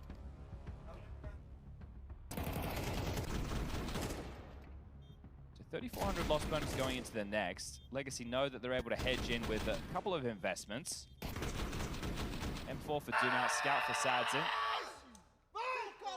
Let's see that from LNZ every day of the week. Okay, that got the rest of the boys fired up. That's a major exclusive. Okay, well, they're this time turning their attention to Yard with a smoke wall. Insani leading the charge. Breno just deals with lobby. I mean, your Yard player has got a P250 as far as your defense of this. They're taking lobby very early, so at least they should be able to put pieces in the right place. The question is, do MIBR just take the secret control to finish B, or do they try and take warehouse control and then finish heaven and hell? It looks like they are just going to cross secret safely. And the ramp push is starting to take shape now. They've just flashed forward. Sadzin set that up to take the space. LNZ does keep options open with this warehouse room. But with the amount of nades that... Ooh, coming down the vent. All right, this is about to get brawly. Martin Latto. 5.7 and a P250. At least Lato's got the Kevlar. They're allowing them to take the space. You can see the positions that Art and Latto have just opted for. Well, that break of the window will make Dumal second guess his angle. So he just crouches under the angle. Dumal went out the window. So much happening at the same time. This full contact B. And NC wins out on the duel with Sads in elsewhere. He still can't find them. They just burrowed into those vents. They can't really do it. Okay, now they can. There's a weapon as well. Brenno's gone down. It gets a bit uncomfortable. LNC's doing a great shift on the active lurk, and yeah, it looks like it's falling into place. Lato's AK though, putting it to good use just for the one. And Sani quick on the draw. Yeah, keeps a leash on that situation before it gets out of control. Nissan will get something. He has a kit, and they do get 3,400 next round. He's going to give it a look. Reload in. Sani partners up with Venom Zera, polar opposites of the scoreboard.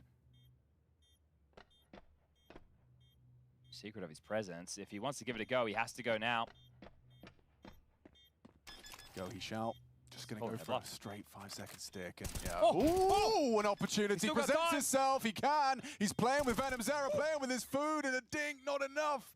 Counting in his head. Venom Zera just needs to hit the shot. Oh, it's a disaster from Venom Zera. Miscalculated the situation there, hasn't he? I can't believe he's pulled that off. Miss him. That's so composed.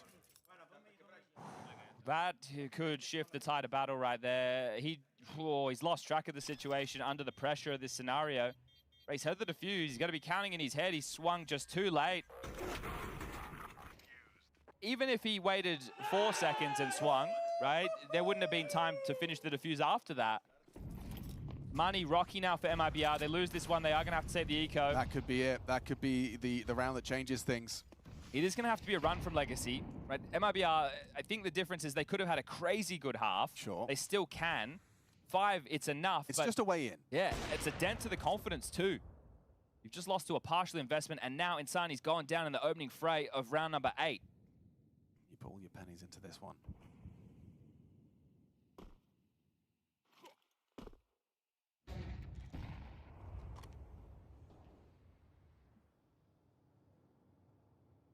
The mouse rotated down B, so they don't know what's cross secret. They're addressing that with his presence. Bomb outside lobby entrance still. LNZ floating in yards. This is going to be a late finish. It's better than just squandering this and walking in one at a time now that you have the man disadvantage. LNZ activating for this main flank, so it looks like they want to try and split towards A. Can he get past Sadzen's tight line? Well, he can now. Util usage. Lato's found Venom Zera, and it's just easy for Art on that fight on main. Piece by piece, they collapse. 5 alive? 5 alive! Lato with 3. Should be a one-round game. And that's where it feels like a timeout could have been taken from MIBR, just to say, okay, well, before we do lose all of our finances, let's make sure we have a really good plan. Maybe they were happy with the call, right? Letney there, another import to this team. But it will be that eco, and nothing invested upon at all for MIBR. So this will be as easy as they come. It's a good opportunity right now for us to draw your attention to the mainstream. You can go take a look at Spirit versus Bet Boom. That's the final game on the A stream for the opening round here in stage 2. Plenty of simulators out there if you want to take a look at what those next matchups could be. This one will just be the Farm Fest. Aren't the first to take a bit of contact. May as well just throw yourself into this. You know it's the Glocks, and now that they sound off, that's confirmed. So the Meat Grinder and Squeaky Klim will get something for his troubles, but he's not long for this world, as Dumau confirms it. And as you mentioned, a one-round game, 5-4, still in favor of MIBR, but that can change quickly. MIBR, now they take the timeout. First thing, wiping away that partial buy loss. Second, understanding we already have 5 rounds on the T side of Nuke. And then up next, if we can get anything more, just to halt the momentum from Legacy going into the halftime break, that would be fantastic. 6-6, that would be a thing of beauty. 8's available, sure. And we heard it from the voice comms. MIBR got a lot of confidence in their CT side when we do swap.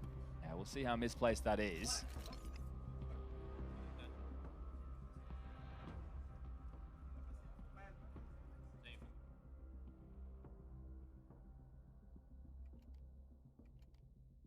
Dumau had a quiet half. A couple of those ecos are going his way. Maybe that's going to be enough to kind of get him feeling himself again. He hasn't been yelling either. True. So we'll see when that starts to activate. Maybe he's going to be a bit more contained this time round. Potentially. I remember the last time we saw a Klim AWP. Didn't think it was going to factor in too much here on the T side from MIBR. Slow and steady diagonal smoke wall. right now still retaining a good chunk of information is Sadzen. So they're breaking close, making sure no one's scaling to the wall in towards Warehouse or Secret, and he's got the deep line. Now it's the second wave. Feels like you do have to acknowledge the potential of the cross, especially considering there's more utility than just the smokes being dotted across, but it's a ruse. They want you to rotate, at least one down towards B. They're going to activate from behind main into potentially a top split. One smoke left on Sadzen. It's been deployed towards Heart.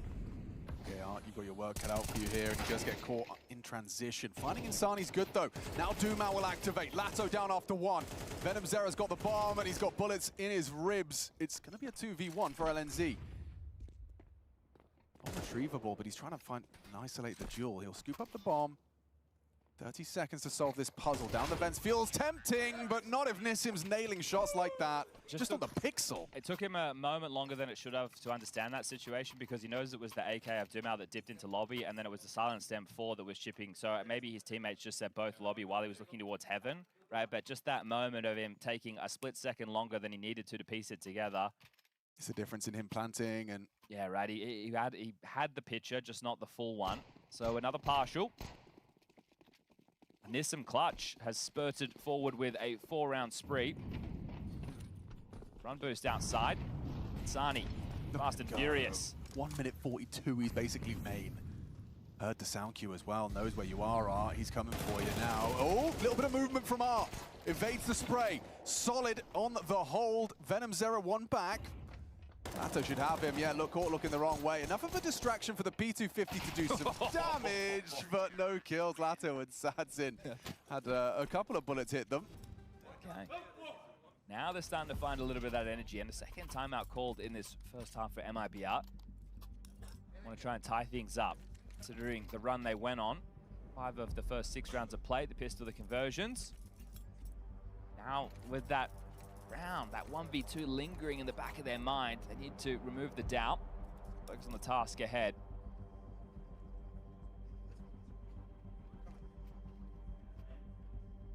Keeping it costly, but that's not going to count for anything going into round number 12. Plenty of money for Legacy to get everything they need. It's the double AWPs again. This time it's not Art and Sadzen, it's Nissim and Sadzen. And Klim, he's had one in 1 round. So tough when your finances go down the gurgler. Everyone has a kit, they've all got their head armor, everyone has their nades, leave the flashes at spawn. They've even left an AUG at spawn. Just in case. Should the situation demand it. Insani, I think, has seen Sadzen cross warehouse. He was talking a lot there. Sadzen's rotated back during all of this, but at least they had some early intel.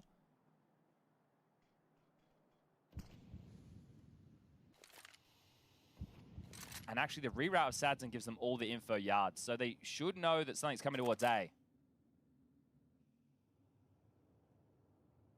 Till up the vents, or does he? Insani will catch him as he emerges, so opening kill kind of gifted to them. Maybe this is an opportunity for MIBR to find that 6th.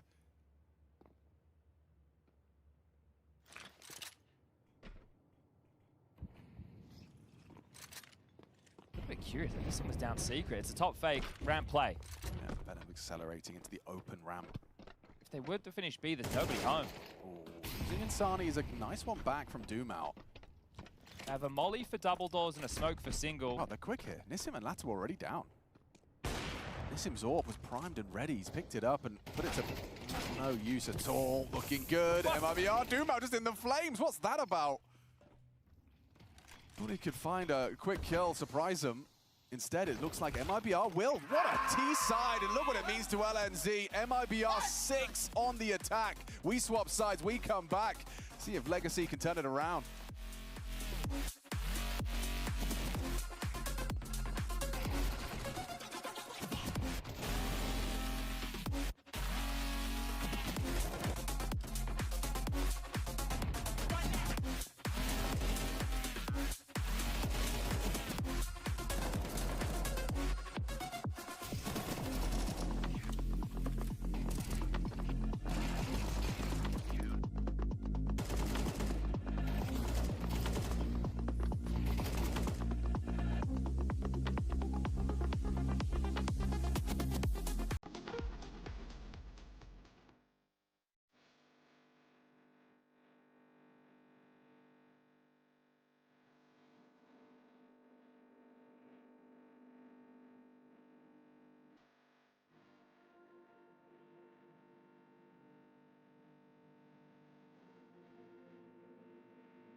Jumping double for Cole! What is going on right now? How does he do this?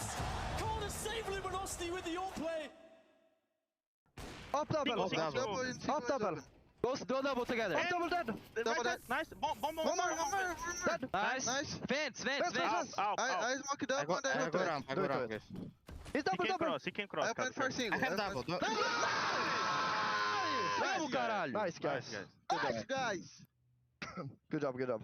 Guys, 6 rounds is fucking good. Yeah, it's very good. You can hear the satisfaction in the MIBR camp because now they go over to the favored defensive side. It's a best of 1 on Nuke, and you've already done the hard part, the heavy lifting on your T side. Nissim saved Legacy from what could have been a whole lot worse of a scoreline. A 1 versus 3 clutch with a misstep from Venom Zera. Yeah, helped them get out on top of that money, didn't it? So 6-6. I think you're happy on both sides, more because Legacy at least recovered the half, but MIBR, with how confident they sounded in their CT side. Flip. Okay. Well. Okay, Dumao caught a couple of those.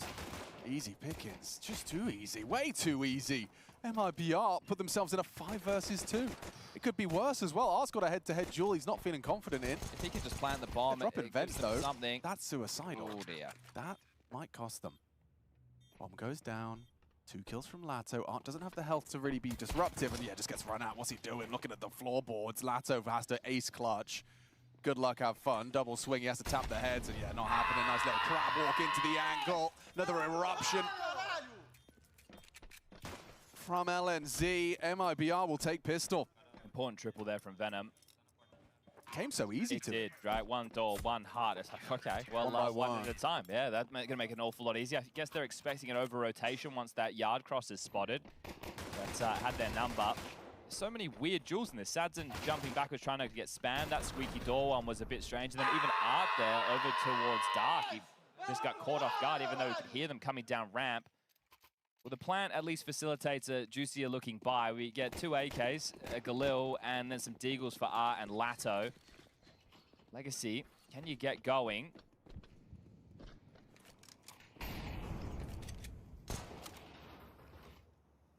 Breno with a very early AUG.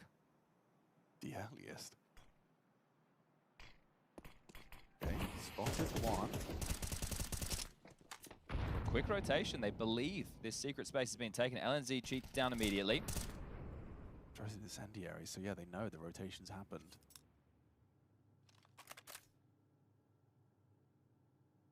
Just the last second of that smoke, they get across and away from the Klim spam. Yeah, when the bomb was, look at this from Dumao, just so brazen about that. Just smokes fade. Walters into warehouse, so gives them some room. So that makes sense from MIBR, right? It's anti-force. They're not overextending, not taking duels, not giving away picks. It's hard when you don't know what the buy is. Sure, you know there's a couple of upgrades for sure. The AK has been confirmed with a few bullets. Ooh, but they're not ready for this. They're not ready for this at all. I'm so surprised. The possibility was always there. There wasn't eyes on the entire time. So now you're making noise lower, but you're letting Dumao cook, right? You're going to see if he can get They're going to go vent to A. They're going to go vent to A. Dumao will get heaven. They pop up the vent. They try and split A. Game audible. Towards hell. An easy headshot for Dumao. That opens up. That's going to pull the attention away. I thought it would. Okay, messy spray. Insani solid. Gets himself a double. Heaven still occupied by Breno. Puts that AUG to good use. LNZ up the vent. Sadzin could get flanked here. Yeah, getting run out. Gets him off the bomb. Gets the headshot. Now 8 seconds. You've got to be sticking this. 5, 4. Has to hold it. Breno doesn't choose to run. Tries to call the bluff, swings one out, and it's the headshot necessary. Breno keeps MIBR flowing.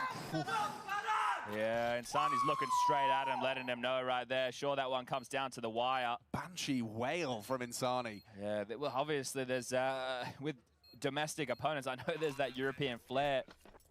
Oh, but for sure.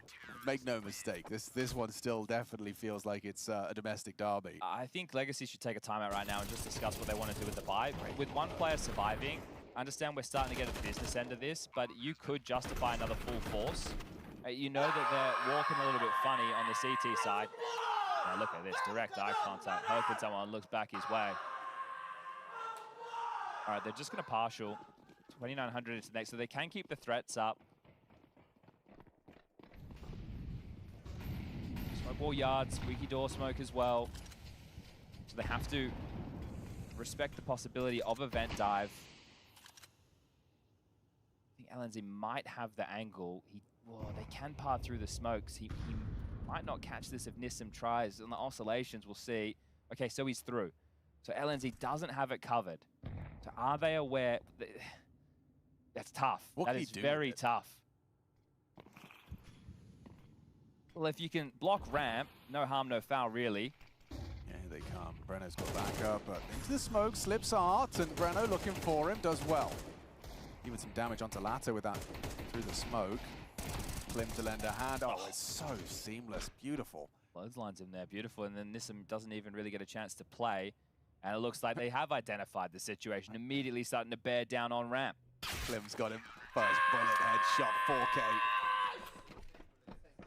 MIBR, strong starts to both of their halves. Okay, well, the guns come out now for Legacy. It'll be a full buy. Sadden did invest in AWP, but back into an AK. So the call requires him to use the rifle. What's Art thinking? It's fine margins now.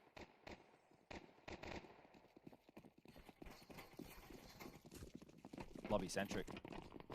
Top run out up. Just a top pop. Insane. Guns. This is going to catch you off guard, Venom. What have you got? Bullet between his eyes. It's Nissim. LNZ exposed by the smoke break, and I can't believe this call has worked. I can't believe you call something as audacious as that, just a ridiculous pace change top site to silence Hardly MIBR. used any nades at all as well. Just the bare minimum, you know, a nade door and a couple of flashbangs made. That's where, as a player in Art's team, you would build so much confidence behind the leader and the crazy calls that he makes, because if you get away with that, the way that you're getting stuffed there is if they start 2 heaven, right? And they do molly door, molly heart, they HE heart double, right there, because they were playing 2 main. As soon as you're smoked off main, you have a very tough time being able to contribute there. And your best option is nade break, and you did. And because they ran out heart, right, you can't even spam through Squeaky to try and slow any of that down. So, right, Legacy doing it their way as usual. It's 9-7. With all 5 staying alive. Venom's just thinking, well, I'm in a 1v5 situation on A. I can't do much.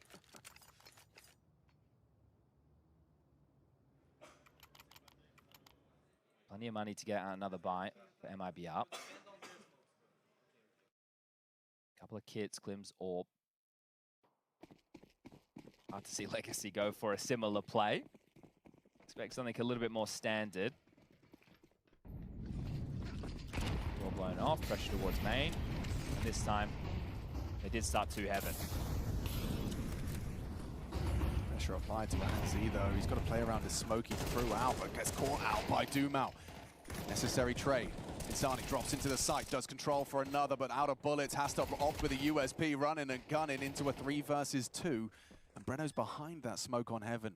Klim's completely disconnected. What's he supposed to do with an AWP in vents? I think you should save. Yeah, I think that's your best bet, but he is flirting with ladder ascension. No, okay, let's be serious. If you want to go fishing and just hang around, sure, but then there's no reason he shouldn't start pathing up. Okay, well now Breno, licked by the flame, will have to back off, and we'll call that one done. It's quite interesting there. The previous round, they decided to run out heart right. That conditioned MIBR immediately into the next. They started 2 up heaven instead, which meant they used Squeaky Door as the pathing out. They threw mollies into the site, which is something that even the Furious under Art back in the day would do, right? They would throw like 2 or 3 mollies into the top site CT vent, one that lands on the back wall, and they would spam to make it so that you don't really have anywhere comfortable to stand on that top site. We saw LNZ's POV. Right, so with 2 rounds off the back of each other there, beautiful call from Art. And they've just waltzed through that. So, Penny on the microphone. 3rd tactical timeout called from MIBR. And they start to feel this one slipping away. So a saved AK and a saved AWP. Klim can drop a rifle. Breno could drop a FAMAS. Could justify the investment, but with the 2,400 loss into the next, I think that they'll just go for partials behind these 2 guns. This is where what you practice, you hopefully have a move, right? Okay, well, Klim, where can we set you up to find a pick with this AWP? Do you want to get crazy? Do you want to get on hut, jump down in front of Squeaky? Do you want to be in hut? Do you want to just take the AWP towards ramp and then we stack A? Everything is fine, boys. Like, we have this under control. We already have a good half. Let's just continue. Let's win this round. Okay, well, those upgrades are starting to take shape. Get him into a 5-7. LNZ with a Deagle. Insani just with some util that's been donated across. Not a gimme for Legacy, but they're in the driver's seat, that's for sure.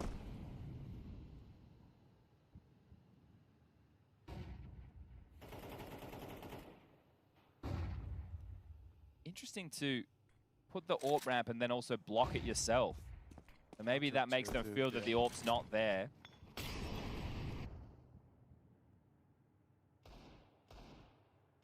Zad's sweeping back on this line. Clem puts him down. But the AWP is true. Breno's done well for one. Yeah, he did get one. Info on Doomau. Ramp push, more bodies. I was just trying to get the bomb. On Sadzin, yeah, they confirm it, and that's why these pistols are here. Insani's up close. It's so uncomfortable for Lato. He's playing it safe, but... Does Insani jump the line for the dig? Oh, he's just looked away. Enables him to borrow further. Orb's pushing in.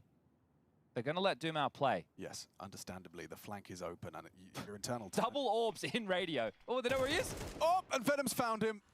So many moving pieces, but MIBR said, everything's fine. We're going to win this one.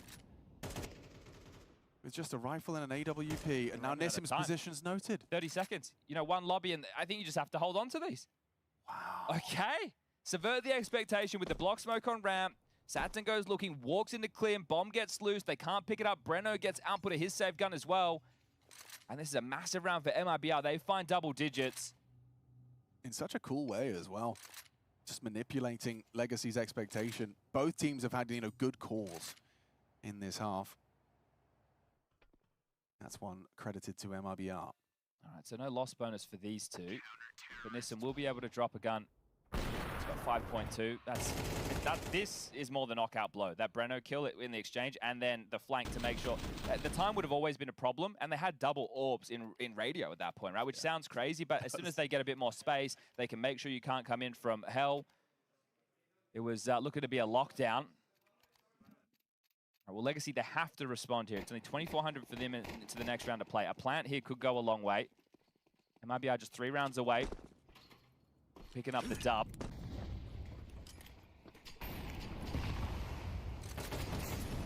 Penalty catching heavy bullets. One through the Molotov down to 9. Okay, well, that's not how he wanted to start his round.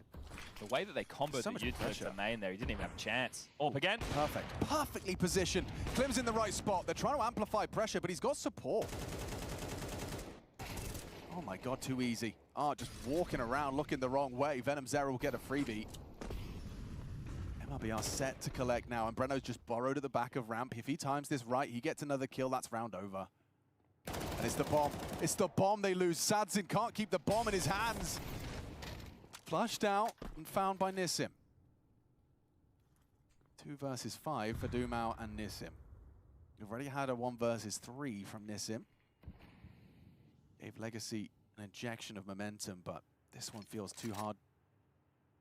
Unobtainable. They do want to finish B. It's just Venom down here. That rotation point likely going to be Insani through the vent. I assume Venom's just playing for the info here, not for the fight. Well, Insani's joined him now, so they're too strong. Now he can take a fight.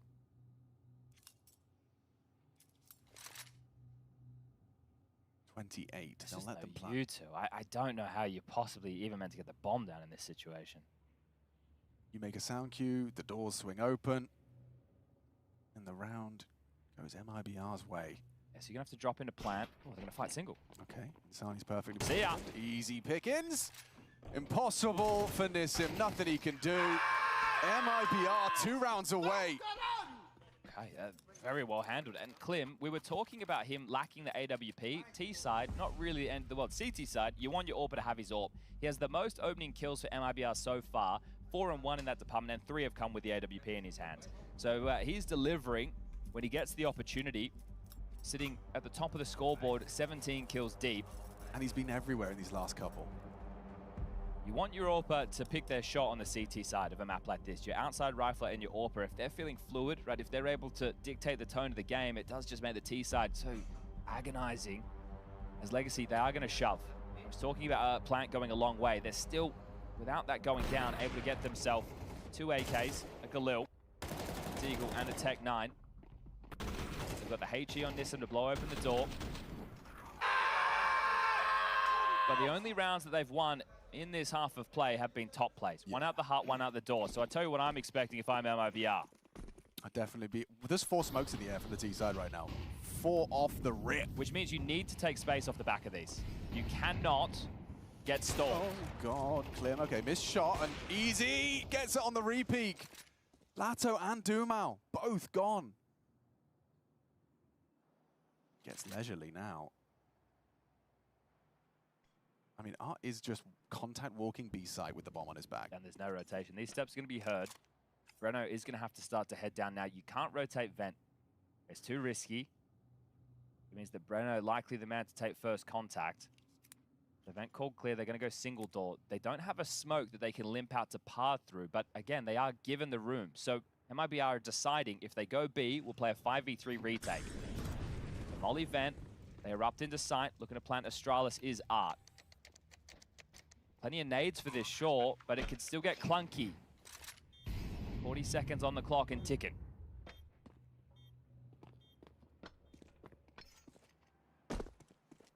Let's see how well drilled their retakes are. This off angle gets absolutely nothing. Quick from Insani. Trade available. Just the two of them. Sadzin Smoke for the bomb. Art going to do their best, but they're already on the bomb. They've closed this gap all too easy. They're not sitting it. I know they're not, with the cover from Klim. Now Sadzin, hang on! Oh, just enough time. Yeah, they got the kit. And reality setting in now for MIBR, just 1 round away. It was close. Bit of a nail biter there, but they get it across the line. Okay. Well, it's going to be another one of those for Legacy. At least they use all their timeouts. We're talking about 4K high end, 3.5 low end. And that looked like MIBR maybe overplayed their hand there a little bit late, but Sadzin couldn't get it done. And if MIBR win this, they'll be only the second team in Stage 2 who have come from Stage 1 to pick up a win in the opening round. The other team being Tyloo. Astralis, they picked up their win. 9 to the same. Foot, G2, Monty, Spirit. Just this game right now before we get the redraw completed. So there's the last 30 seconds. It's 4 rounds straight required from Legacy to take us into overtime. And sure, it wasn't the opener for Klim, but it was definitely impactful. That one from Nissim, he's going to be kicking himself. Should have had that one dead to rights. And just casual from us, but they knew they had it.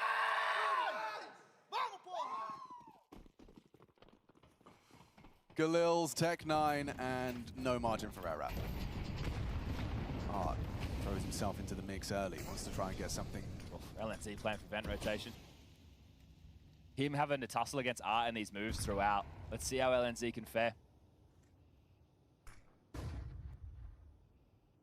It's crazy you're putting the hopes and dreams of converting this best of one into what looks like a risky smoke walk. Oh, they had the impact. Oh. Art still hits out onto Insani. Hang on a second. You know they're not at door though, and LNZ's here.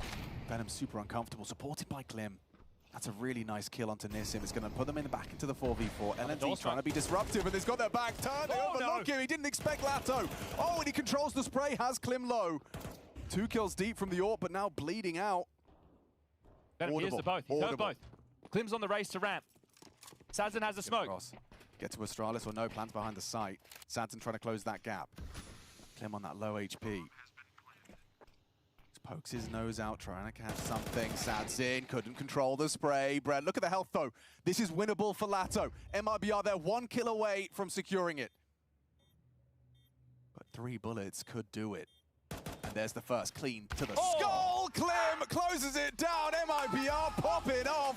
If you asked me which Stage 1 teams would start the best of ones off with a win, it wouldn't have been Tyloo and MIBR, I'll tell you that. Class Counter-Strike, great first half of play from MIBR. They had a very good understanding of things, and it could have been even better. Nissim with a 1v3 that really restarted Legacy's run in that first half of play. But I think the second showed that one team warmed up and ready, the other coming in cold, not hitting shots, looking a little bit rusty. Nissim's normally a player hitting that first bullet headshot, and he had a tough time at this today.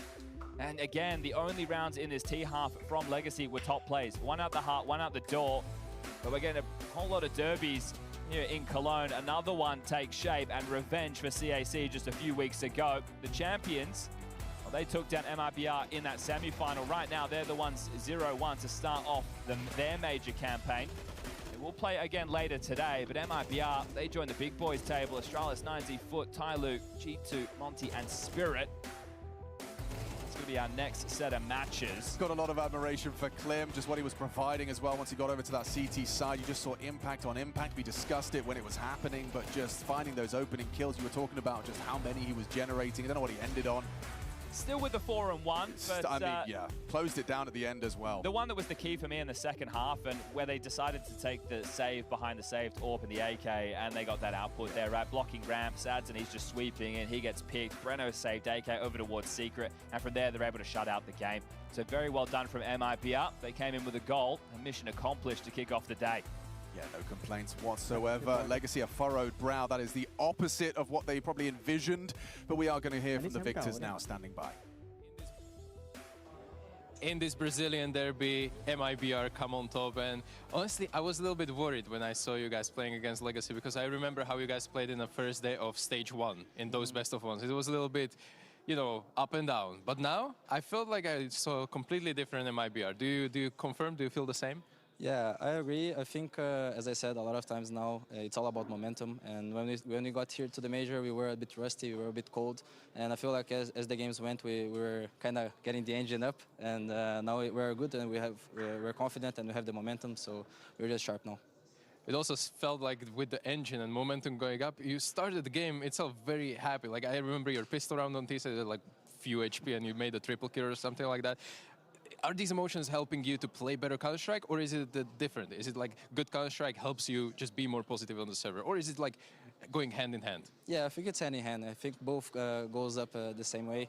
I think as soon as we got to the match, we already talked about a lot about in the pre-match. So we're coming confident. We know that we need to keep the energy up, and we need to start with the energy up to keep it up, to keep it going.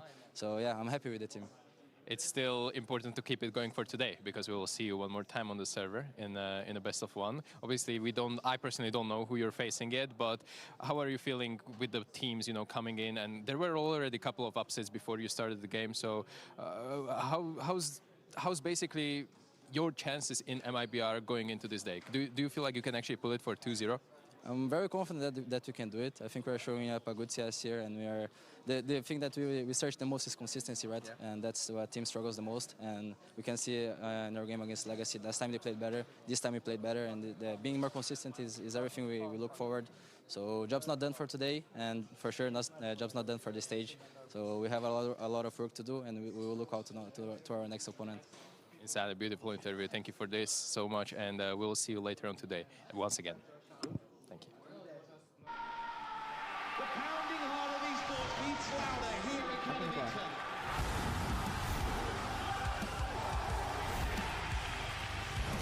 They have to double peek, he's getting his shot.